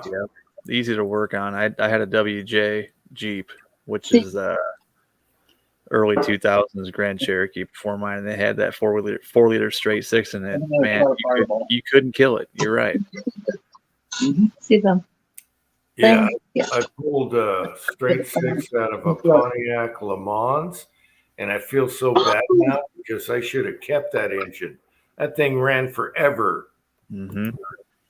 Those old Mazda, I had a 72 Mazda diesel engines are the same way. Oh, you had a 72 Le Mans? The little Mazda pickup that had the diesel engines that got like 80 miles per gallon. 74. And the Monte Carlo. My dad had a Mazda pickup. He let us borrow it and drive it to Iowa City, which is about 100 and some odd miles. And she got to Iowa City and thought his gas gauge was broken, so she went to go fill the gas tank. She put 73 cents in diesel in that truck going to Iowa City. Man.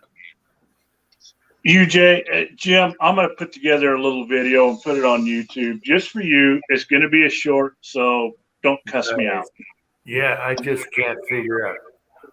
I can't figure out Instagram. It's a pain in the ass. Easy. I can't figure out Facebook. So Oh my God! How old are you? I'm stuck down here in Instagram category. Oh my God! I can do both, and I can do Twitter. And you can have children, so I'm impressed. Yeah, I don't do Facebook or Twitter. I can have children. Yep. I'm an old man too. I don't do Facebook or Twitter or any of that crap. Yeah. Yep. I'm the same way, man. I had to jump on Facebook. My wife made a Facebook account for us, so that way we could talk. I guess all these new events are happening. All these shooting events we got to go to are all done on Facebook. Unfortunately. What do you mean? Kenny's got great Instagram content. I got some cool ones coming up. All this 22 rimfire stuff, unfortunately, is not my shtick. I like center fire, but I got a 300 PRC. I got a 33 enabler that I built for a guy that I'm going to shoot that at like 2 miles. So I got some ELR content coming. Nice. I was glad to see Mrs. Eagle Eye out shooting here about a week ago, was it? Yeah. She's a lefty, so go lefties. She's she shot a Rim X and first time on a KYL rack. That know your limits target. Freaking nailed it. 10 shots she in was a row. killing. So yeah, that's talent. My wife's a lefty also. Yeah, that's fun. It's different. Yeah, holding stuff, doing stuff. Yeah, it's moving pretty fast for us. In fact, the 22 international rimfire, it's kind of like the Olympics. These guys are being sent over to Italy to compete. Yeah. 2 of the guys I built rifles for are going there. And then I won my first 22 or on podium. I got a podium finish on my first 22X match. I seen that. Yeah, that was surprising. That was the biggest 22 match here in the West Coast, and I was actually on track to get it first place, but I bombed a stage where you got to get inside the cages for the water tanks, those big cages. Yeah, I couldn't get in there. My tall, lanky ass and a big ass rifle. I couldn't stab the rifle into the ports, so I was like super awkward for me, and I killed that stage and dropped too many points, and that's what got me third place. Third place is pretty damn respectable. That is. Wow. Yeah, it was my first time, so I was sharing to folks like, look, I do a lot of center fire matches, and to come to the 22 world and place a podium finish on the first match kind of tells you, like, look, center fire, if you were to do center fire PRS, you actually can compete pretty damn good in rimfire. I'm sure you've seen my comment on that, but that 1022 that you built, that got my interest. I've not been a 22 guy, but after I seen that one, that got my wheels a turning. That one, yeah. I got a lot of people trying to buy that off of me. I'm trying to keep it. Oh, you still got it? I still got it. It's here. I even built another one, but I put a full auto lower parts kit. I got that in a steel. Jim probably knows about these things, but I forgot who makes them, but it's a 1022 full auto trigger pack. Oh. I got one of those original ones. NFA transferred to me. It's transferable. Wow. And I got to do a video on that because I only have 2 mags that will run that thing because the bolt outruns the magazine. That's how fast it shoots. It will dump 20. It dumps 15 rounds in like a second. Yeah, you want a strong magazine spring to keep up. Yeah, so you know about it. What I would do with that is take the pistol. Yep. And do a little pistol with the brace on it. Oh, that would be awesome. Oh, that's what I did. I was gonna do a cool little video, go gangster on it, like sideways. It was a Ruger Charger that I put that trigger pack into. Yes. It just goes sideways and just play stupid with it. Yeah, I would do the Charger suppressed with the pistol brace. That would be like the awesome. The only time I was interested in full auto and do a tech stamp would be a 1022, because cheap ammo, Yeah. Well, it's either that, and then Ray from the X-Ring, we're putting together a belt-fed AR upper 22. So it's going to get pretty stupid pretty soon. So I figured if I want to do this thing full time, I want to have some fun stuff I've always wanted. Everyone is still giving me craps for shorts. Uncle Jim Bucket of excuses shorts. Dude, I've been looking for a good cleaning rod. Speaking of X-Ring and all these guys that use Deweys and all that stuff, and I saw X-Ring using that tipped in. I was like, all right, that's probably the one I'll pick up. So, dude, that thing is awesome. Yeah, the Dewey rod's great. I use the Pro Shot. It's the single stainless steel one. And then I think Tippmann makes one where you could actually, it's like a pistol grip. You grab it and you could push the rod, then let go, pull it back. It slides on the rod. So you don't bend it. Yep. Yeah. That one, you could get a lot of leverage. You talk about getting a squib out, that will get a squib out. Yep. I saw that one too. I'm like, I don't know. Yeah. Solid rods are the way to do it. If you have the room to, man, I could set you up and let you know like how to get your like little cleaning rod session where you just grab it out of a PVC pipe and you have your jags and everything right there. So. Oh yeah, I saw what's his face had that too. Where he had like 3 different different rods. Set up like that too. Yeah, they have 3 different rods, and each you don't have to unscrew nothing. You just that's pretty cool too. Yeah, let me know if you need anything. Like I said, I'm on board now with like RSR Group and stuff. Aero Precision is one of my dealers now. Yeah. So I could get aero parts for cheaper. And they were there to actually steal gold. I broke that aluminum rod that I had into 3 pieces, pushing that bore brush through my 223. That's what you were saying. That. Yeah, I've been there.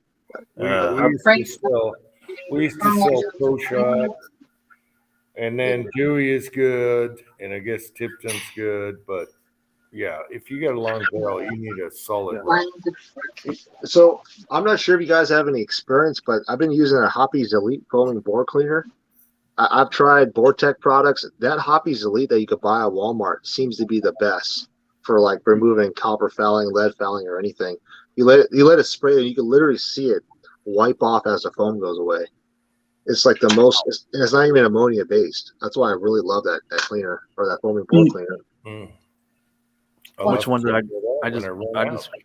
I just bought the Thoro cleaner.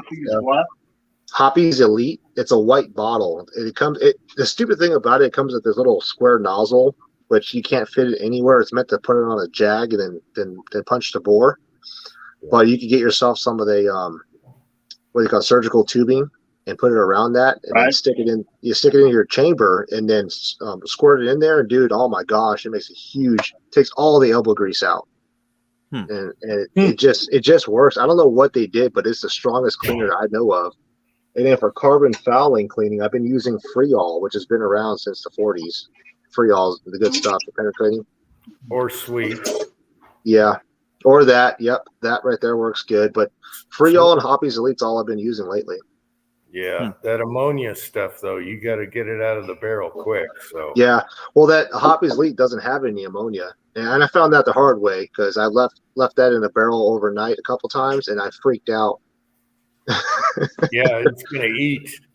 But it doesn't. That's the thing about it's not ammonia based, so I was able to patch it out. And dude, that thing came out. I've never seen a patch so blue in my life. It came out purple. Wow, I'll have to try the Elite. Yeah, it's good stuff. You can pick it up at Walmart. Usually, they usually have it. It's just a little white bottle, about yay big. Okay. So, and then get yourself some surgical tubing or TPU tubing, just anything just to get it around that white nozzle. Shoot, Tim, I could even 3D print something, convert that, and then make it to where it gets into your chamber. And dude, I'm telling you, man, it's the best cleaner I've seen so far. Oh. Oh, Right, where'd that go? Walmart Hoppy's Elite. Let's try that. Yeah, give it a try. Because I don't know if I told you, I'm doing a lot of the 40-70 or 45-70 loads. Getting back into shooting that on a rolling block. I got a falling block, got a Soli rifle that I have, and I've been shooting a lot of that, and that stuff cleans it pretty good. Put 2 logs in. I've been This using stuff, white this stuff's all right. There's like a little abrasive and oh yeah, thorough clean. Yeah, that's good stuff too. yeah, like I said, I haven't cleaned my rifle barrel really well in the 6 years I've had it. It was nasty. It was so bad. This stuff worked pretty good. Yeah, the thorough clean I think is good for like really deep scrubbing, but it's not fast. Like if you want something that's coming back from a range day, like say for instance you shoot a bunch of your 223, you go through. If you're like my son, shoots a whole can of 500 rounds in a session. That Hoppy's Elite will take that out. Hell yeah. Yeah, a lot of my buildup was carbon, dude. There was so much carbon in that barrel. Hoppy's Elite. Yeah. By the Walmart. So if anybody else has experience with it, comment below. But so far, I've been really happy with it. I'll have to check that out. No, G96 is aroma. No, Hoppy is the aromatherapy for shooters. Yeah, it makes Ballistol. Yeah, it makes Ballistol look like dog crap. There's no reason to make Ballistol we have that. I did get a 4 camera, and it's crazy to shoot with the 4 camera. Yeah, the board. So Teflon, there's a new one coming out. I stopped by their booth.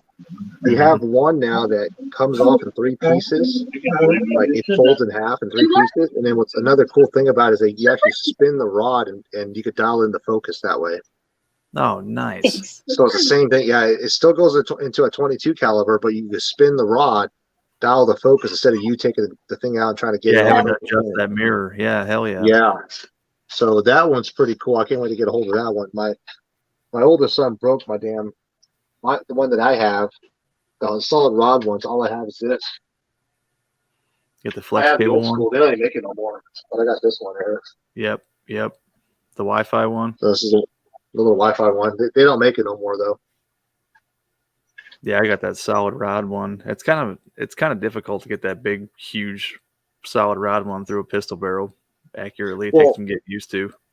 But to take it to you in the range too is another problem. It's big and bulky, so that's why this one that folds in 3 pieces comes in about the same size as this. You can put it right in your backpack.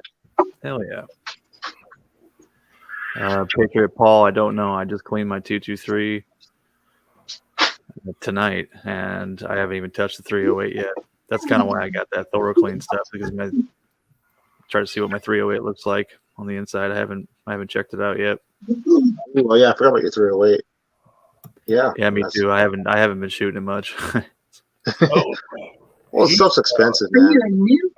He saw us here. I just haven't had time. Shit, working and raising 2 babies. Are you a new or an old shooter? Sorry, he saw. I didn't see it, but he saw us here. He saw.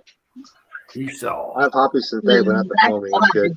Yeah, I haven't tried the synthetic, but the foaming, the Elite foaming bore cleaner, that one, I don't know. I don't know what they did to that one, but no one really knows about it. No one's really talked about it. But I would definitely say I would put that up against Wipeout, and Wipeout's good stuff. and Wipeout's pretty pricey, and it cleans it better than Wipeout. What the hell? Something from Hoppy How's it it was working? called like Gun Medic or something. I think it was in a silver bottle. I can't remember what the hell I did with that. Yeah, I still have some of this stuff, dude. It's just turning the cap purple and crud. This right here, the Sweet 762. Mm-hmm. Just sitting on the shelf, this thing is so corrosive. It's corroding the cap. Nice. Don't we have some of that? Sweets? You know when it comes in an old black bottle like this, like the poison sign, you know it's right stuff. Skull and crossbones on it. Yeah, skull and crossbones style. It's just not glass. Sweets is ammonia based. If you take it out of your barrel, I think it's put it all in there.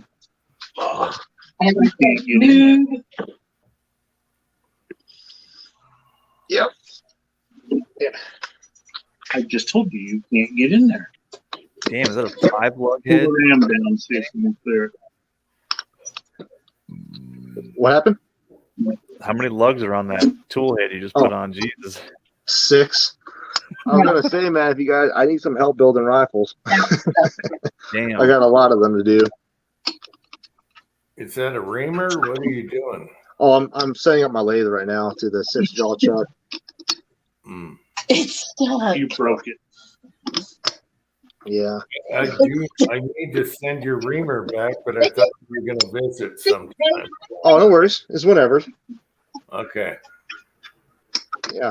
Like I said, it's a tool for all of us to use, whoever needs it. So. I mean, I got a crap ton of reamers now, Jim. Here we go. I got cartridges that people probably haven't even heard of. I bet you have a ton of reamers. Yeah. I got some Wildcats too. I got a 6mm 284. You heard of that? A what? A 6mm 284. He made the 6.5 284 back in the day. I got a 6mm No. 284. Talk about a rocket. So it's probably going to be like a 400 round barrel life, but dude, just to get a 6mm streaming 4,000 feet a second plus, why the hell not? I just want to do it. I'm too much of a simpleton. It's like 308, 30-06. That's it. Yeah. Somebody came up with some this reamer I picked up in an auction. No one knew what it was. I figured it out after Seracast with past Seracast he gave me, and I matched it up. I was like, dude, this is a freaking 284 Winchester, neck down to 6mm. So, well, I'm glad that Seracast came in handy. The Seracast has been coming in handy, Pat. Thank you, brother. It actually has saved me quite a few times. Okay, since the 6-shooter Texan is here, okay, this is what happened to my son today. He went to, it's called Deseret Industries. It's a thrift store. However, when you have stuff under the glass, you give them a ticket, and then they tear off half of it and put it next to the item. You buy the item and come back and get it later. And when my son came back, oh, we lost Kenny. No, when we my lost son, Idaho. Oh, we lost Idaho. Okay. We lost Pam. Anyway, I had bought my son for Christmas a Daisy airgun pistol, vintage, just for the looks. They hardly squirt anything out of there, right? And so he's at the thrift store, and this thrift store, you had to have a ticket, and they put the other part of the ticket next to the item, and you come and pick it up. So he paid for it, and it's from the 30s. All right, that's an air gun pistol from the 30s. Wow. He pays for it, and he goes to pick it up, and it's sold. And so he gets the manager. He's like, what the hell? And he's like, I'm sorry, there was a mishap, something like that. He's walking around the store meanwhile, and he is so pissed tonight because I bought him one that's from the 40s or 50s, but he found one from the 30s, and it was like $15, whatever. And he was still pissed right now. He's moping. And it's not about shooting it or whatever. It's about the look, the retro. And so I thought I'd tell 6-year Texan about that because he's pissed off. Now we shot the one I bought him from a pawn shop, and it doesn't it bounces off anything, It doesn't have any feet per second. But I would love to take that and make it into something that really shoots, like do something. I don't know. Anyway, I wanted to tell a 6-shooter Texan about that, and my son's pissed off. It's a 1935. He looked one up on eBay that had the box and everything. It's a Target Tier 182. Anyway, there's that. He just Hey, Jim, I'll be right back. I gotta take care of a coyote. Okay. Coyote. Anyway, that's for 6-shooter Texan, and that's why my boy is pissed off tonight. Hey, what's up, Mark Thomas? Try it again. Mark Thomas is here. Yeah. All right. Hey, Mark. Nice grips. Nice grips for the, what do you call it? Filipino revolvers.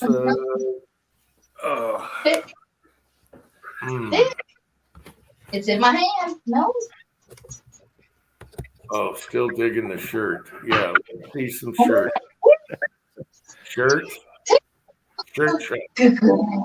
Oh, yeah. All right.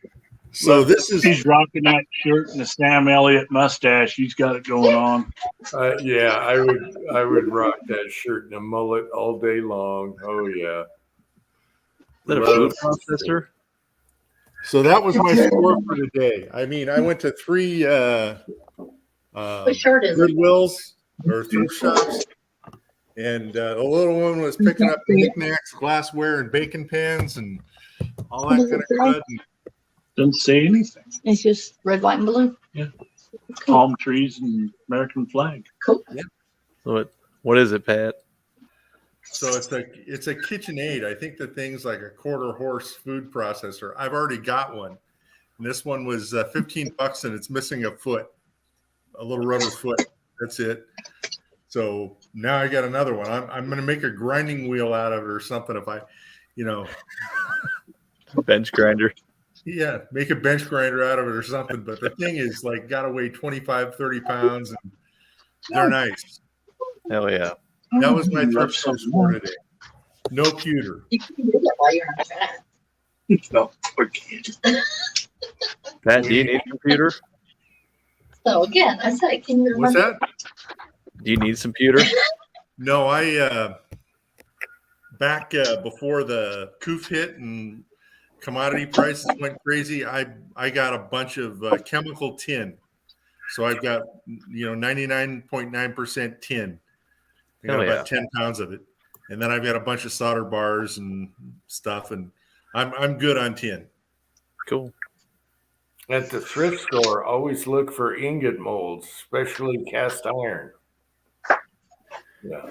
I found a little muffin pan that made heart ingots. Just take that. I almost bought it. Yeah. Yeah, the cast iron muffin tins are awesome. So we love our thrift stores. We just love it. Yes. Just a smooth. Yeah. Hey guys, my battery's petering out on me, so it's time for me to sign off. Jim, Pat, Tim, dude, Kenny, he's back there working hard. Good to see y'all. Sorry, I gotta take care of it. Yeah. Y'all be good. Take care. All right. Yeah, good Take night. care, Idaho. Good seeing you, man. All right. Good night, Idaho and Pam. And Pam. Thank you, buddy. Oh. It's fun to chat again. Yes. It is. Well, I'm thinking here, Kenny, you got a 6-jaw now. You can do molds. Yeah, I got some machinery that's waiting for me to sign.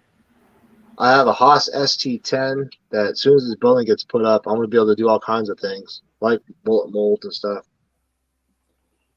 Well, I've got, I was digging through the tooling that I got. The guy was into swaging bullets and custom molds. So I've got groove cutters. If you need a couple of groove cutters that a guy looks like he spent hours on the grinder doing up. Okay. In high-speed steel, but we've got a drawer full of that if you end up getting into molds. Wow. Yeah. I mean, I'm still casting is still part of my thing. I mean, I do that. I just don't do a lot of videos of it because I'm already sitting on one strike. So, yeah. The 5.0 the Rock Island Armory 5.0. I have one of those on the way there. Paul. Yeah, what did you think about it? Did you look at it at the SHOT Show? It's very unique. They had a malfunction on it, I think, because a guy was trying to shoot it super fast, so it jammed up on him. The thing about it is that it has proprietary mags. So if you're considering that for like a 3-gun competition, they only have 18 round capacity. They're talking about a mag extension for it, but I'm pretty sure there's like a Metgar mag or something out there that will fit it. So that's the only downside. Now, the one they brought out there at the range had a red dot, and the ones that you can get right now currently do not offer that red dot system. Oh, so it was good for it. If I was to buy it, I'd say, they were comparing that, and honestly, because I actually shot the Alien Lagu, I shot that pistol, and that thing feels just like it. So I'd say Rock Island definitely nailed it on the head. And the cool thing about it is that it's made here in the U.S. It's made in Utah. Yep. So I think it's barrel. Speaking of me, dude, Rock Island is Filipino. So it has my name and it's made in Utah. Yeah, what's the thinking on the square barrel though? It's unique, man. Like I don't think there's anything negative about it. It has kind of like a Glock rifling. That was one of the things. Like I took it all apart. Like the first thing I did, the guy when I got there, I started taking it all apart. He's like, "Dude, you're the only one that took it apart and put it together." I'm like, I mean, well, I got to know what the hell it's made out of. He's like, "You didn't want to shoot it?" I'm like, "I don't need to shoot a pistol. I know what a 9mm feels like." Yeah, damn right. I want to see what inside. Yeah. Yeah. I said, what am I paying for here? I told him. So I was like, "Dude, I'm gonna take one of your demo ones apart." And he's like, "Well, you can put it back together then." I said, "We don't know how to," so he told me. So I put it back together. You know, it's funny because the reason why I knew is because I watch Such's channel, Such 00. Mm-hmm. He took one apart, and so I knew how to put all that together. So I was like, "How come you guys don't know how to your own products? What the hell here?" I wonder if the square barrel thing was for like maybe they custom fit the bushing on it or something, and maybe it's a better lockup on the bushing. I wonder why they do that. It's not really a square barrel; it's more like a trapezoid, and they did that so the actual barrel doesn't move; it stays stationary, like kind of like a Walter PPS or PPK. Yeah, or the what's the old military, the 38 or 35, whatever. Yeah. They did that for that reason, and it does like I know for sure. Like it's weird how they explain it. It's not snappy. It's like a quick jolt back and forth. Yeah, straight back. Yeah, like I was able to keep it on a. I'd say if you're in the IPSC and all that, the A zone, I shot as fast as I can, and I kept all 5 right there on the A zone at 15 yards. So that should tell you something there. And then again, I wouldn't consider myself a good pistol person, but you know, to be able to come up there with a brand new pistol with iron sights and keep it all within an inch group at a 15 yards with that pistol, I'd say it's good for competition. So I wonder if it could just use the fixed suppressor adapter instead of a piston. It's kind of recessed in there like a 1911 or 2011, the barrel. I don't know if you could thread it or have some kind of adapter. I asked them that. I said, "Dude, they'd have to come out with a longer barrel." Yeah, or somebody has to thread it or something. Yeah, it'd be like a Beretta where you don't need a piston, you just screw it on. Yeah, I asked them that, and all they say is that we're in the works, which means they're not going to come out with it. In the works. That means they're not going to come out with it for the next SHOT Show. I told them that too. I was like, I was busting balls on La Pula and everything. I was like, you guys are introducing all this crap, even Wooks. I want the Wooks. I was like, hey, when'd you guys come out with this Wooks Furiosa Ultra chassis? Oh, last SHOT Show, and you guys still haven't released it. I should drive up there and give them crap and do a video. It's like, hey, how can I put my suppressor on here? Yeah. It's all about suppressors. Yeah, no, this SHOT Show was not really to make a word up. I was disimpressed. Yeah, there wasn't much. There wasn't a lot to it. The reloading aspect of it, like I didn't see anything that say, "Hey, man, this is what we need to get." But Winchester came out with those new stay ball powders. If you guys saw that, they came out with stay ball match, which is like bar get, but in a ball powder form. Yeah, who was just showing that? Idaho Rogers. Brownells has it right now, 8-pounder. Yeah. Idaho got a pound of it. He did? Son of a gun. Go figure. I knew that guy would do. Yeah, that guy's. So that actually might be the ticket for that cartridge, that 22 DPC cartridge I developed or made up, basically. So that'd be interesting to see what that does. I haven't really had good luck with ball powders, but then again, I haven't really had these high-end rifles laying around. Yeah, I was looking at that a lot of SHOT Show footage, and it's like none of the reloading companies really came out with anything. There's like little knickknacks. I mean, one thing I did caught my eye was in Forster. Forster came out with a bigger version of their coax press. Yeah, So- even the guns, there was nothing. PSA had some cool shit. PSA had a 300 blackout AK, and we're getting one. We're getting one, baby. Well, they said that about the damn the MP5 they're supposed to come out with. Yeah, I'm still waiting on that one too. Well, that ain't gonna come out. I don't know what it looks like it. I think their MKD was the one they made for it. I'm pretty sure what stopped them or what's having issue is patent pending stuff or patents you have to get around. Probably. Well, Jim says the AKV kicks ass too, and it's probably way cheaper than that MP5. It is way cheaper. Why not? Get the damn AKV. That's why my son wanted the HK clone, but he loves AKs. And once he got the AKV, he's like, there's no need to pay more money. Yeah. Mm-hmm. I would agree. Another thing we saw was Magpul had the fold-out gun again, which they did 10 years ago at a SHOT Show. Oh, yeah. Everything's full circle, man. Did you look at that? Yeah, I saw that. Because I went to range day, and I played around with a lot of that stuff, and I was like, okay, this is cool, but it's not practical for me. Like, you're not going to go and backpack a fold-out pistol. I mean, come on. By the time you bust it out, hold on, Perp, let me unfold this thing for you. Well, I always like the idea of it, the design. You got a little tiny box and no one knows what it is, and you go flip and you got a pistol. I do like that, but it's vaporware. It took them 10 years and now they're coming out with it again.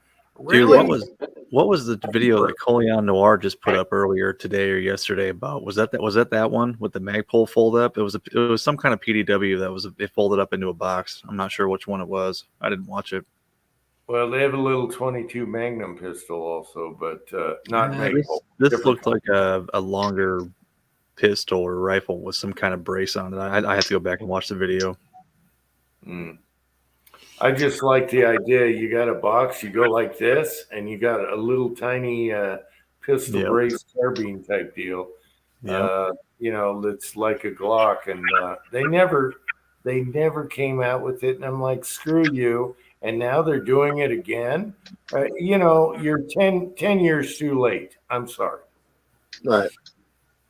Yeah, that's the unfortunate part. It's just we're dealing with, like 2022 definitely wasn't a good year for us, and you can just see it translate into the gun community. I bet at the SHOT Show, all the questions were about pistol braces. I bet guys were drove crazy. What about the law? Dude, yeah, Jared from Guns and Gadgets was talking about that too. He had one of his lawyers go over and talk to the ATF directly and yada, yada, yada about that pistol brace rule. And they gave him the political bullshit answers. Well, they're always going to. I mean, no one wants to get sued nowadays. Everything's politically correct and taking everything out of context. Well, I'm talking about all the manufacturers that had little pistol brace guns, and everyone would come up to them. I'm sure this happened because I worked. Oh, yeah, you know. And they probably got pounded with questions about the pistol brace thing because it came. That's all that was brought up with PSA. That whole booth, man, became a damn political debate, and everybody's bitching and hawing. Yeah, and so it ruins everything. And the guys working there at the booth are probably going nuts. They're like, I don't want to hear about this anymore. Yeah. Well, I had to step in there. I was like, who are you? Oh, you're just a little freaking YouTuber, just like me. Get out of here, dude. Like, we're here just to have fun, man. I really hope some kind of injunction gets thrown in on that bullshit. Well, we're working on it. We got 6-8 people in the house trying to get rid of the ATF and all that crap. Several lawsuits already filed. Yada yada yada. Oh yeah. All I care about this year is pistol braces because I love my braces. And there's some I can't put on my SBR. So, yeah. Yeah. I'm in a different realm, but I'm for you guys. I mean, honestly, it's BS. I mean, we should be able to have freaking SBRs regardless. I don't know what. My favorite is pistol, carbine type stuff. They're my favorite. They're short and sweet. They're so handy. They're so comfortable. The AKV, the Foxtrot mics, the 45 I cannot put on my SBR. The 9 I could use those endo mags, but what the frick? Let's get this law over. Mm-hmm. Yeah. Let's get people. There's even one bill out there to eliminate all SBRs altogether. I don't know if that happened, but that'd be nice. I remember hearing about that too, taking it out of the NFA completely. Yep. Yeah. They kind of need to, man, because it's no reason why to have SBR law for it. Like, it's realistically, you're not gonna walk in there. Anybody that walks in with a freaking trench coat and you're in a free state, you're probably gonna have a somebody with their hand on their pistol right away. Like, I mean, it's just know, like, it ain't gonna happen. Like, you have ill intentions. If you think SBRs are that concealable, they basically need to start taking some classes because SBRs aren't concealable enough, in my opinion. Unless you got an overcoat, then it's fine. My son can do it. Well, that's what I'm trying to say. Anybody walks in when it's 120 degrees out here with a freaking undercoat, trust me. Yeah. That's all I'm trying to say. Like, summertime, or anybody walks in with a trench coat in freaking school. Shit, the guys that walked in with trench coats, they got beat up in my school. But out of all the guns, the pistol caliber carbines are my favorite. They are my favorite. They're short, handy. They shoot good. They take Uncle Jim's squeaky hand out of it, and bam! They are my favorite. They're my son's favorite. We love pistol caliber SBR carbine type pistol brace, whatever you want to call them now. Yep. They're absolutely our favorite of all time. If I see a high point carbine in 10 millimeter at a store, it's coming home with me. Just saying. You want one, Tim Man? Dude, I don't know. I mean, I do, but I got so many guns right now. I don't even shoot. It would be stupid, but it'd be cool to have. Yeah, but it's 16-inch barrel. It's not like a pistol. I don't care. I just mess around with it at the range anyways. You get a 10-round mag is all you get regardless. I know. That's the problem with high point. They never went double stack. Where in the hell? Why didn't they think of going, or at least the double, what do you call it, the halfway, like my Max pistol? Mm-hmm. Oh, they staggered? Yeah. Yeah, I don't know, man. That's the weird thing. Why does the gun industry do certain things? The 6 ARC was like the main topic of the SHOT Show. I'd say there's a lot of companies out there coming out with 6 ARC, and the first thing I asked them is it a Sammy chamber, and every single one said yeah. So I'm like, okay, I won't be buying that rifle. What do you mean? I'm like, you guys apparently haven't shot the 6 ARC enough to know that there's problems with the Sammy chamber. I said, why is it? I don't know if you guys noticed, but the 6 ARC has been in the military longer than it's been introduced. They've been using the 6 ARC in special ops for 10 years prior. Like taking out folks with 6 ARC. But they have a different chamber and they have a different bullet. They actually have specialized bullets designed to leave heat signatures on targets, so they know, hey, special task force was here. That's pretty amazing to know. But yeah, it's funny when you start seeing these manufacturers come out with 6 ARC, and it's like they obviously are just trying to go with the hype instead of doing testing.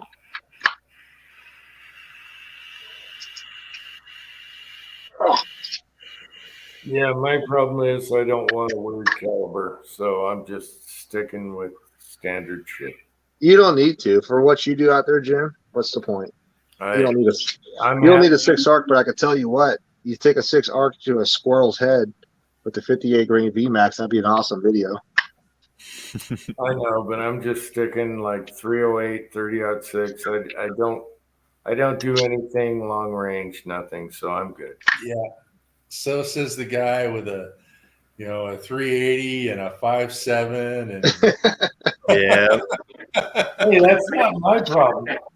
My son brought those home. Okay, it's not your son's gonna come home with a 6.5 Grendel soon, and I already told you, man. I got a drone now. I got into this FPV crap. So if you want to set up a target, I could fly one out there and throw one in that big ass hill 1,000 yards. I hope my son comes home with a Martini Henry, to be honest. All right. Yeah. Then until you gotta buy the 28 gauge shells. Then I'll mash some shells and screw them up and get some right. Yeah. You don't need to buy the shells. You just need to get yourself a little, 6x12 brass copper sheet and roll yourself a freaking cartridge.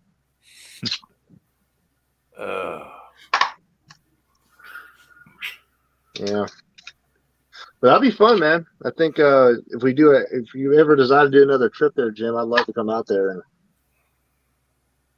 we'll set your range up for you. That way, there's no excuses.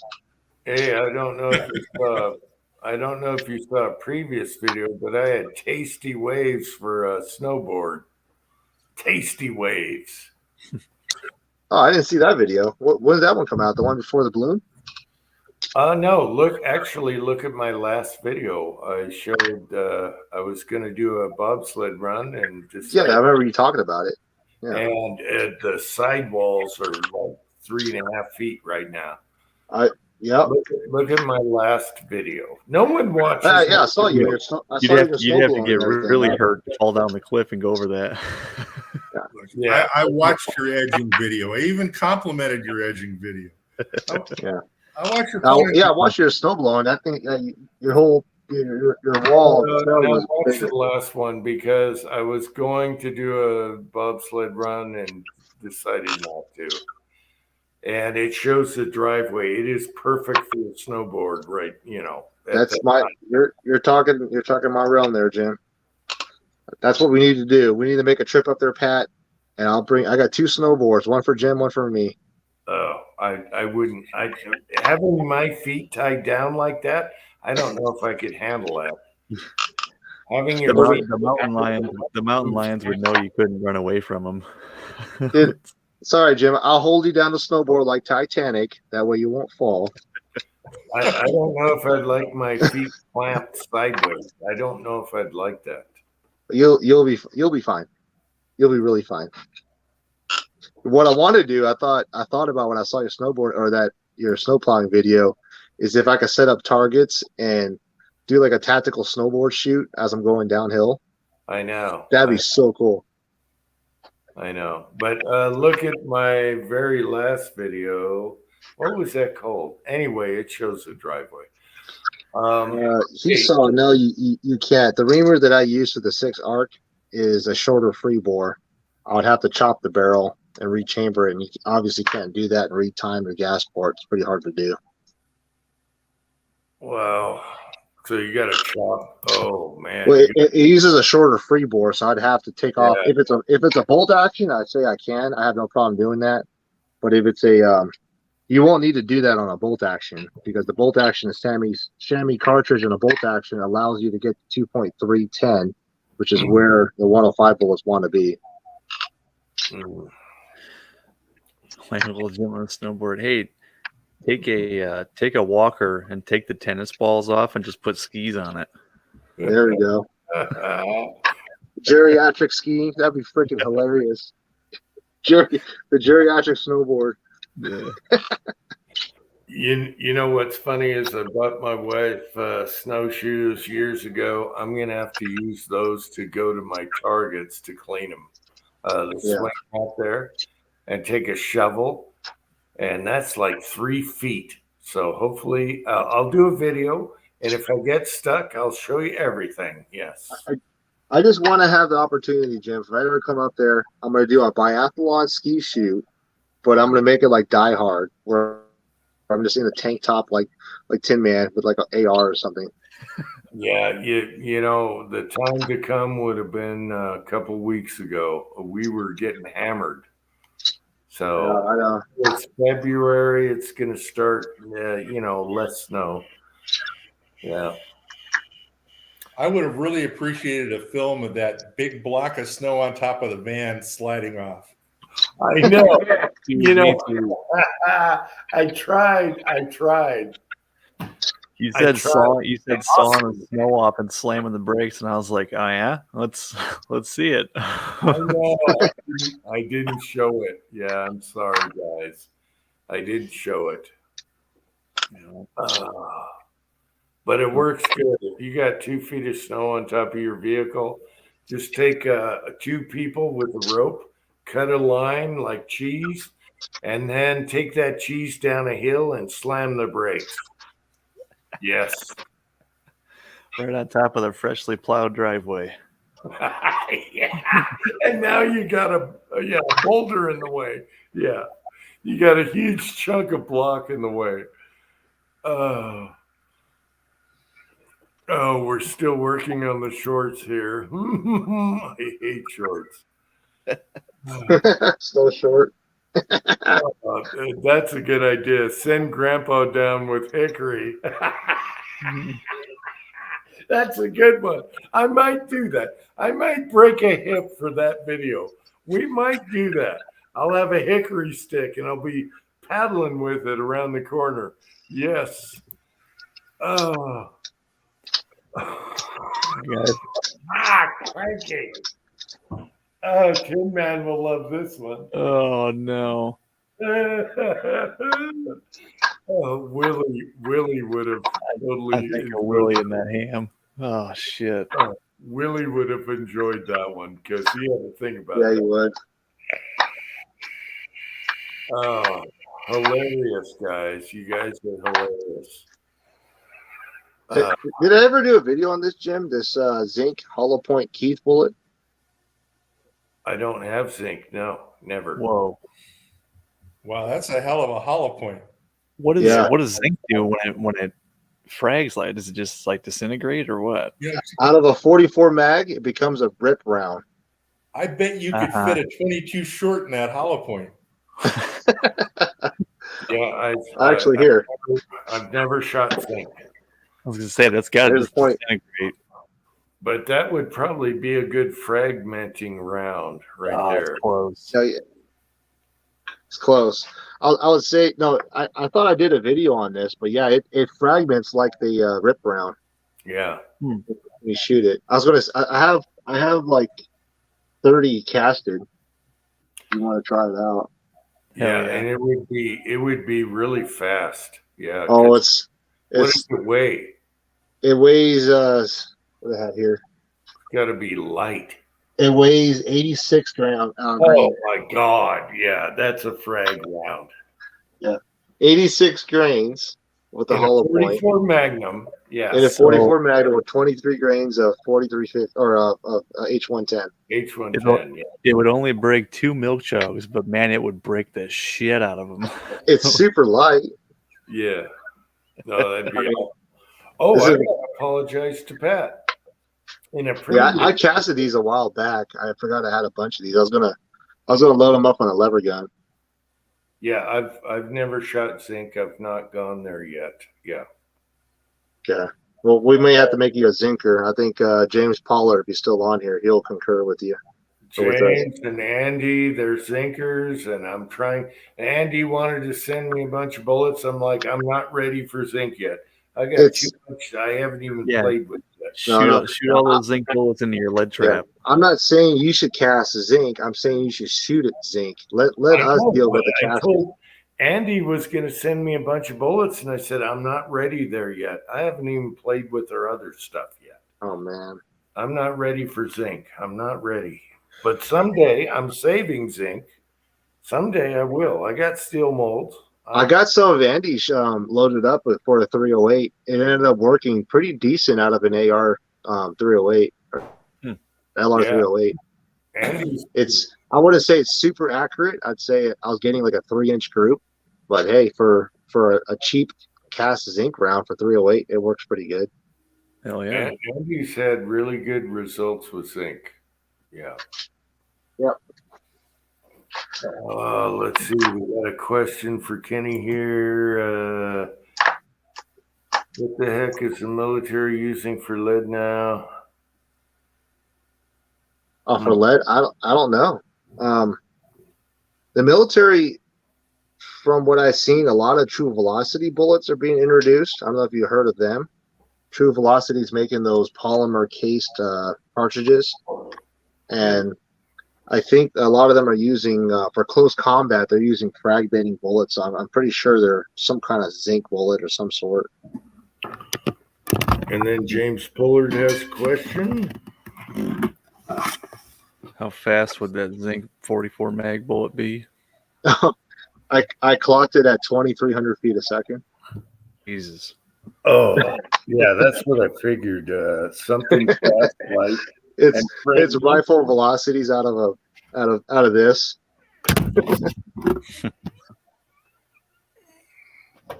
You know, all of us will agree that James Pullard has to come on our chat. I think he does. He does. He doesn't comment my videos. Yeah, I don't see him much often, but I know he's around. Everyone in the side chat has to agree James Pullard has to come on Uncle Jim live chat one of these days, where I'm going to go down there and find his ass. James, you can take my spot. I'm going to head upstairs and lay in bed and watch the chat. Yeah, what are we? 5 hours? Yeah, we're. Oh no, you're gonna keep going. I'm gonna lay in bed and watch. No, I got 4 hours sleep last night. Okay. I took a 2-year-old and an 8-month-old on a 3-hour round trip car ride and took them through the mall today. So yeah, I'm beat. Yeah, you're done. You're toast. You're going to see some FPV footage of a drone pretty soon there, Tin Man. I got into that whole scheme. Ooh, nice. Yeah, I've actually geeked out and made my own drone, as well as bought the DJI FPV drone. Nice. No shit. Hell yeah, man. So, yeah. I got some cool footage of the range, at least swooping into stuff, making it look kind of cinematic. Hell yeah. What was the one I just watched with you the other day? I watch your videos. A lot of times I watch them on TV, so I don't comment on even on like anybody's videos. If I watch them on the TV, you can't comment. Yeah, I've been doing the same thing with Jim's videos. I have it here in his TV. I'm on the lathe and I can listen to it. Or I got a mirror right here so I can watch it as I'm. Yep. I get it. Well, Kenny, watch my last one because I had to get my goofball on, and it's nothing about. Well, I did shoot in it, but it shows the driveway, okay, for snowboarding. So just look at the last physical video. Yes. Is that the one with the balloon? The one with the giant icicle. Oh, that one. I thought. Well, yeah, you did a balloon one today, didn't you? Oh yeah, I did a balloon one. Forget that. Okay, go to the one before that. Yeah. Yes, I was saying I saw your. That's the one you're snow plowing, or is that the one before that? No, snow plowing. You got 2 to watch then. Okay. And one's with a gigantic icicle. It's like 6.5. It's taller than Pat. You saw that icicle. It's awesome. I wanted to just grab it and stick it up in the. Yes. Anyway, It's a man Yeah, killer. I saw you puss out and hit it with a stick instead. You're supposed to walk up directly next to it and push it. It almost touched the ground. Yeah. That's cool. Was that one of those? Is it a salt lick icicle? You should have made it out of salt or put Kool-Aid in it so the deer could lick it. No, well, I could have done that, but no, it's an icicle. All right, guys, I'm heading to bed. Kenny, good seeing you. Pat, yeah, you too, brother. Take care, fellas. Keep it going. Coming on, Tin Man. Good night. Yeah, good seeing Take you care guys. of the girls and the wife. Give her a hug. Gird the Give 'em loins. all a hug. Say, this is Uncle Jim. This is Uncle Jim. All right. Will do. All right. See you, fellas. And break a window. No, yeah, that was expensive. Break a window for Uncle Jim, please. All right. All right. See ya. All right. Good night, guys. Good night, Tin Man. Pat, you're in Vegas, aren't you? Yes, I am. Damn it. You're like an hour away from me. Yeah, I saw the SHOT Show videos and I think, what's he doing in a hotel? Oh, I know. I thought about calling you, but I had my wife's friend. I don't want to be that people with her. Trust me, I almost called you because them two together were like cackling hyenas all freaking night, just laughing. Yes. And it drove me nuts. I was like, dude, this is way too much freaking estrogen in the room for this. So, yeah, this is a short weekend, and I'll be coming back. I was gonna stay a week, but work called yesterday, and I'm unemployed, but I'm still getting called in, and I've got to go in again on Monday. But when I come back, I've got that Martini Henry for you. I've got a jug of 1680 and a couple perfect. Yeah, we could do some trading. I definitely need some 1680. This 8.6 blackout that I'm dealing with or shooting a lot of. I think you get to give that a try. See what we could put the 8.6 blackout up against some Martini Henry.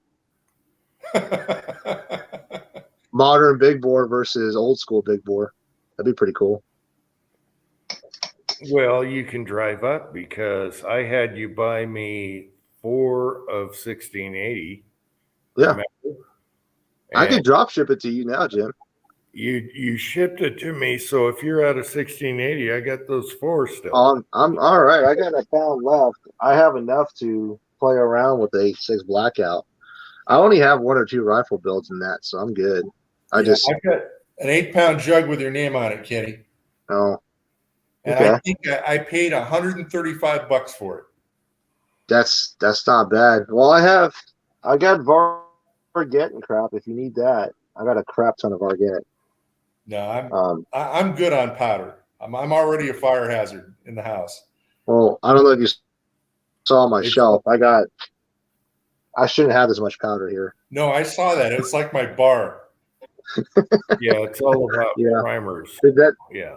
I didn't show you the upstairs of it yet. There's another 16 pounds of or 16 jugs of powder up there. And we're not talking little 1-pounders.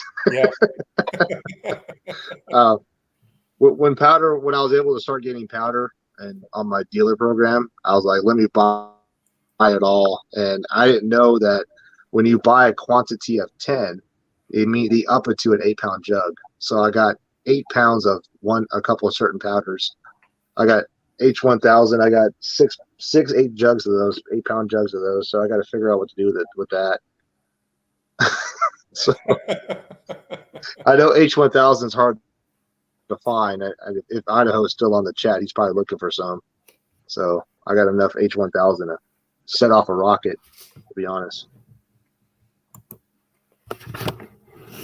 Yeah, but yeah, the martini's fun. I was gonna say I need to get into black powder because I know it's blasphemy, but I'm using smokeless right now for that 4570. I think you'd get a lot better SDs with thumb seated black powder in that. Yep, I'm seeing that. These guys are telling me, and it's sure as hell showing at 700 yards. I can't keep up with these guys. All right. You need any black? I'm heading back home. I've got like 30 pounds of whatever you want. Well, what are you shooting? I don't know if I need a license. Do you need a license to make black powder? No. Okay. But I was watching black powder. I forget the channel name, but it's a new guy doing black powder. Oh, with the pucks, right? He presses them in. Pucks, yeah. Yep. I saw that. I was looking at doing that. I'm like, it looks messy and looks interesting, and I want to get into it. So he's using a hydraulic 30-pound shop press to press these pucks and then grade it, right? Yep. Oh. I saw that. I'm like, dude, all that pressure behind that much black powder. But he's like sitting there pressing it in. I'm like, dude, I'm so sketched out right now. Yeah, but he's doing it wet, so it's okay. Yeah, he was doing it wet. That's right. Yeah, he did missed it, but yeah, he made those pucks. And then what did he use, a screen or something? Oh, he used it was a kernel mixer or kernel grinder for making masa or what do you call it for corn. Like a grain grinder, yeah. Yeah. He stuck it in there, and that was just cool, man. Like a pencil sharpener looking thing. It's freaking awesome. It was genius. And yeah, he did some other things too. He added something to it to make it fast, like this. How he made it. Dude, when he lit it off, I was like, man, that is some top grade black powder. Yep. It's super clean too. So he's been going through that for a year now, and it turns out like Swiss, if you off the shelf Swiss is about as good as you can get. Right. Go through all that, and it's trouble is getting it now since they closed the GoEx plant. Black powder has been tough. Yeah. Well, it's just a skill trait that I just want to acquire. Because, dude, you never know. You know, I'm not a prepper by any means, but knowledge is king out here, man. Mm-hmm. If I could say, when you had this primer scare and all that crap, I know how to make primers. I shouldn't say that live. I know how to make stuff for primers, and then obviously powder would be the other thing to look into. If I could get an SKS to run with black powder. Yep. I'll be fine. I'll be fine. I know you did. I remember you did the SKS and stuff. I want to do that again, dude. I want to do that with like some other modern, like a foul or something. Oh yeah. I'll call it a foul. And I think it'll be cool. I have to call Jim and see if I can borrow one of his fouls if he's willing to get rid of, or let me borrow one for black powdering. Well, it'd be interesting because, like the old Maximum machine guns and the, the recoil operated semi-autos. Yeah. That's no problem because you don't have a gas tube. They were designed for black powder back in the day. Yeah, exactly. So, yeah, why the hell not? I think that'd be cool, man. Like just coming up with something semi-auto fed black powder. They done it back in the day. Why not? Mm-hmm. It just smells good too. I don't know. I like the way a black powder smells. It's just, I don't know. It's really addicting, man. Yeah. How can you put it? It's just more fun. It's dirty. It's like playing in the mud. It's something about it is like masculine about it. It just for us as men, it just makes you happy. Yeah. So. And it sounds better when you shoot it. It's just, yeah. Lots of smoke, fire, dirt, and mess. Yeah. It's funny you remind me. Just recently, obviously I'm in a retirement community out here. I played around with some, was it matchlock rifles? Mm-hmm. Well, the dude was sitting there. I'm like, what are you smoking, a cigar? He's like, no, I'm lighting my wick. I'm like, that doesn't sound good at all. coming from somebody that doesn't know what you're talking about. lighting your wick, you know. It's like, let me put my kids in the car real quick, you know. So, I was like, I don't know. So he explained it. Yeah, they were doing matchlock rifles and shooting it out to like 300 yards. So, and that was pretty cool lighting that off. It's super delayed. I'm sitting there like, and then it lights off. I'm like, what is that? That is something different.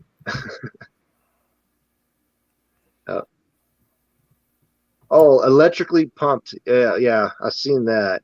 And then that video I did with electric triggers, man, that got all kinds of conspiracy theorists going. I can't warm up to that because you got electricity. I got a problem in the van already. No. Oh yeah. And by Yo, the way, I had so much hate people or people commenting on that MDT video. I'm sure it works, but you're relying on another electronic component. I know what's in there, but people were getting down to like, dude, just gun control and all kinds of crap. I'm like, you can't gun control when you have a simple solenoid. There's just no way, unless some kind of friggin' magical Tesla or Nikola Tesla style friggin' electric. Yeah. And there's no way you can do a full auto bolt action. So no, exactly.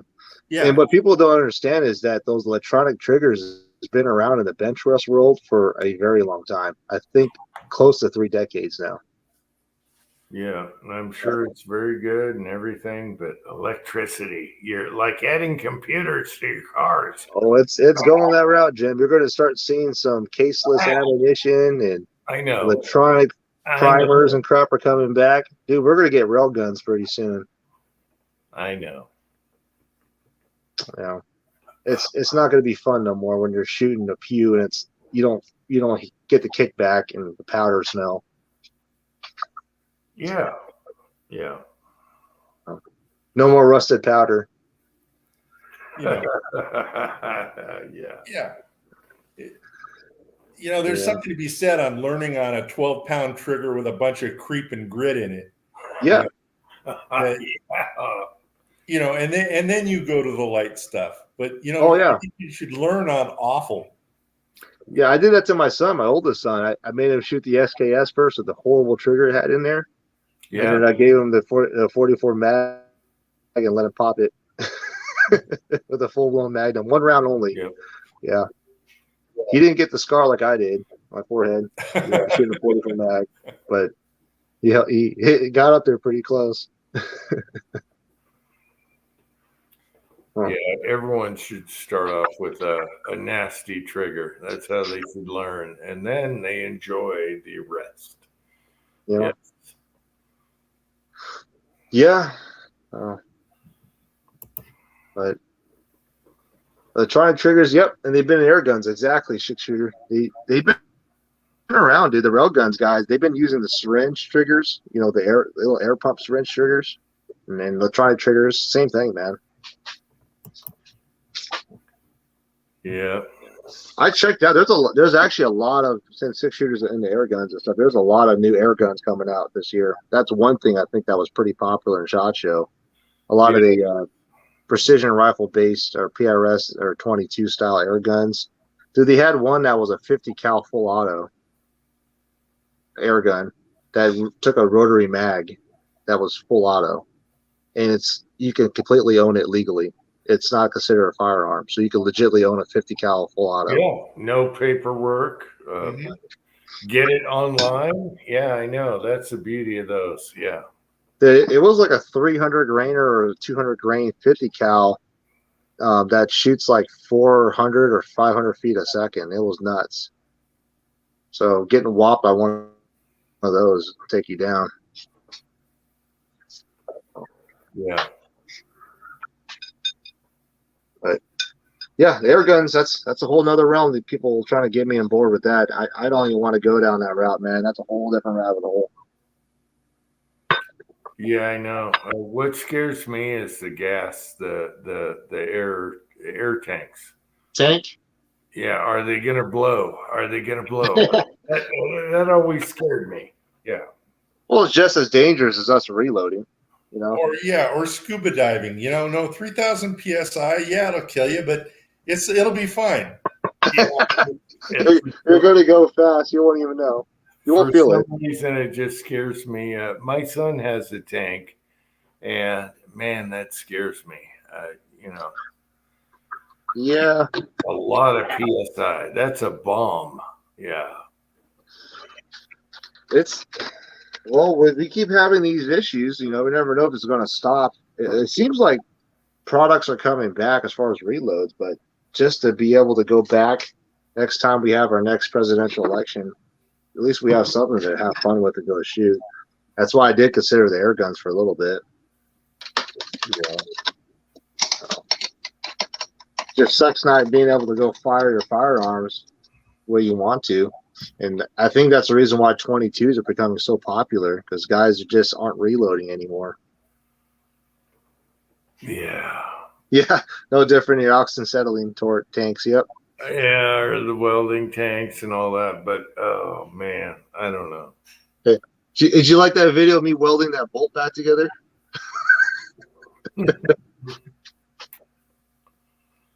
I welded a bolt action back together. Oh yeah, that TIG on the handle. Yeah. Yep. Oh, they didn't like that when I went to SHOT Show. They were not happy with that one. That was on the we won't send you another product list anymore. Oh, bastards. So okay, that's fine. Because you look at it and slap me with a lawsuit when I smacked a bolt in my face.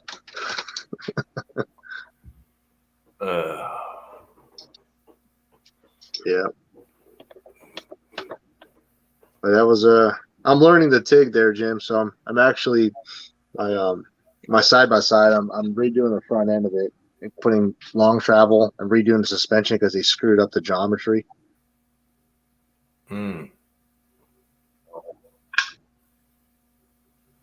Definitely an art for sure. But if I could learn the TIG, then I could probably make some TC contender barrels. Yeah, my son had a friend that TIGs for a living. You know, that's his job. And he came over and showed him how to do aluminum. It's tricky. And man, he really helped my son out a lot. He's just like, you know, just laid down beautiful coins. Jeez. And yeah, if you got someone that does that every day, Hinman does stuff like that every day. Yeah, I forgot he welds. He uses a laser welder, though, right? Or no? What's that? Is he using a traditional TIG or are you using a laser welder? TIG? Yeah, TIG. He shocks people, so it's got to be TIG. Oh, it's got to be TIG. Yeah, he's shocking people. And to have someone do that every day as a routine to show him this is, you know, this is how you do it. Man, that was a huge help for him. On aluminum. Aluminum's tougher. Yeah. Tricky. Well, yeah. We had to sharpen the needle on that one. Like get a super fine point. Yeah. Yeah, you got to sharpen your needle sometimes. Yeah. Yeah. You got to keep up on it. That was a little bit different. So, and yeah, TIG is awesome. Once you could lay down some TIG, wow. Yeah. Yeah. I'm just a MIG guy. I have never tried TIG before. Maybe I'll have my son show me how. But it's nice for certain things. It keeps the heat off. It's way better on certain things. Yeah, you could get really fine detail. That's what I liked about the TIG welder. You could get down those little small crevices. Oh, Tin Man. He's back and he says aluminum's easier for him. Oh, okay. Well, come on back onto the chat, Tin Man. You're done, right?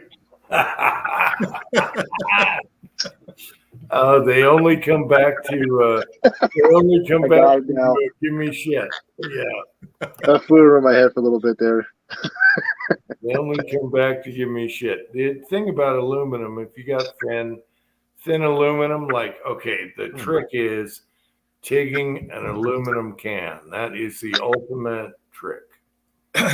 Yeah. So Taking an aluminum can, is that even possible? yes, it is, but it's tough. Yeah. And An that's aluminum can, the thin aluminum can. Yep. Wow. I'd like to see that. Start looking up some That's videos on that. that's the ultimate challenge. Yeah. Yeah, back when I was in high school in my welding class, we had to gas weld aluminum back in the day, and that's a bastard. Mm-hmm. Yeah. Yeah. So this one of these days, after I get a mill, maybe I'll think about a TIG welder. Yeah. Hipparchus, yeah, that I kid you not, that's how I learned half the shit that I know today is YouTube. All right, Tin Man. All right, Tin Man. I want a pop can video. All right. Pop can video. All right. That's it. Yeah, then that means you could make yourself your own shoot, you can make suppressors and all kinds of stuff. Well, we were thinking mini bug gas tanks and stuff like that. You know, aluminum doesn't rust. You can take one of those water bottles and turn it into a gas tank, put a petcock on it. Yeah. Okay. So, I mean, I know he's got the 3D printer. That'd be kind of cool to make your own suppressor and everything. I can't do that without the tax. Oh, I know, but he could do for me. I wish they would just take care of the ATF so we could make our own cans and make our own, have everything we want. Yeah. Yeah. We would love to make our own cans. It would be awesome. We can do it right here. Yeah. There was quite a bit of suppressors coming out from like AB. I don't know if you know Huxworth now is OSS suppressors. So they threw a big old shindig party, dude. It was like they ran out a whole hotel. Tells you where all that money went to. But they came out quite a few suppressors. There's a reason his name is Tin Man. Oh. Mm-hmm. You know, did he ever explain that story? Because I always wondered that, why they call him Tin Man. Well, he welds for a living, so he fabricates and okay. And yeah, that's probably why he's called Tin Man. Yeah. Yeah. He showed me some stuff, man, that he welded. Oh my god. Well, what the hell, man? It's awesome. Ask me wants to make some money because out here the side-by-siders, they freaking are dying for fabrication out here. Well, if he was doing his own, he'd have to buy that equipment, and that equipment ain't cheap that he's using. So my neighbor has all of that equipment. The one that we went over to, he makes Nissan GTR parts, turbo pipes, and all kinds of stuff. Oh. Yeah, he has all of that. He has the benders. He's got dude. I've never seen this TIG welder. It's freaking things about a story high. It's from Miller's, a Miller welder, but I guess it does some kind of crazy welding for him. Yeah. Okay. My son's got a nice one that was inexpensive. It does stick welding and TIG welding, and it's not huge, and it works awesome. It actually works awesome. Yeah. I forget what it's called. It's yellow. Yeah. I didn't know that, Tim, man. That's a good history lesson. Learn something new today. Thank you, man. Yeah. Tinner. I heard that term before. I didn't know what it was, what it related to now. He can be a little tinny sometimes. And armpits are involved. Okay. There's armpits. I'm surprised he doesn't singe his armpits while he's working. You know, maybe they don't allow that at work. It's white beater t-shirts, but he shouldn't have armpit hair after all the work he does. welding. You know, if he's tigging in a wife beater, he should have a tan line.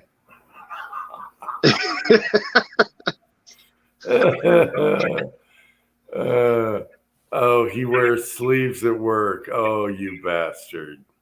That's why when he gets home, he feels free. He can be free when he gets home. All right. Now we're getting the whole story. Tin Man's background. Use Miller Synchrowave. Oh yeah, he's got the sinker wave. Okay, yeah. And then the old Dynasty. He has a Dynasty welder there. Damn. Your shop's OG then.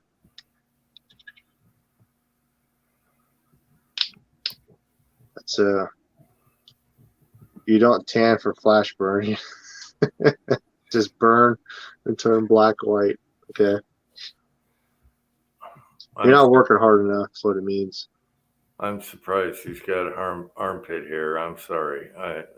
I'm shocked. All right. Yeah. Oh. All right, guys. Let's kill the chat. So we got more this month. What's the date today? 4? Yeah. I'm starting new, so. I got one strike on my channel, so I can't upload anything. Yeah, and we talked about it earlier.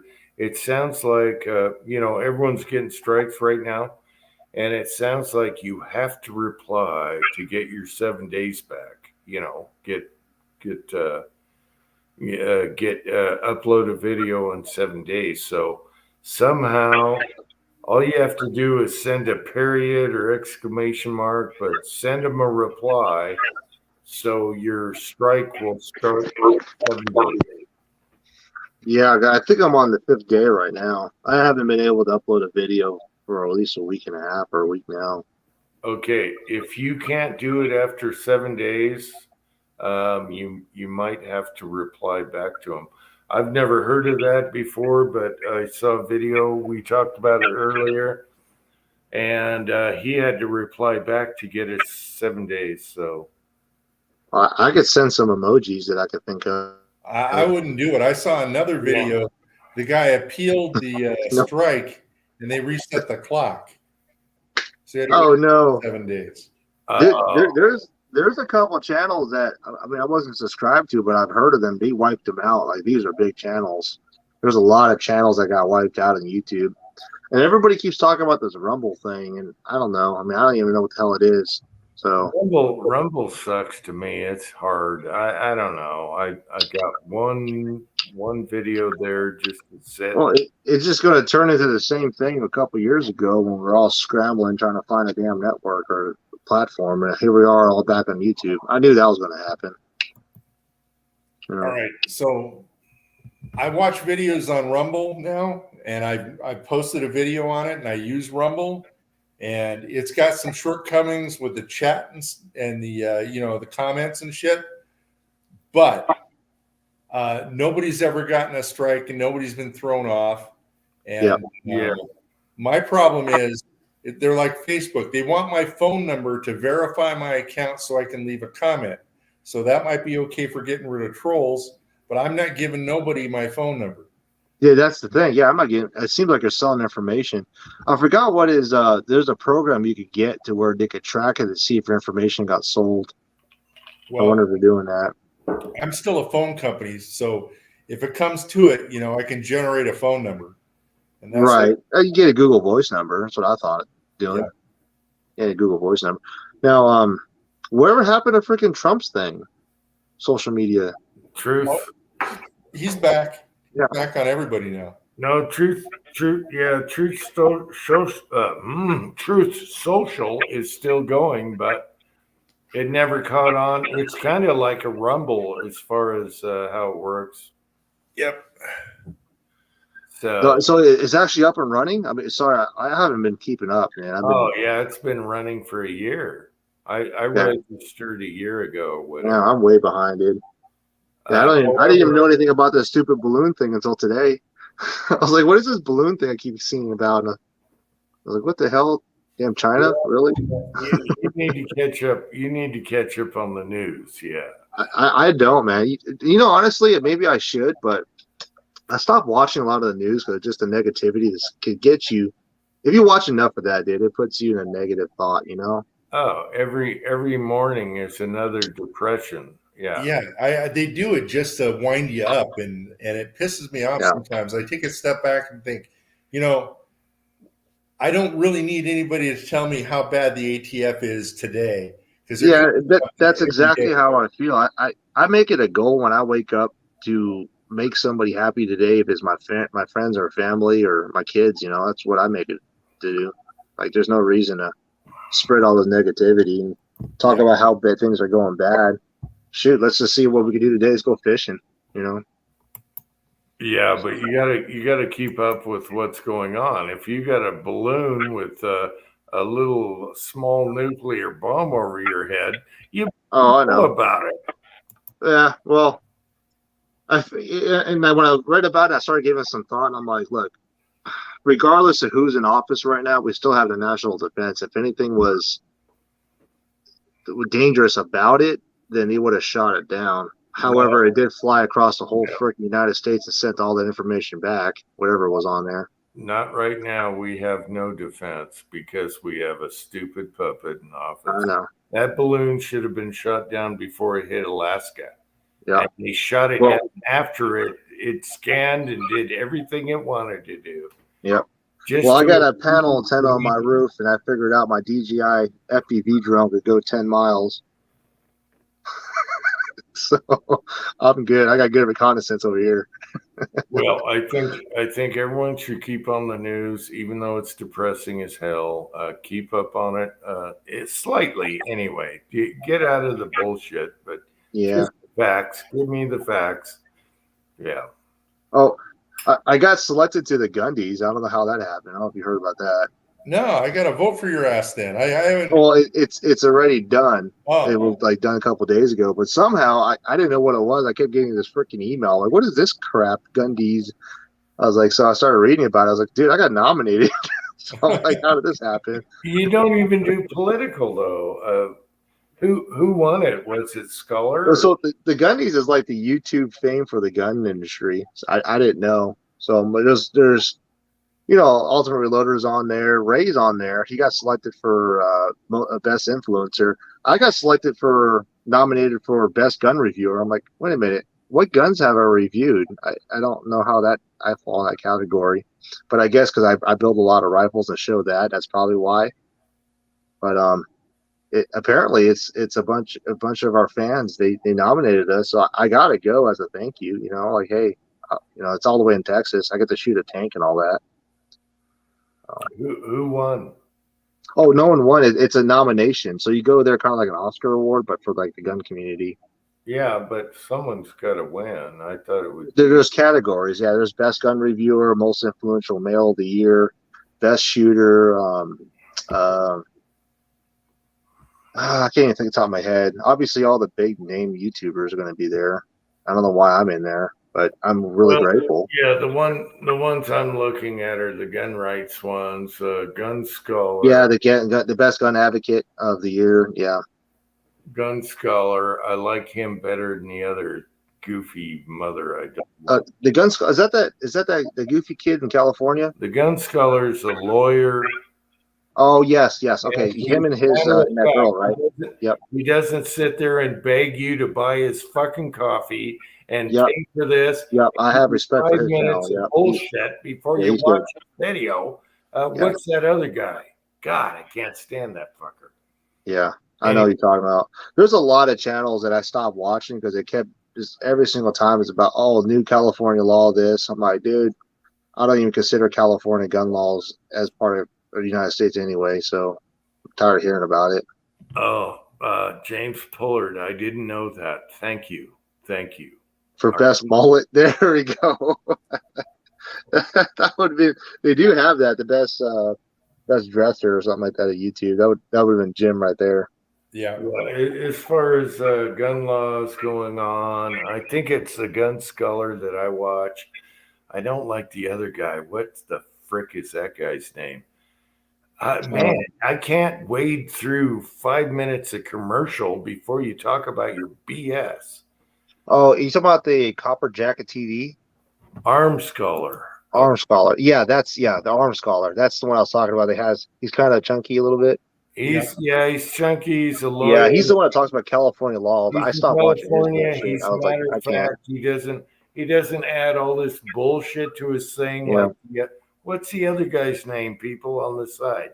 What's the other guy? I can't stand that fucker. I'm sorry. I know who you're talking about. Yeah, there's a few of those.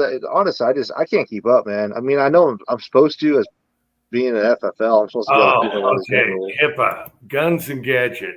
Yeah. Sorry. Oh yeah, he's in there too. I can't take that guy. He gives the coffee spiel, and then here's my commercial before you can get to the, screw it off. It's like a bum wanting to wash your windshield when you. Oh my, yeah, exactly. I don't want a bum spitting on my windshield, and that you nailed it. All right, I can't stand those kind of people. So yeah, well, you know why they're doing it, and that's a sad part about it. Is they're using these political things that are happening to get views, and they're using the views to gain money and obviously sell things. And that's the honest truth. When guys start talking about the pistol brace and all that crap, I'm like, let me guess. Let me name the top 3 channels right now that have come out within an hour about this whole thing. Okay, this is what bugs me about Guns and Gadgets. He's saying, please like and subscribe to my channel for the good of America, because the algorithm is for America and gun rights. And I'm like, no, you're being you're just self. And I'm thinking, you know what? I won't listen to a radio show that's like, 20 minutes of content and 40 minutes of commercials. It's like, forget it. And these guys are getting like that. It's like, I got to wade through 5 minutes of, what were they doing? Titles, Scottish titles, and flashlight reviews before I get to the news. And then they give you the news after the commercial. It's like you get your 30-second summary, and that's all you need to listen to, because the next 10 minutes is just going to be prattling on about his opinion. Yeah. I don't know. I think personally for me, I don't watch anything political. Well, my problem is when they use self-promotion for their channel, bump up my channel because it's for society, when he's really just doing it for himself. And then you got to listen to bullcrap commercials. And that's kind of why I like the Scholar guy better, because he might have something like that, but he just goes to it and talks about it. This other guy, oh my God, I couldn't stand the guy. All right. I use YouTube to promote what I do, but I'm showcasing basically what I'm learning, so I'm kind of in that same realm, so to say. I'm not promoting myself, but I'm sharing what I do. I have never heard you ask for a like and subscribe. Yeah, I don't think I rarely do that. If I do, it'd be like end of the video, like, hey, if you feel like, or whatever. I think it's once or twice. I don't need to. I just try to put out content that I think will help someone out. I'm trying to be an advocate in this sport. That's all I'm trying to do. My opinion is, if I want to get panhandled, I'll go down on First Avenue and throw a coin in a cup. All right. Right. Yeah. But I don't want to watch a video and get panhandled. All right. If I hear the P word, I automatically freaking unsub. I get tired of that crap. It drives me nuts. If I'm watching a video, I'm not here for commercials. I'm not here to get panhandled on First Avenue by a bum with a cup. I'm sorry. Well, I mean, that's today's society. Everybody's trying to make a dollar. Guys, you got to give something. How much worse it would be if you had to watch YouTube commercials on top of it? Yep. Oh yeah. I don't know if you guys noticed, but I don't do that. Like, my channel automatically is monetized, but I actually go in there and I physically turn off mid-roll commercials. I freaking hate mid-roll commercials. So I do that. I make sure that if there's any kind of commercials, you're going to see it only on the first beginning of the video. Oh, Jag is giving me shit. Gifty on. Yeah, Gifty on. All right. Should I go get the piece of paper? I have a Giftion piece of paper with the duck with the finger and Penny. All right. That's on my wall. Nice. You remember you sent me? Yeah, I remember that one. That was a good Christmas gift. Oh, yeah. Gifty on my ass. If you don't ask for something and someone sends you something you didn't ask for, that's different than begging for it. All right. There's a difference, people. Yeah, I remember. It's don't send me any more fucking bullets, you assholes. I'm like, don't send me any. Yeah, I'm like, don't send me any more crap. And people give me shit about Giftion. I don't want Giftion. Then I got to pay you back. What are you talking about? Yeah.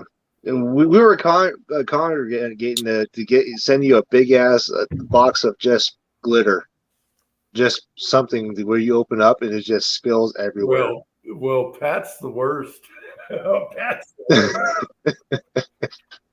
worst. But again, there's a difference than asking for it and getting something you never expected. Okay. Oh, it's different. That's the thing about this community. It's we're a tight group, we're a niche group, but we all love each other and just want to watch each other. Basically just give things to each other and have fun. So. Yeah, and Pat was constantly doing it to me. It's like, oh, I love the Indian mold. I love that. It's one of my favorites. Yeah, I still got the eagle tin that you gave me. It's up here. Still got that one. Yeah, but did you ask for it? No. No, and that was awesome. That was really cool. I sent you a brass prep center. Did you ask for it? No. No. And what do I use it today?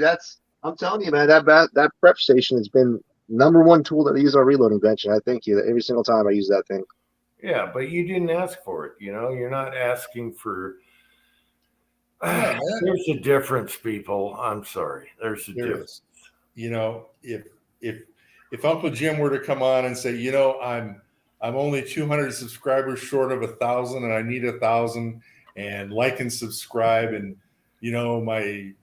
my cat's been feeling ill lately, and if you can go on to my Patreon. If he hits all avenues. Yeah. I'm gonna have balls are hanging. Yeah. I need help. Like, Jesus, get away from my windshield, you bastards. So no, we're all different, and there's been some in the past that have gone to the dark side. But it never works out for me. You noticed? Yeah. Oh, I noticed that. I'm still here, even though majority of the guys on chat probably don't watch my videos anymore. It's just not about casting. I don't know. I'm more into the different thing that I like to do. No, from a guy who doesn't like the style of shooting that you do. I'm sorry, Kenny. I still watch your videos because all this stuff applies. It applies across the board. Yeah, I'm the same way. I'm not into competition. I'm not into weird calibers, but I still watch. Yeah. Well, the main thing is that we're all friends here. It don't matter. It's just being supportive. That's all. That's okay. It's a matter of taste. I'd rather see you do the old rolling block. I'm trying to. Yeah, I got some cool videos. I'm trying to get out of this freaking 22 rimfire crap. Trust me, I don't like 22 rimfire. I build a lot of them, dude.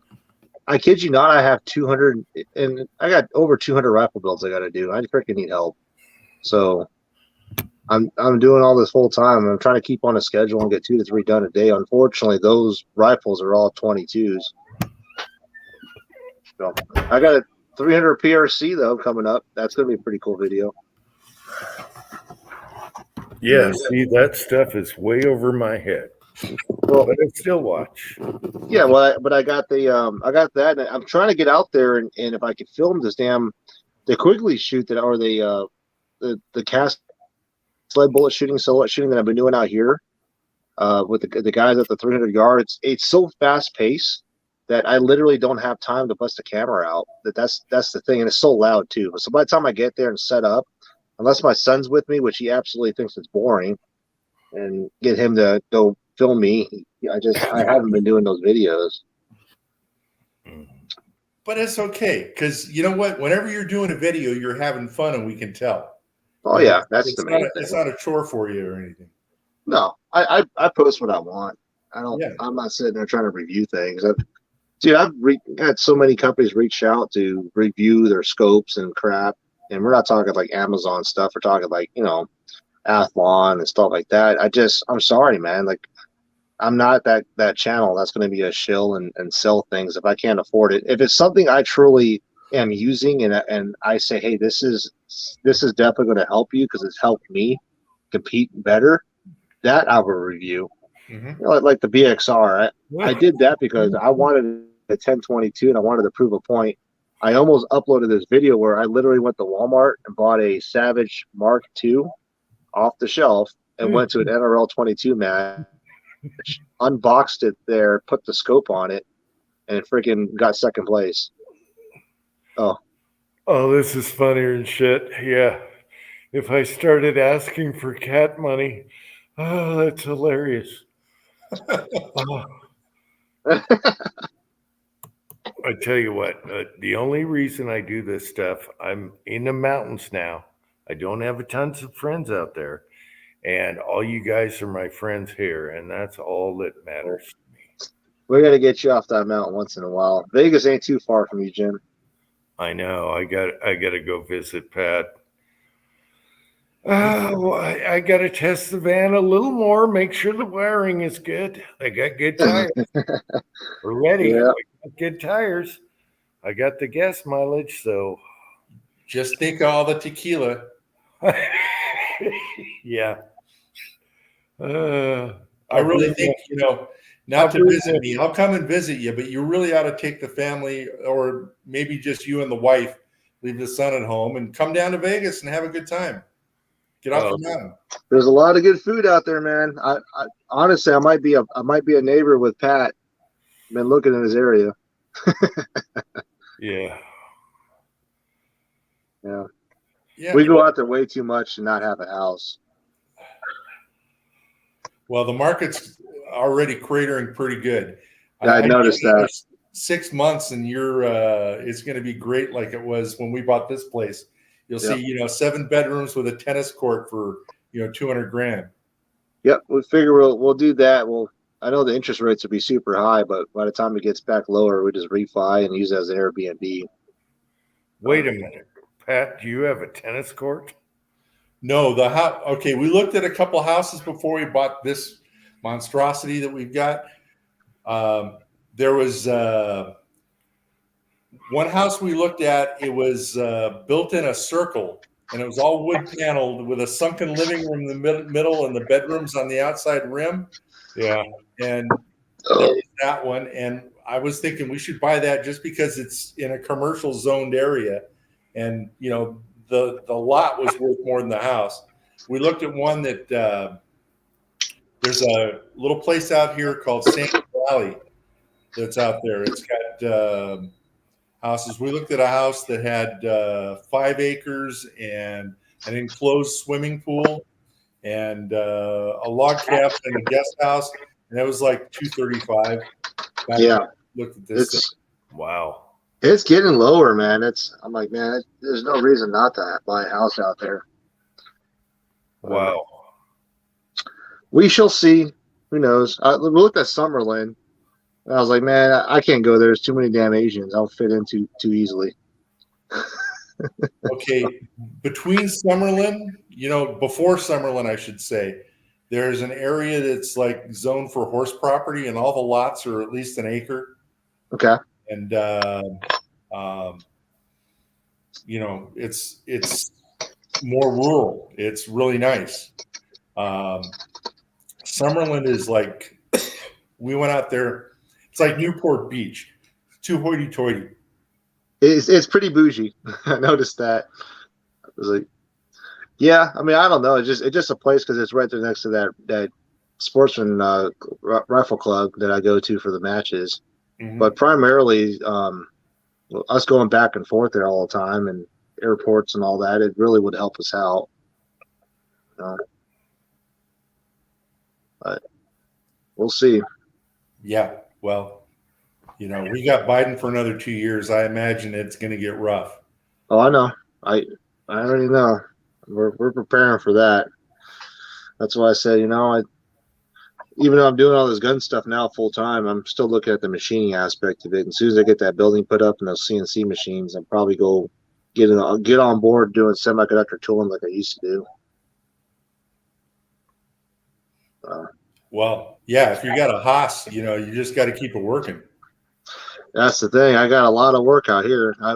Like I mentioned, what I'm doing now, I'm pretty racked up. But the other aspect of it is I designed my own 22 action, so I can't get that up and running. I 3D printed it and it works 3D printed. I can actually fire a 3D printed 22 action, which is that'd be pretty cool. But get it made out of 416R or something, be able to sell it pretty good. I think I'll be able to be all right. And then I designed a couple other things, little trinkets here and there. And side by siders are crazy for fabrication out here.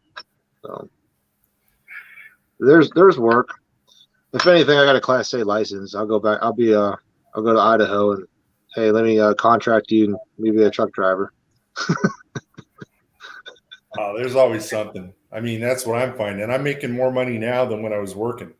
Yeah. Well, the railroad just wasn't going to be a career. Even though everybody's telling me I did the wrong thing, I'm like, it's not a career I don't see me living through. I'm not going to last in that damn career another 10 years. There's no way. And I'm glad you're not getting those phone calls. You have to go out at night and fix something. Yeah. Well, that's what I told the wife. I was like, it ain't worth my life, man. That would drive me crazy. Yeah. Taking a phone call 1 o'clock in the morning to get ran over by a semi truck driver. I'm not here the next day. What's his family going to do? Yeah, that would drive me nuts. I like to get stuff done early in the morning and finish the job, and then know I'm going home. But being on call, forget it. Yep. I hate sleeping in. Like, even though I'm up late right now, I'll be up in another 4 hours. I'm always up at by 6 doing things. Yeah. Well, we'll come up with some idea, Pat. No, there's always something. I mean, who knows what's next? I mean, if you've got machinery, there's bound to be something, and especially with that niche market of competition shooters. They've got deep pockets. You seem like it, and that's the thing. I'm just trying to be home. If I can make a decent living to doing machine work, it seems like majority of the guys that I know always have their own business and machining do pretty well. I was a machinist. I mean, I did what Zach for 6-shooter Texan does. I used to be a machine operator. Then I became a programmer. Mm-hmm. This is before I was even of age. I used to be a machine operator when I was 10 years old. I started off slave labor in my damn uncle's machine shop. Yeah. I was 9 years old and became a programmer at 12. I was programming $200,000 jobs from Microtel and Cisco systems, the silicon die chips. Didn't know a damn 12-year-old was programming that. The wire EDM machines. I used to operate the wire EDM machines. They program for those. Yeah, wire EDM is neat. Yeah, this was the old stuff too. And then, I learned off the VF1, and then we had a VF2 to VF6, and those were the old school ones before the live tool change and touch probing. Everything came out, and we were doing everything was done on floppy disks. Then we upgraded the zip drives and then RJ232 connector. So walking over there with the damn floppy disk was pretty bad. Took half a day just to load the program, the G code. Yep. Yeah, it's fun stuff. Oh yeah. You got you've got the same problem now with the millennials haven't learned to manually G code anything. Oh no, that's one thing, man. I'll go there, have my machinist handbook and SolidWorks handbook, whatever I had to do, and manually input the G code. Reset the offsets on the parts. I don't think any of these guys know how to do that anymore. They freak out. Like, oh, my Fusion 360 doesn't do that. Go figure it out, dude. go to the G code line. Well, I don't know where to begin. I'm not. You either go back and learn the basics. Mm-hmm. Well, and that's one thing I really loved about machining. The main thing about machining is learning how to hold a part. That's what I remember. Like you came up with all kinds of jigs and stuff to figure out how to get that angle, how to hold that part steady without tool flex. It was an obstacle and it was a hurdle, and you feel accomplished being able to figure something out. And then obviously your part that comes out trued up the way you want to is always a huge satisfaction. Or you crash a machine. I mean, I've crashed VF2 more than what that machine's worth. And replacement parts. Mm-hmm. Yeah, I think you'll be fine, Kenny. Yeah, I'm happy, brother. That's the main thing. I'm glad. My thought on the whole thing was you could double dip with your railroad retirement and Social Security. Yeah. I've been my own boss for 20 years, and that's good too. Yeah, it seems like it. Except now the boss is my wife. Now she's cracking the whip. I got a damn schedule. I'll wake up and here's what you need to get done today. What the hell? I never had this before. I was like, what about the coffee? Make the coffee first. Damn, what the hell? We're cracking the whip already. Yep. But yeah, Jimbo, you ready for bed? That you muted. I was muted because I had to pee. I'm sorry. Oh. Yeah, I've had my own business before, and there is stress involved, but there's a nice thing about it also. So I feel like I'm working harder than I ever have. Yeah. But I'm not driving at 2:00 in the morning to go flip a switch. And the on-call things would drive me nuts. I couldn't handle that. I want my schedule. I'm done. Yeah. I mean, I could have been a foreman, and that's the main thing. It's like I've done it for a little bit in the railroad as a signal gang, foreman for a signal gang, or just being a signalman in general. And traveling sucks. Having to fly out every 8 days on a plane or driving to Nebraska, or the railroad doesn't go through nice towns. You're going to go in the middle of nowhere and live there half the year working. So I've been to some po-dump hotels where you walk in and you got roaches freaking crawling in and out of your front door because there's no weather stripping back there. Yep. Oh, yeah. And you know it's bad when it's an hourly motel. Well, you know why. Yeah.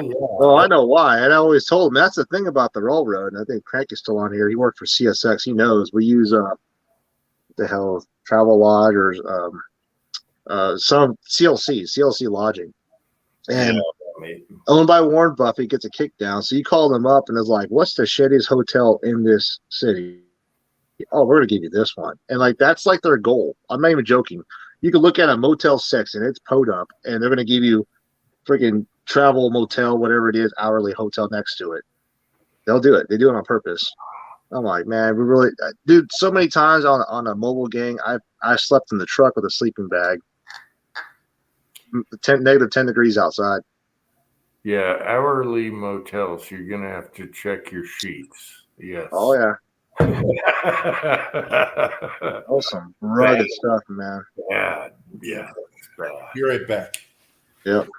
Oh. I spent a lot of time up there in North Dakota and Minnesota area working, and man, it was rough. The oil fielders out there. So that's when the oil field was booming. So they were bringing in like trailers and stuff up there and turning into hotels. Yeah, but that was freaking 10 years of my career in the railroad, traveling, digging holes and putting wire down.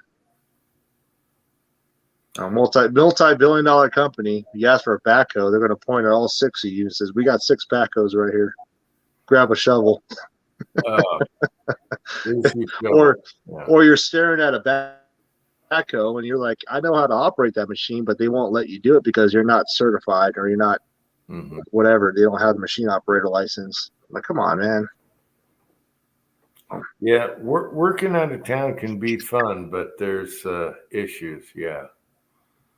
Oh yeah, you're traveling on that plane. I guarantee I probably caught COVID before COVID even came public. So.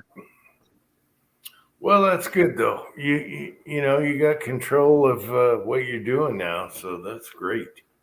Yeah, it's fun. I get to sit down and come up with all kinds of things, refine my cartridge I developed, shoot long range, and then network with a bunch of people in this industry now. So, got to see what they do, and somehow we're getting picked up by the Lapua and all that. So, I got 2 rifles that I rebuilt that are going into the international 22 rifle competition over there in Italy. Wow. So yep, I got 2 record ARA bench rest 22s that I built that set records on the league. So I've been doing all right. Oh, that's great. Doing something right, and everybody asks me what I'm using. I'm literally using this thing is ran legitly in a shed, and I got the cheapest lathe that you could buy on the market. Pat knows. Wow. It's the cheapest that'll do what you need to do, and that's why that was great. You know, it might not last 20 years, but no, it's a lathe. I rebuilt it twice already. It's got Koyo bearings in it. The tailstock, I shimmed the hell out of the tailstock. I could punch a chamber within 1/10th run out. You'll see that in the next video. So to do all that in a $7,000 lathe, it's pretty good. Yeah, we'd love. My son wants a lathe, but I'm like, we have no room for it. So. Oh, you got room. You just got to move some of your. No, there's no room. Okay, there's room. You got room in there. I've seen your garage. There's room for it. There's no more room, people. Yeah. No. He's collecting tires and crap, but there's room. You didn't get rid of your old tires you took off your truck, did you? You still have them. Yeah, you do. The tires I took off the truck, I sold the tires, but I still have the rims. The guy My point. the guy needed the tires bad, but then he's like, I don't need the rims. I'm like, great. Yeah. Lug rims, so take them back. Yeah. Well, there you go. Where that space is where your rims are. There you go. No. When we get you a lathe, Jim, I got a guy right now. I can go pick up a lathe for you. No. Don't want to do it. Lathe in a mill, though, is on my son's list. Yeah. All right. There's a Precision Matthews, I think it's 1120 GT sitting over there in Phoenix.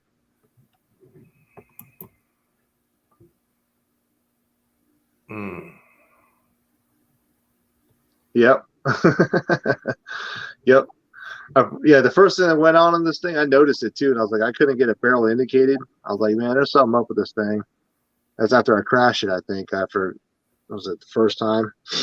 I went and looked it up. And I was like, yep, damn headstock Koyo, the main bearing had a flat spot in it, causing a run out. So took this whole lathe headstock apart, pressed all the damn gears out, pressed the bearing out, put a whole new Koyo bearing in there from Japan. That bearing itself was like $180 just for one bearing. It was ridiculous. And I had 4 of those suckers in here. So it's been rebuilt. And this lathe, surprisingly how cheap it is, with just about $400 worth of tools and maybe about 2 weeks worth of shimming up the tailstock. This thing punches some pretty good barrels, man.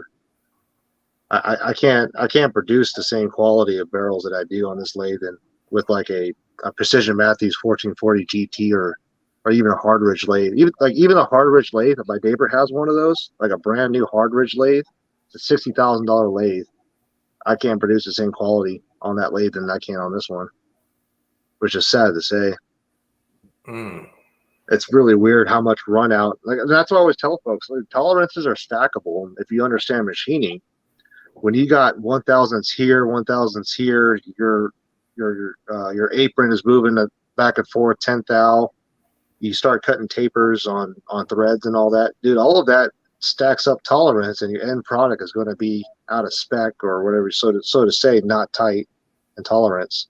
So that's why I always tell folks, like, look, you look at pre-fit barrels, you have tool flex to deal with, you have tolerances that are stackable on the CNC machine. It's hard to say a CNC machine will hold within 1 thou. It's very rare that a CNC in high production will hold that in 1 thou. That's why there's a huge difference between a hand-fitted barrel and a pre-fit. Mm-hmm. Yeah, go to Missouri. Yep, you can hire a low boy. I know a couple truckers on this channel. Okay, guys, I gotta go eat some fried chicken. I'm starving. Yep, I gotta cut a barrel right now, so I'll be up for a little bit. What about you guys? I gotta hit the sack, so this is a good time. I've been up since God only knows when. Well, Pat, I'm glad you're on vacation, kind of, or whatever you want to call it. Well, vacation's over tomorrow. I got to head back to LA. I've got to. Oh no! I've got to do the impossible. So, the impossible. You can do it. You can do it. That was the slogan at work, working for this cheap Norwegian Scott Gunnarsson. It's like, do the impossible for free right now. That was the slogan. So, I got to set up a transparent bridge. I got to put a printer on a remote site, and our company, CDK Global, is like, it's impossible. It can't be done. And it's like, bullshit. So I got to go do it because nobody else will. And I've been told it's impossible, and I know it's not because I've done it before, and it's just they won't do it. So I got to put a check printer in a remote site. Yeah, it's kicking my ass. Yeah. Thanks, hobbies. All right, all Hey, right. Dave, have a good night. It's good to see you. Hey, it was fun to chat again, and everyone in the side chat, I love you guys. This is what it's all about, just having fun, talking about anything you want. And we'll see you next time. Any last words, guys? Yeah, you guys are going to see my wife shoot in silhouette shooting pretty soon. So you get to see the best of the best in silhouette world and high power shooting, train the new. So we're going to document that whole journey. So it's going to be pretty intimidating. We got, like I said, these are national ranked shooters that have been high power shooters for the last 20 years. So John Mullins is the record holder right now. Chris Cawthorn's there. So we'll be hanging out with them for a little bit. Awesome. Okay, everyone in the side chat, love all you guys, and we'll see you next week, hopefully. Yes, hopefully. I think so. All right. Until next time, and food.